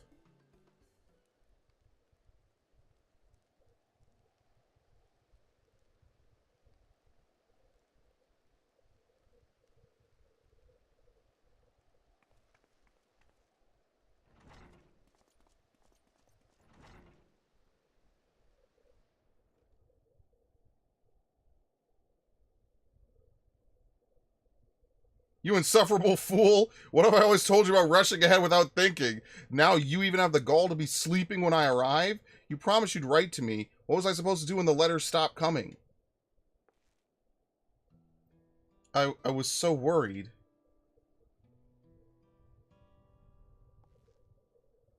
At least I could take some small comfort that he appears otherwise unharmed. I take it you're to thank for that. Well, it's really the Temple Knights, but yeah, something like that. He told me you were the shut-eye. Yeah, we know that. Is there any way to counteract the influence? Can one stay awake forever by sheer force of will? The answer is the same. Although we could deny ourselves food or drink, sleep is another matter. It always finds us in time. And to rouse oneself from a slumber this deep is an impossible task, even for someone like Tentuawa. You know why Tentuawa sleeps so soundly? The reports of other incidents indicate those affected awoke in a matter of moments, yet Tentuawa shows no sign of stirring. Well that, I'm sorry, I can't say for certain. But I do know the stories of those who came before me. More than one shut-eye has fallen into a sleep much like this, one so absolute they become deaf to the outside world. But with no means to sustain their bodies, they would waste away if left alone. So our people found a mixture of herbs and other materials that help usher this shut-eye back into the waking world. What could possibly be strong enough to bring someone back from this?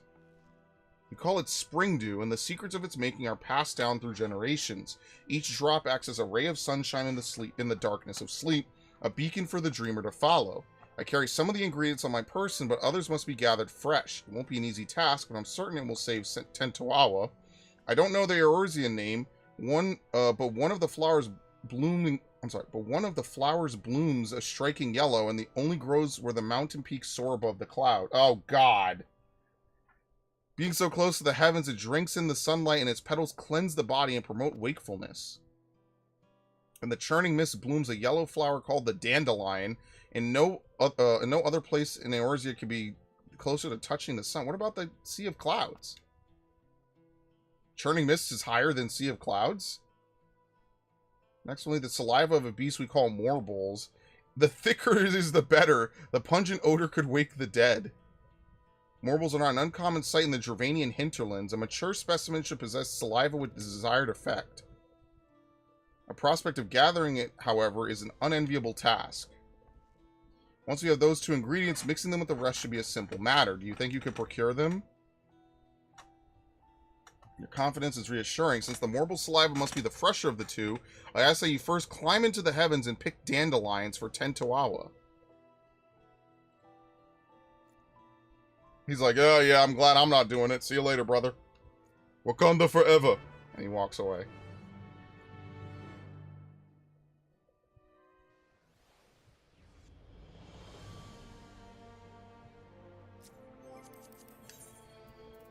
Oh boy, the fucking churning mists of all things! Ah! No one remembers this. I literally said this earlier, they had to bring it back. Ugh. I haven't been here in ages, man. Wait, who the fuck is this? That's not related to what I'm doing.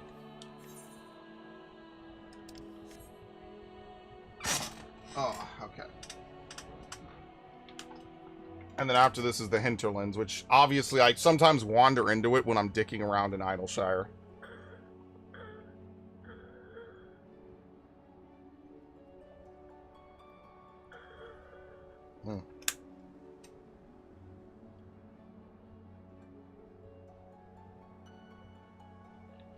Wow, look at these.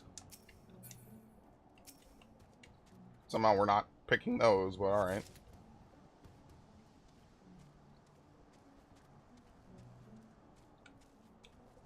Man, just coming here makes me nostalgic. It's so crazy, man. Was 2015 really that long ago?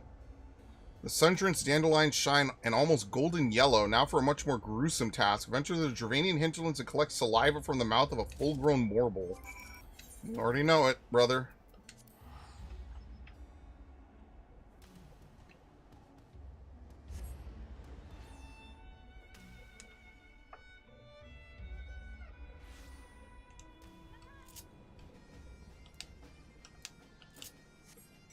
Sure. I remember when I first got this mount. I remember how ridiculous Omega was compared to Kefka. What a long time ago that was. You have no idea how happy I was to get this mount.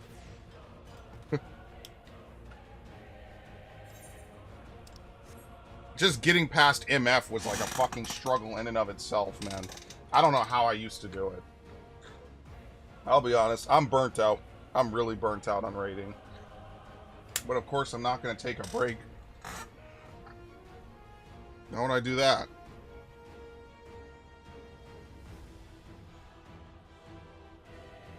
What a great fight Final Omega was, seriously.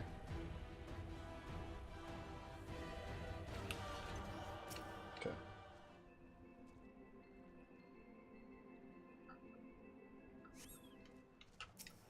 A great putrid morble.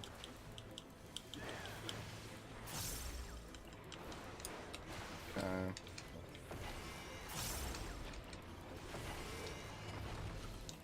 I love the new inner release, by the way, or inner chaos. I do like the old one, but I do like this one a bit better. Like, I want to feel like I'm breaking rocks, like, legitimately. I don't care. I love that. Sound effect, great. The animation, great. Oh, so good. Woo! Oh, we also have to do the Picto and the Viper quest, but I'm going to be honest, I might split it into two. This is going to be a tall order, and I'm not going to lie, I am a little tired and a little hungry. So we'll probably just save that for later. Hopefully no one gets mad at me. I'll rename the stream appropriately, and then we'll come back and we'll do stuff later. There is more story I did not do in the first couple streams. I don't know when I'm going to squeeze these streams in. They're not going anywhere, but yeah, I'm a little hungry. I'm ready to start mixing the ingredients at once. That is, of course, assuming you brought them with you. So pungent that not even a sealed vial can contain its scent completely. A single whiff of this saliva can retch even the deepest sleeper back to the waking world. These are difficult to acquire at the best of times, so I thank you for gathering them so quickly. I shall get started immediately.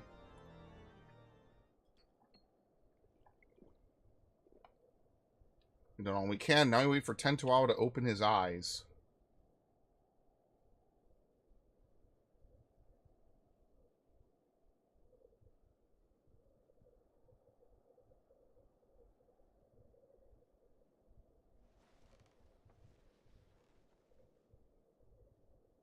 Oh, where am I? Hope you enjoyed sleeping the days away, Tentoawa.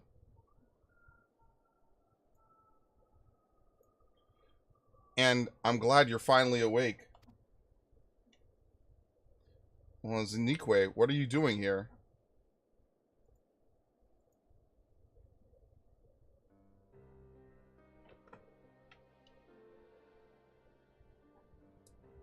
I see, so Leofane wielded the cradle against me, and while I was tucked soundly in bed, Loa Zanique came all this way. Curse my weakness. Just when we had her, just when I was needed the most, I failed. For 10 years I endured countless trials, and when the time came, I couldn't even swing my damn weapon. It's not your fault, Tentoawa. If anyone's to blame for what happened, it's me. No, I won't hear it.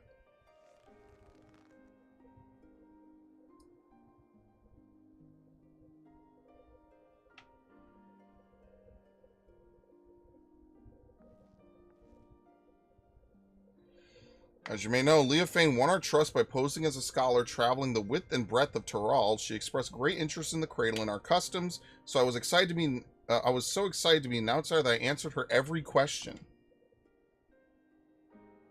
I told her that the Wide-Eye keeps the cradle with them at all times, and then she hatched her plan. She took me hostage to draw out Tentoawa. While Loa Zanikwe was sleeping, Leofane had snuck into her chamber and held a blade to her throat. I had no choice but to give her what she wanted, the cradle of the sleepless. I put Loa Zanikwe's life before the future of our people. It was at that moment I became unfit to be their guardian.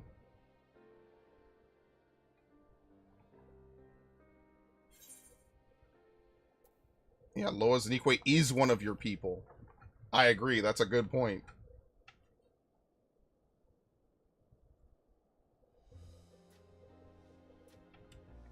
Thank you, Who's. You know just what to say. That was the only way to see a future where none of my people came to harm, especially Loa Zanikwe.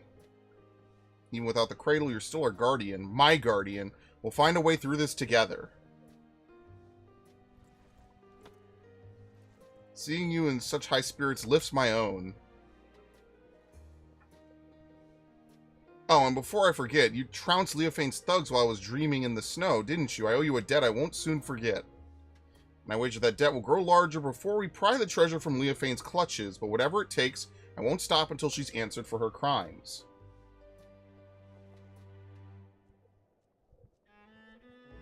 Okay. That's probably all for the 96. I'm assuming it's 5 quests per each, basically. Unless it wraps up at level 98. You know, while I was sleeping, I dreamed. I saw Loa Zanikwe and I as children. Nothing particularly interesting happened. We just whiled the days away without a care in the world. I'd forgotten what it was like to dream. It was pleasant. I can remember wanting to stay there, to never open my eyes again. But of course, the moment I gave form to that thought, I opened them, and Loa Zanikwe was there. Even if we get the cradle back, will things return to the way they were? Will you go back to spending your life in dreams? I suppose so. It's my duty as the Shut-Eye, after all. Your duty, and it was your duty, too, that compelled you all the way to come here to Ishgard.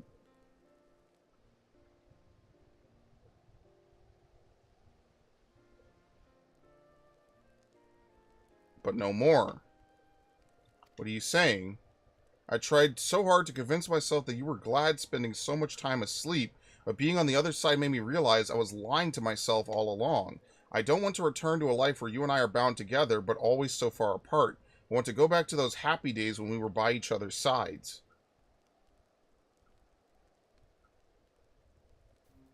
I guess what I'm saying is, if there's a different path for us, I want to find it, and I want to walk it with you.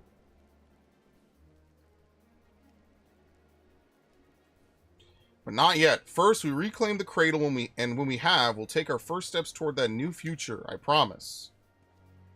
I must confess, I haven't felt the same since I woke up. I know I was in that bed for a while, but instead of feeling refreshed, my body feels weaker somehow.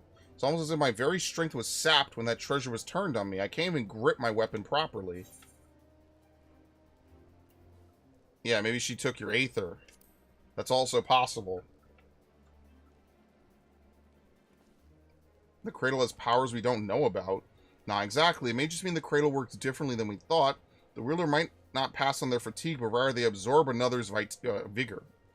The end effect will be the same. The cradle's wielder can go on without sleep, and its victim loses the strength to even keep their eyes open.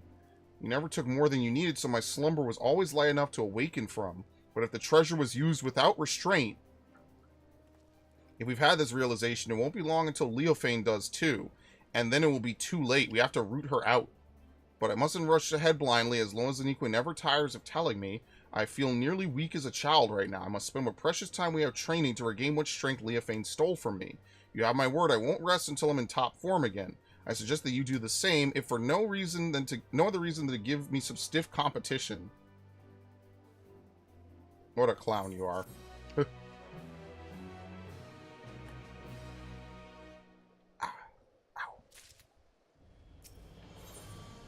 Awakened, not stirred. It's a Bond reference. Oh my god. This game is funny. You're looking strong, Who's. While I'm not my old self yet, I'm feeling better by the day. Still, there's much work to be done. I need to be even better than I was before if we're to have any hope of catching Leofane. Still, or I wonder what she's plying with the rest of her cohorts. We know they aim to topple nations around the world, but this is an odd way to go about it, don't you think? Why haven't her misdeeds in Ishgard extended any farther than the Temple Knights? We pondered that same question. Our best guess is that as a former Temple Knight herself, she chose them because she knows how to exploit their weaknesses. She's using her knowledge as a weapon, and we need to equip ourselves likewise. If we could learn more about her, we might be able to anticipate her next move. A good plan, but I have to admit... but I admit I have no idea where to start. Should we ask Fimmelbert? I already have. He said that while he never knew her personally, the knights in her old squadron might be able to shed light on her onto her past. Some of them now patrol the city, and Fimmelbert was a great help in telling me where they might be. You've been busy. I can't remember the last time I was awake this long. I didn't want to sit around until I got tired again. And we're all better for it. Since you've gathered the information, it's only fitting I should do the legwork. Tell me where these knights are, and I'll speak with them. Gladly, but Ishgard is still an unfamiliar city for both of us, right? Although Fimmelbert told me where to go, the names of these places mean nothing to me. Luckily, we have who's to guide you. You'll go at Tentoawa, won't you? I knew we could count on you. Alright, take note of these locations. Write it on my map.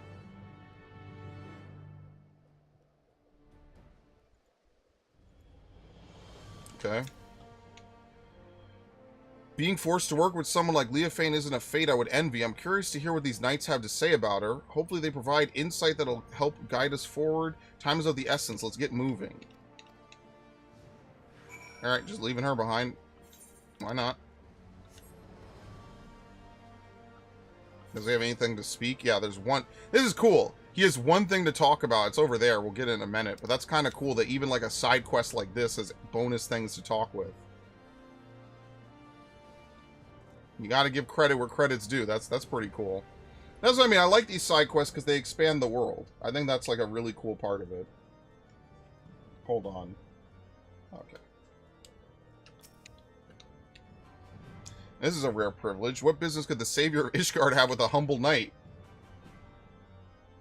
You want to know about Leofane? Well, many temple knights come from common stock, but she was different. Despite what she became, Leofane was born of noble blood. Even so, she often made mock of Ishgard's customs and the responsibilities that bound the conduct of noble families. Doubtless she yearned for freedom all her life, or her idea of it anyways. Although her deeds caused her to be expelled from the Temple Knights and summarily stripped of her title, she may have actually desired that outcome. She hated it so much here, all she had to do was leave. I hear she did leave, for a time, at least. Now she's in league with a group that aims to plunge the world into chaos.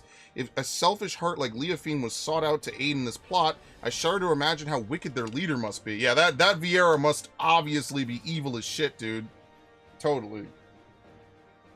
Sometimes I have this stream open, and I see you making progress while I play League of Legends, and sometimes I think to myself, why am I playing League of Legends when I can progress this as well?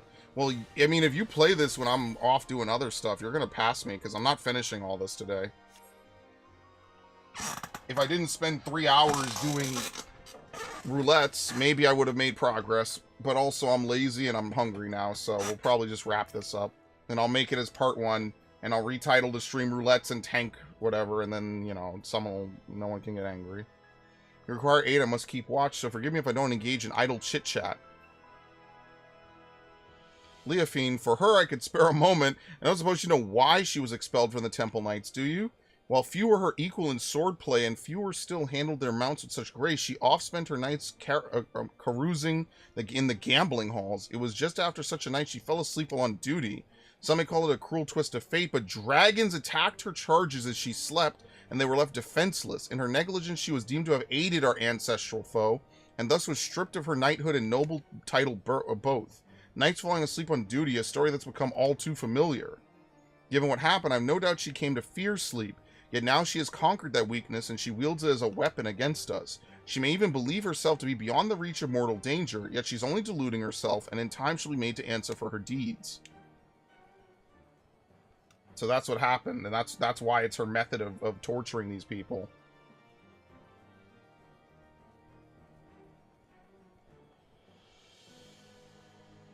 The Ark of the Humble. I've heard that the people of Ishgard revere a warrior god, but here's a statue of a flesh and blood knight. I've never seen such a thing. My people make no figures or depictions of our departed, fearing that such objects would keep them from finding their way to the next world.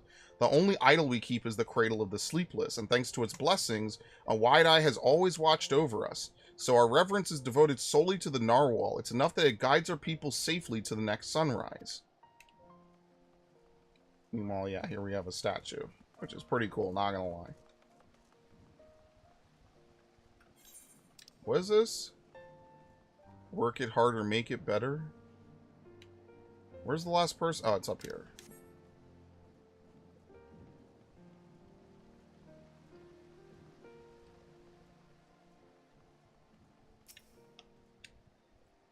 All is quiet. Even so, I must remain vigilant. Leofina, a name spoken of in hushed whispers now, but many have forgotten her strategic genius. She had a singular talent for achieving victory in battle by whatever means necessary. Genius, maybe we're just too dense to see how her actions could cause Ishgard to collapse. Given that her group seems relatively few in number, an assault on Ishgard is unlikely. Rather, I think her aim is to chip away at the people's trust in Ishgard's foundation, and by the absence of a few vital bricks, bring the whole nation tumbling down. The thought gives me worry. Even now, representatives from Ishgard are preparing to visit Akzundu in the Sea of Clouds. If anything were to go wrong, it would be a grievous blow to Ishgard's reputation. As we saw at Falcon's Nest, certain elements that oppose our nation see friendly gestures as a chance to spark conflict. Given recent developments, Sir Handaloop has been debating whether the visit is a wise choice. Well, we have a general understanding of what drives our adversary, stories that paint a picture of a rotten, conniving soul. You know, enough to guess her next move. You're right, whatever her ultimate goal may be, it's clear she has an almost blinding focus on shaming the Temple Knights. And what did he call it? A delegation? May provide an irresistible opportunity. Finally, of knowledge to use against our enemy. If we all work together, we may be able to trap her. We haven't much time. Let's return to the congregation and tell Handaloop what we know. Alright. Running back.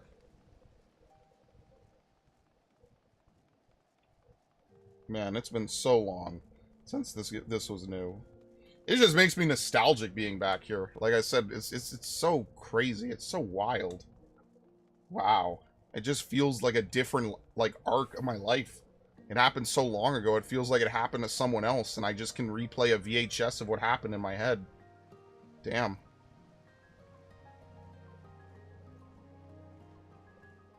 Back then, Overpower was a conal. We had stance dancing. Ugh.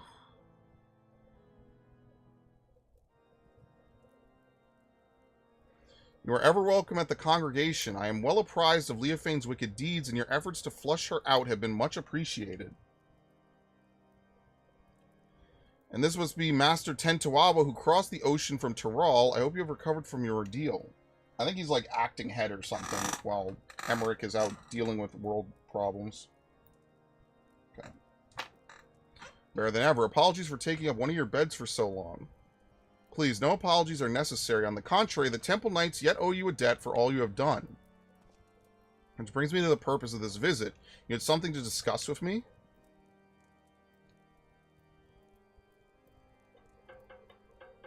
Danger bongos. I see you and I had the same doubts. Is it important? What the fuck? What the fuck is this?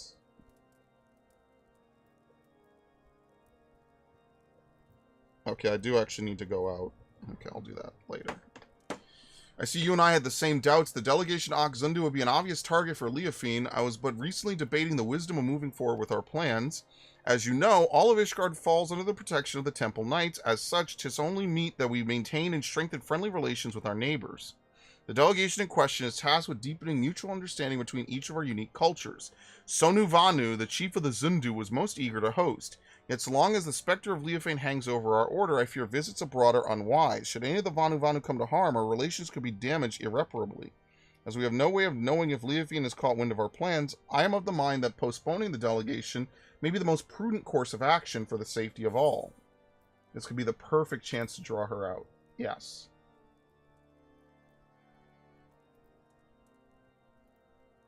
That's right, Who's and I won't let anyone come to harm.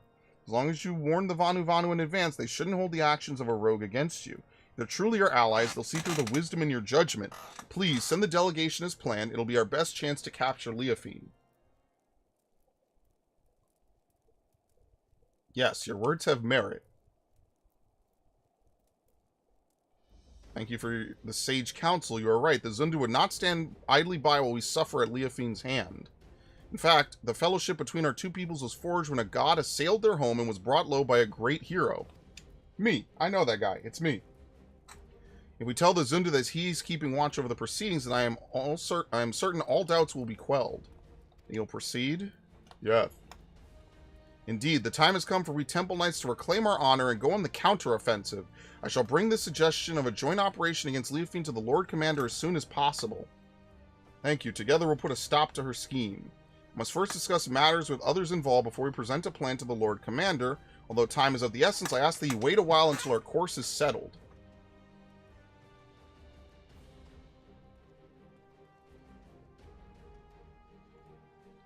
Alright, so in other words, we're going to end where we start as usual.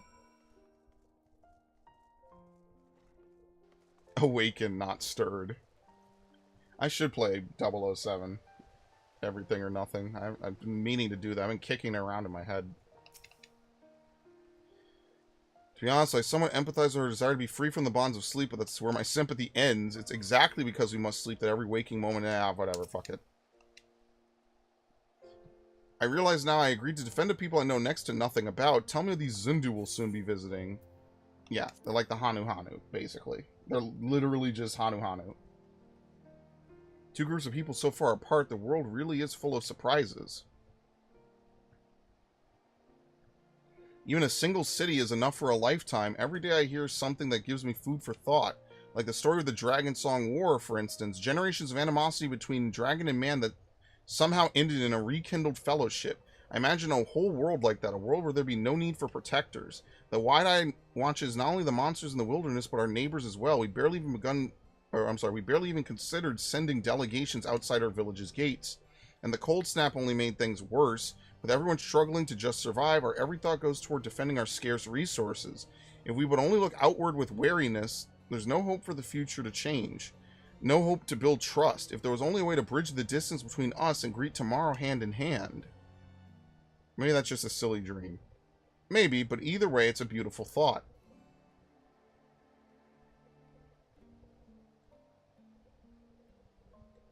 They're laughing. Glad you think, Saul. Hold that future in mind as I get back to training. As for you, Who's, get some rest. If you fall asleep when I need you most, I'll wake you up with a knock to the head. Dreams of a new day.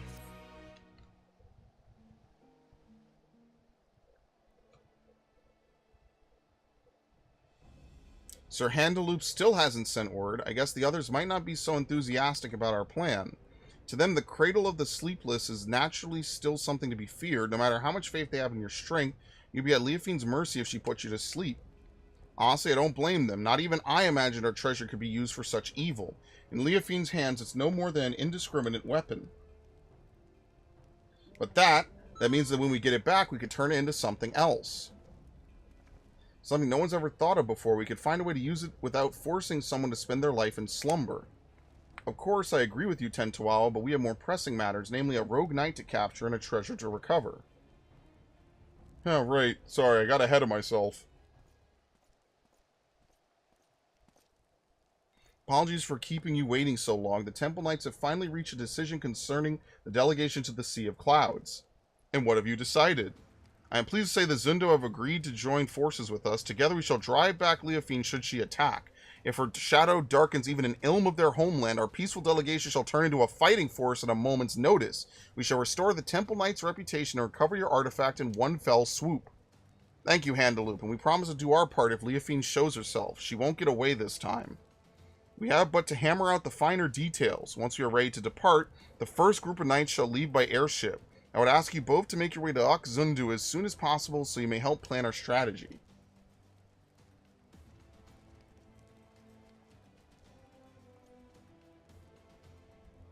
Coming too, I can heal your wounds, and if it comes to it, my staff can bruise as well as a club.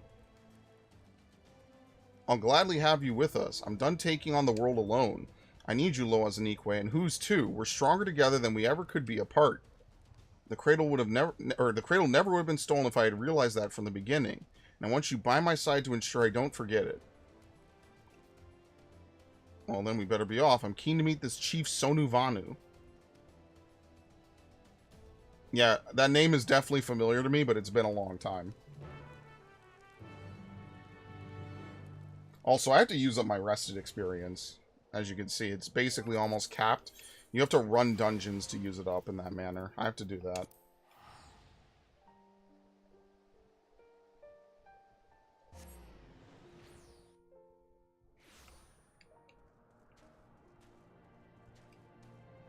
What the fuck? Zundu Fix It. What's the other place out here called? Camp Cloud Top, okay.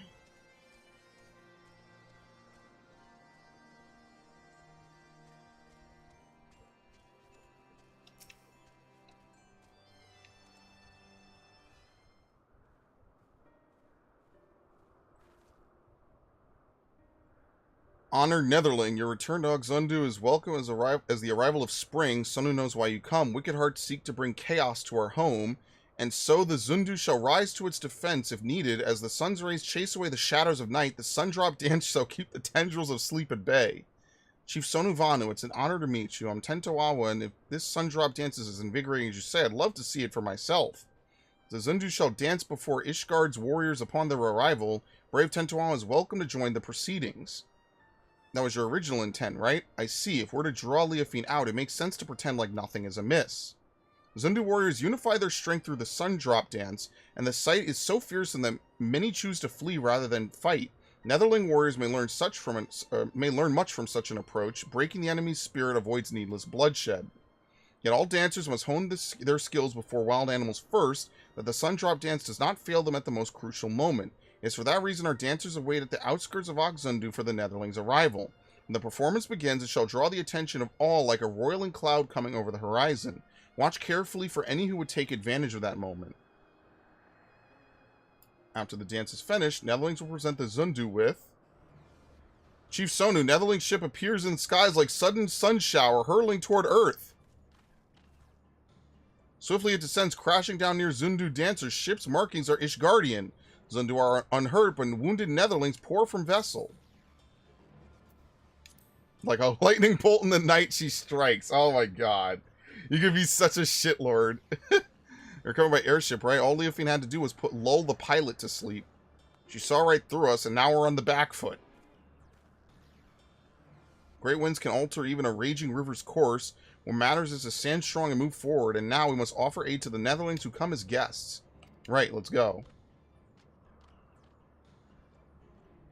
No one checked on the pilot. I mean, I guess even if they had a room full of people, she just put them all to sleep.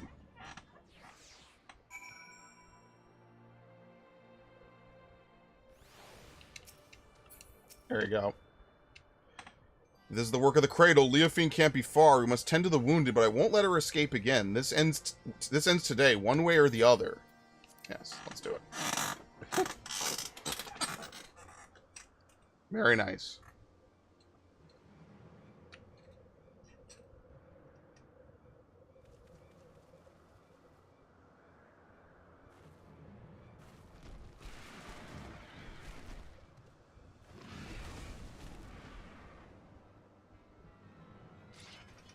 There you are, Leofine.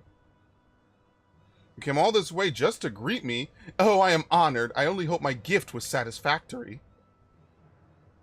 'Tis a shame you will not see Ishgard crumble. Alas, I could scarcely suffer rats to scurry about my feet, threatening to gnaw away at my carefully laid plans. At least you bear witness to the dying breath of the Temple Knight's flagging honor. We would sooner see that wrecked airship soar again than their reputation return to its former glory. Yet even I did not foresee that the Zundu would be in the ship's path. The fury favors me, for now who would trust a nation so careless as to put their neighbors at risk? Everyone knows you're behind this. People won't turn on each other so easily. Oh, didn't see you there. The shut-eye, wide-awake, doubly honored I am that you came all this way just to meet your end. Enough. We're taking the cradle back, and we won't let your evil continue any longer.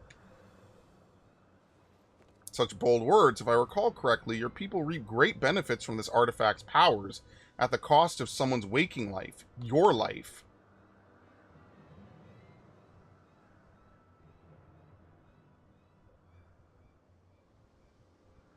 Pray do not misunderstand me. That was not meant to be a denouncement of your people. On the contrary, they have my utmost respect. We are bound by our very nature. No matter how mighty we become, we are slaves to the whims of sleep.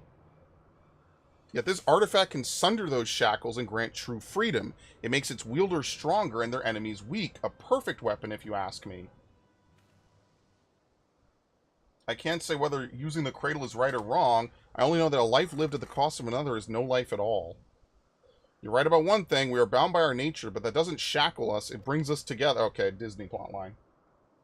And whether I'm asleep or awake, as long as Lois Nikwe is by my side, that's the life I want. Very good. Very touching. Show her no quarter. I'm ready to rip. She's exhausted the cradle's power on the Temple Knights. This is our chance. No plans without its wrinkles, I suppose. Fortunately, I prepare for all contingencies. Oh my god, these fucking tryhards.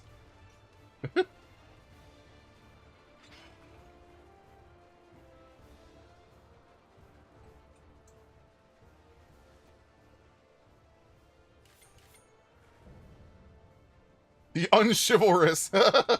Dude, I love how this is like a crazy plotline, but it's relegated to role quest. What the fuck? You had an opportunity to live a quiet life, but I will not give it again. This time I shall send you into a slumber from which you will never wake. I can't believe this.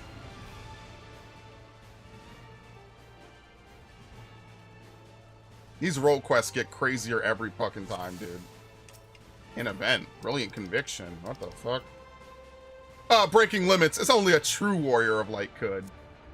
Yes. Oh no.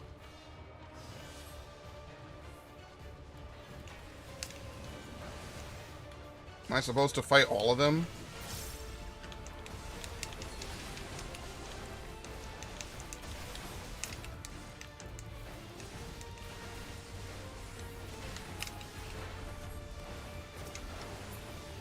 God damn. I fucked him up. That would be a waste. Oh my god!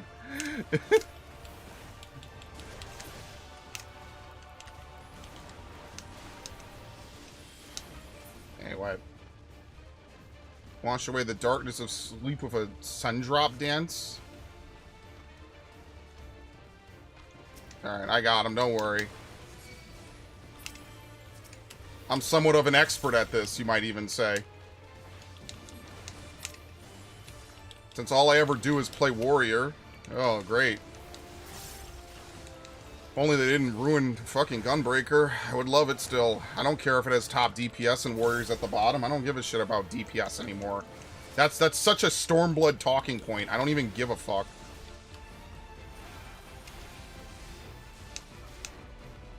But the DPS!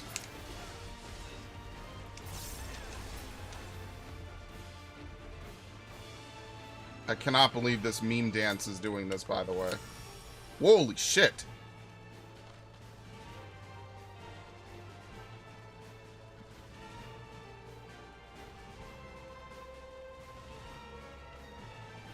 Everyone's awake.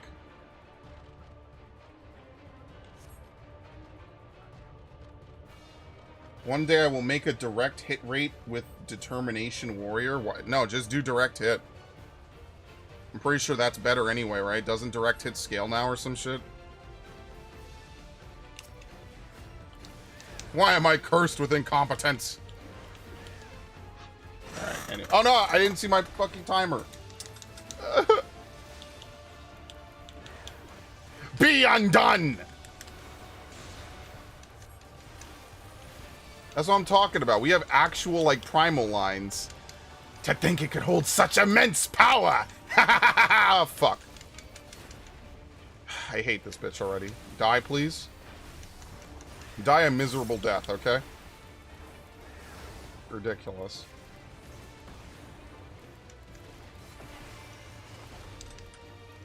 Gotta get that pandemonium flowing through you a little bit.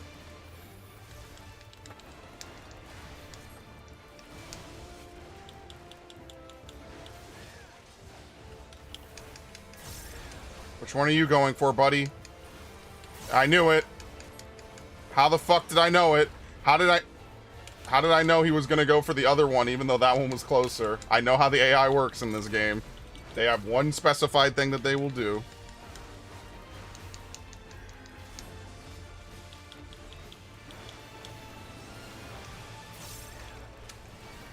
What? God, dude!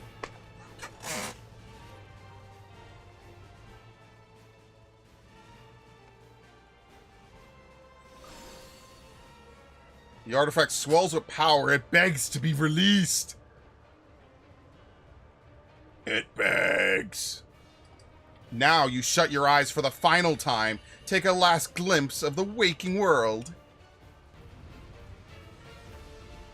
Bro, can I get my inner release back, you fucks? You took it from me. My beautiful, beautiful inner release. Brace yourself against the power of the artifact. How? I'll protect you to my last breath.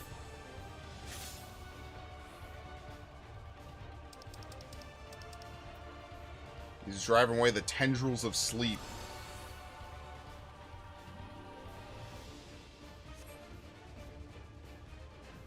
Obviously, he's knocked out. Just look at him. This is easy. I think this piece of wood is for protection. Such a cloying sentiment. You lot finished the What? I thought you were surrounded by incompetence. What? What the fuck? Why would you want anyone to help you now?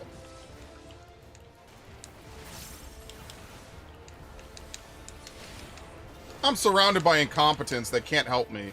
But I need your help. What? Protect him from what? Oh, I'm already doing it.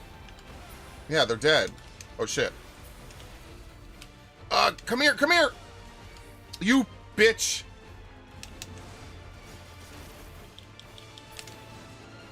Oh, that's it, okay. Execute Order 66.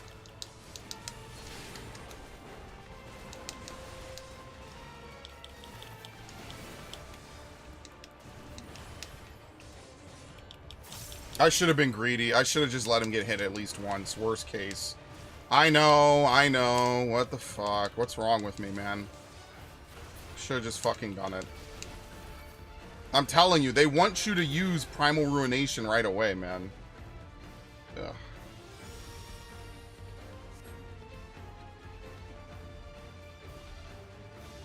Man, I love the boss theme for Dawntrail, dude. It's so good. Boss and mini-boss theme. I didn't like it at first, but it grew on me. I think the mini-boss theme is better.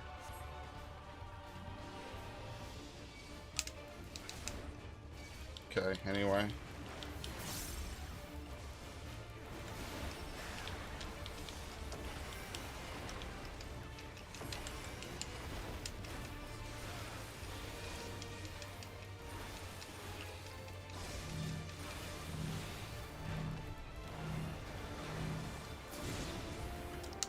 Oh my god.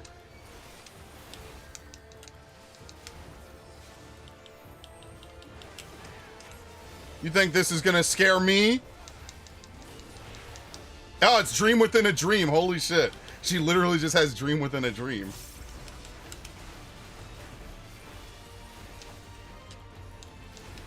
I will be bound no more!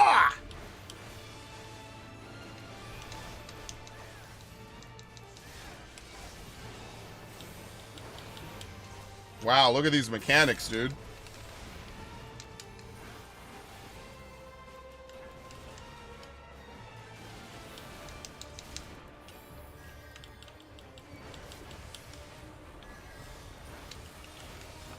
Oh shit. Dude, I forgot about interjects. Holy fuck. I can't believe the only interject of Dawntrail is hidden behind a fucking role quest. What? What are you talking about? Now die.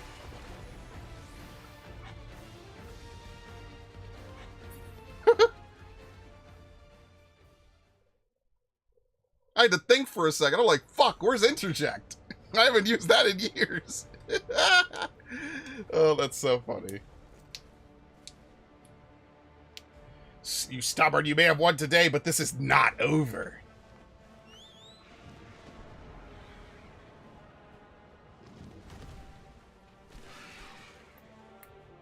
Yes, it is.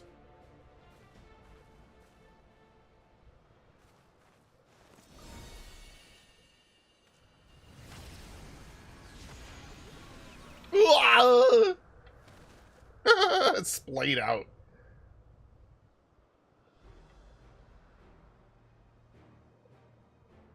Damned fool. Now!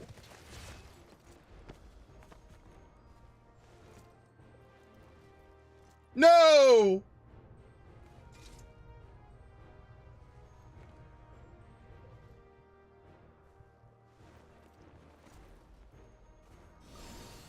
Uh-oh. Say goodnight.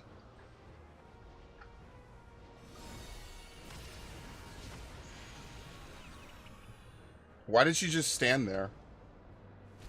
Oh, okay, here we go. You know what? This is cool. Imagine if they come back in a later quest line.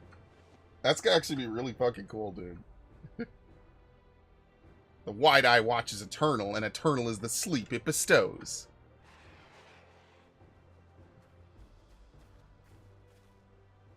We finally stopped her. Yes, but we have someone else to worry about. Fucking dumpstered. This is perfect. I'm gonna need this for something. Who's, are you alright? This is me every fucking day. Seriously, I love this. Only he would smile at a time like this. Yes, I'm gonna need that. I need that so much. That's gonna be great. I can make so many meme images. Starfished on the ground. They could tell I'm smiling underneath my mask. That's great. I love this game. Yes. Oh. Wake up. He is awake. I like how my axe is still glowing too, as if it's equipped in my hands. This is this is great, man. This whole plot line has been absolutely hilarious. Alright, anyway. Your work is done. You did a commendable job as our shield, and now you can lay down your burden. It was thanks to your bravery that I was able to deal the final blow to Leofine, and with the cradle back in our possession, I think we can consider this expedition across the seas to be a success. The Zundu helped us gather the wounded and see them safely off to Ishgard. We couldn't have done it without you.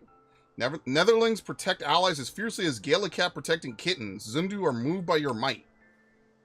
You are equally as impressive. I should learn the Sundrop dance myself, but I won't strike a figure half as fierce as yours.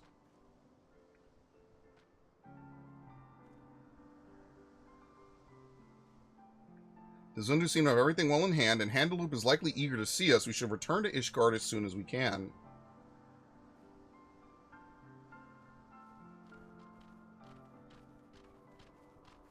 Alright. Ishgard. We'll probably do this on Tuesdays, since I'll already be on this game. What do I even play on Tuesdays? I don't even remember. Only plays Samurai. At least he's honest. Now what happens when I see him on another class? It's gonna be real weird.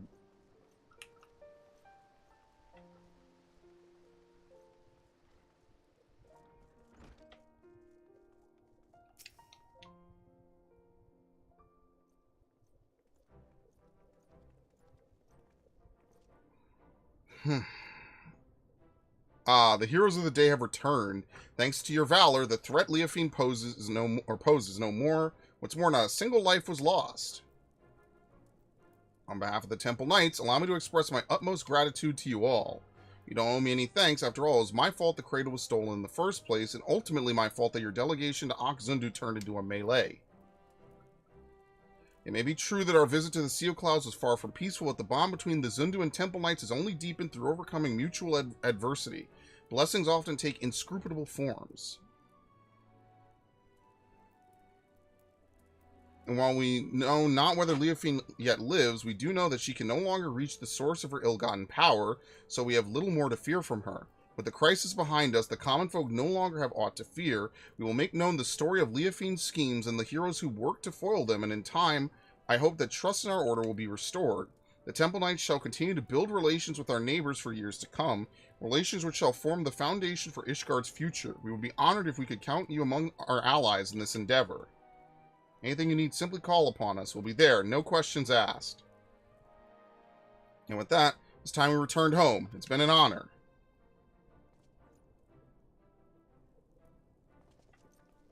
We'll be passing through Tuliolal on our way back. If you have business in those parts, we'd love to speak with you at Zabalyav Tea before setting off. That's quite a journey, actually. I know that, you know, the game makes it seem like it's an instant journey because it is for the player, but that's kind of a long journey, all things considered. It's like how in WoW, they always have mages to teleport you to places.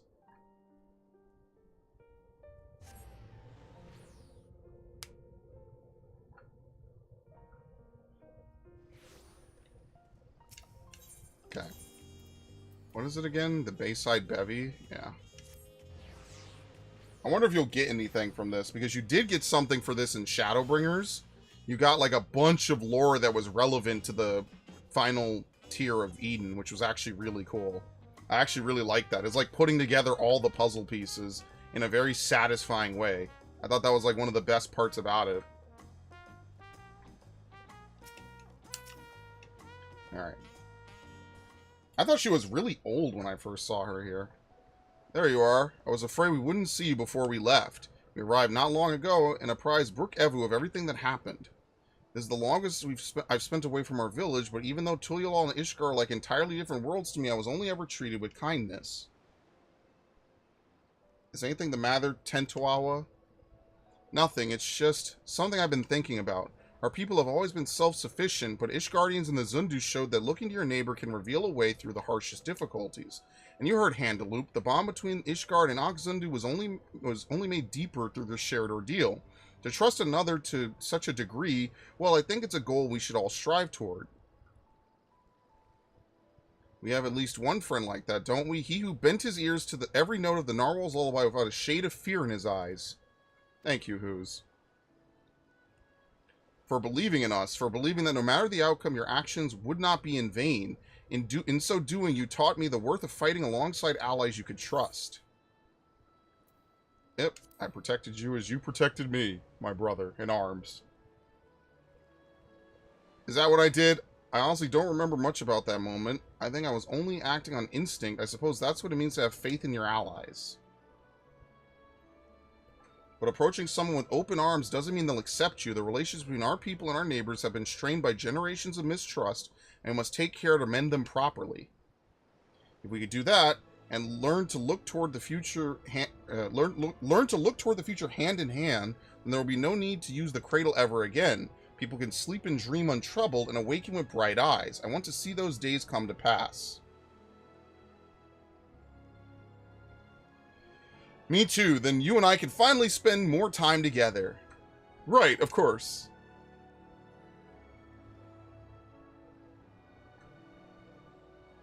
If we're going to see this future, then we should get back to our village. They'll be overjoyed to see the cradle returned. Thank you for everything, Who's. Next time we meet, may we both have good news to share, which will be never, unfortunately.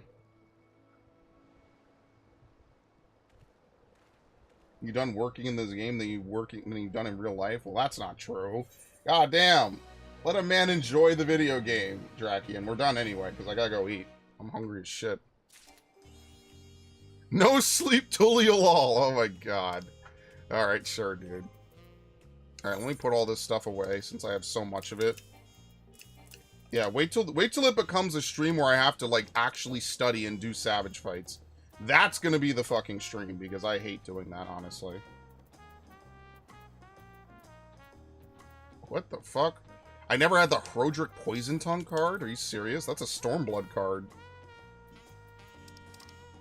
Alright, we're done. I'm tired. I'm gonna go get something to eat. That was a good one, though. I do enjoy that, so I think that was fun to do.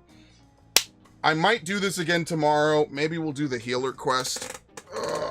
It takes like 2 hours per. Well, I'm lazy, I'm tired, so I might not. Alright, thanks Ash, thanks Raiden, thanks Drakian, thanks the people who showed up to advertise bots on Twitch. I appreciate it. I'm gonna go get something to eat. Enjoy. Have a good one.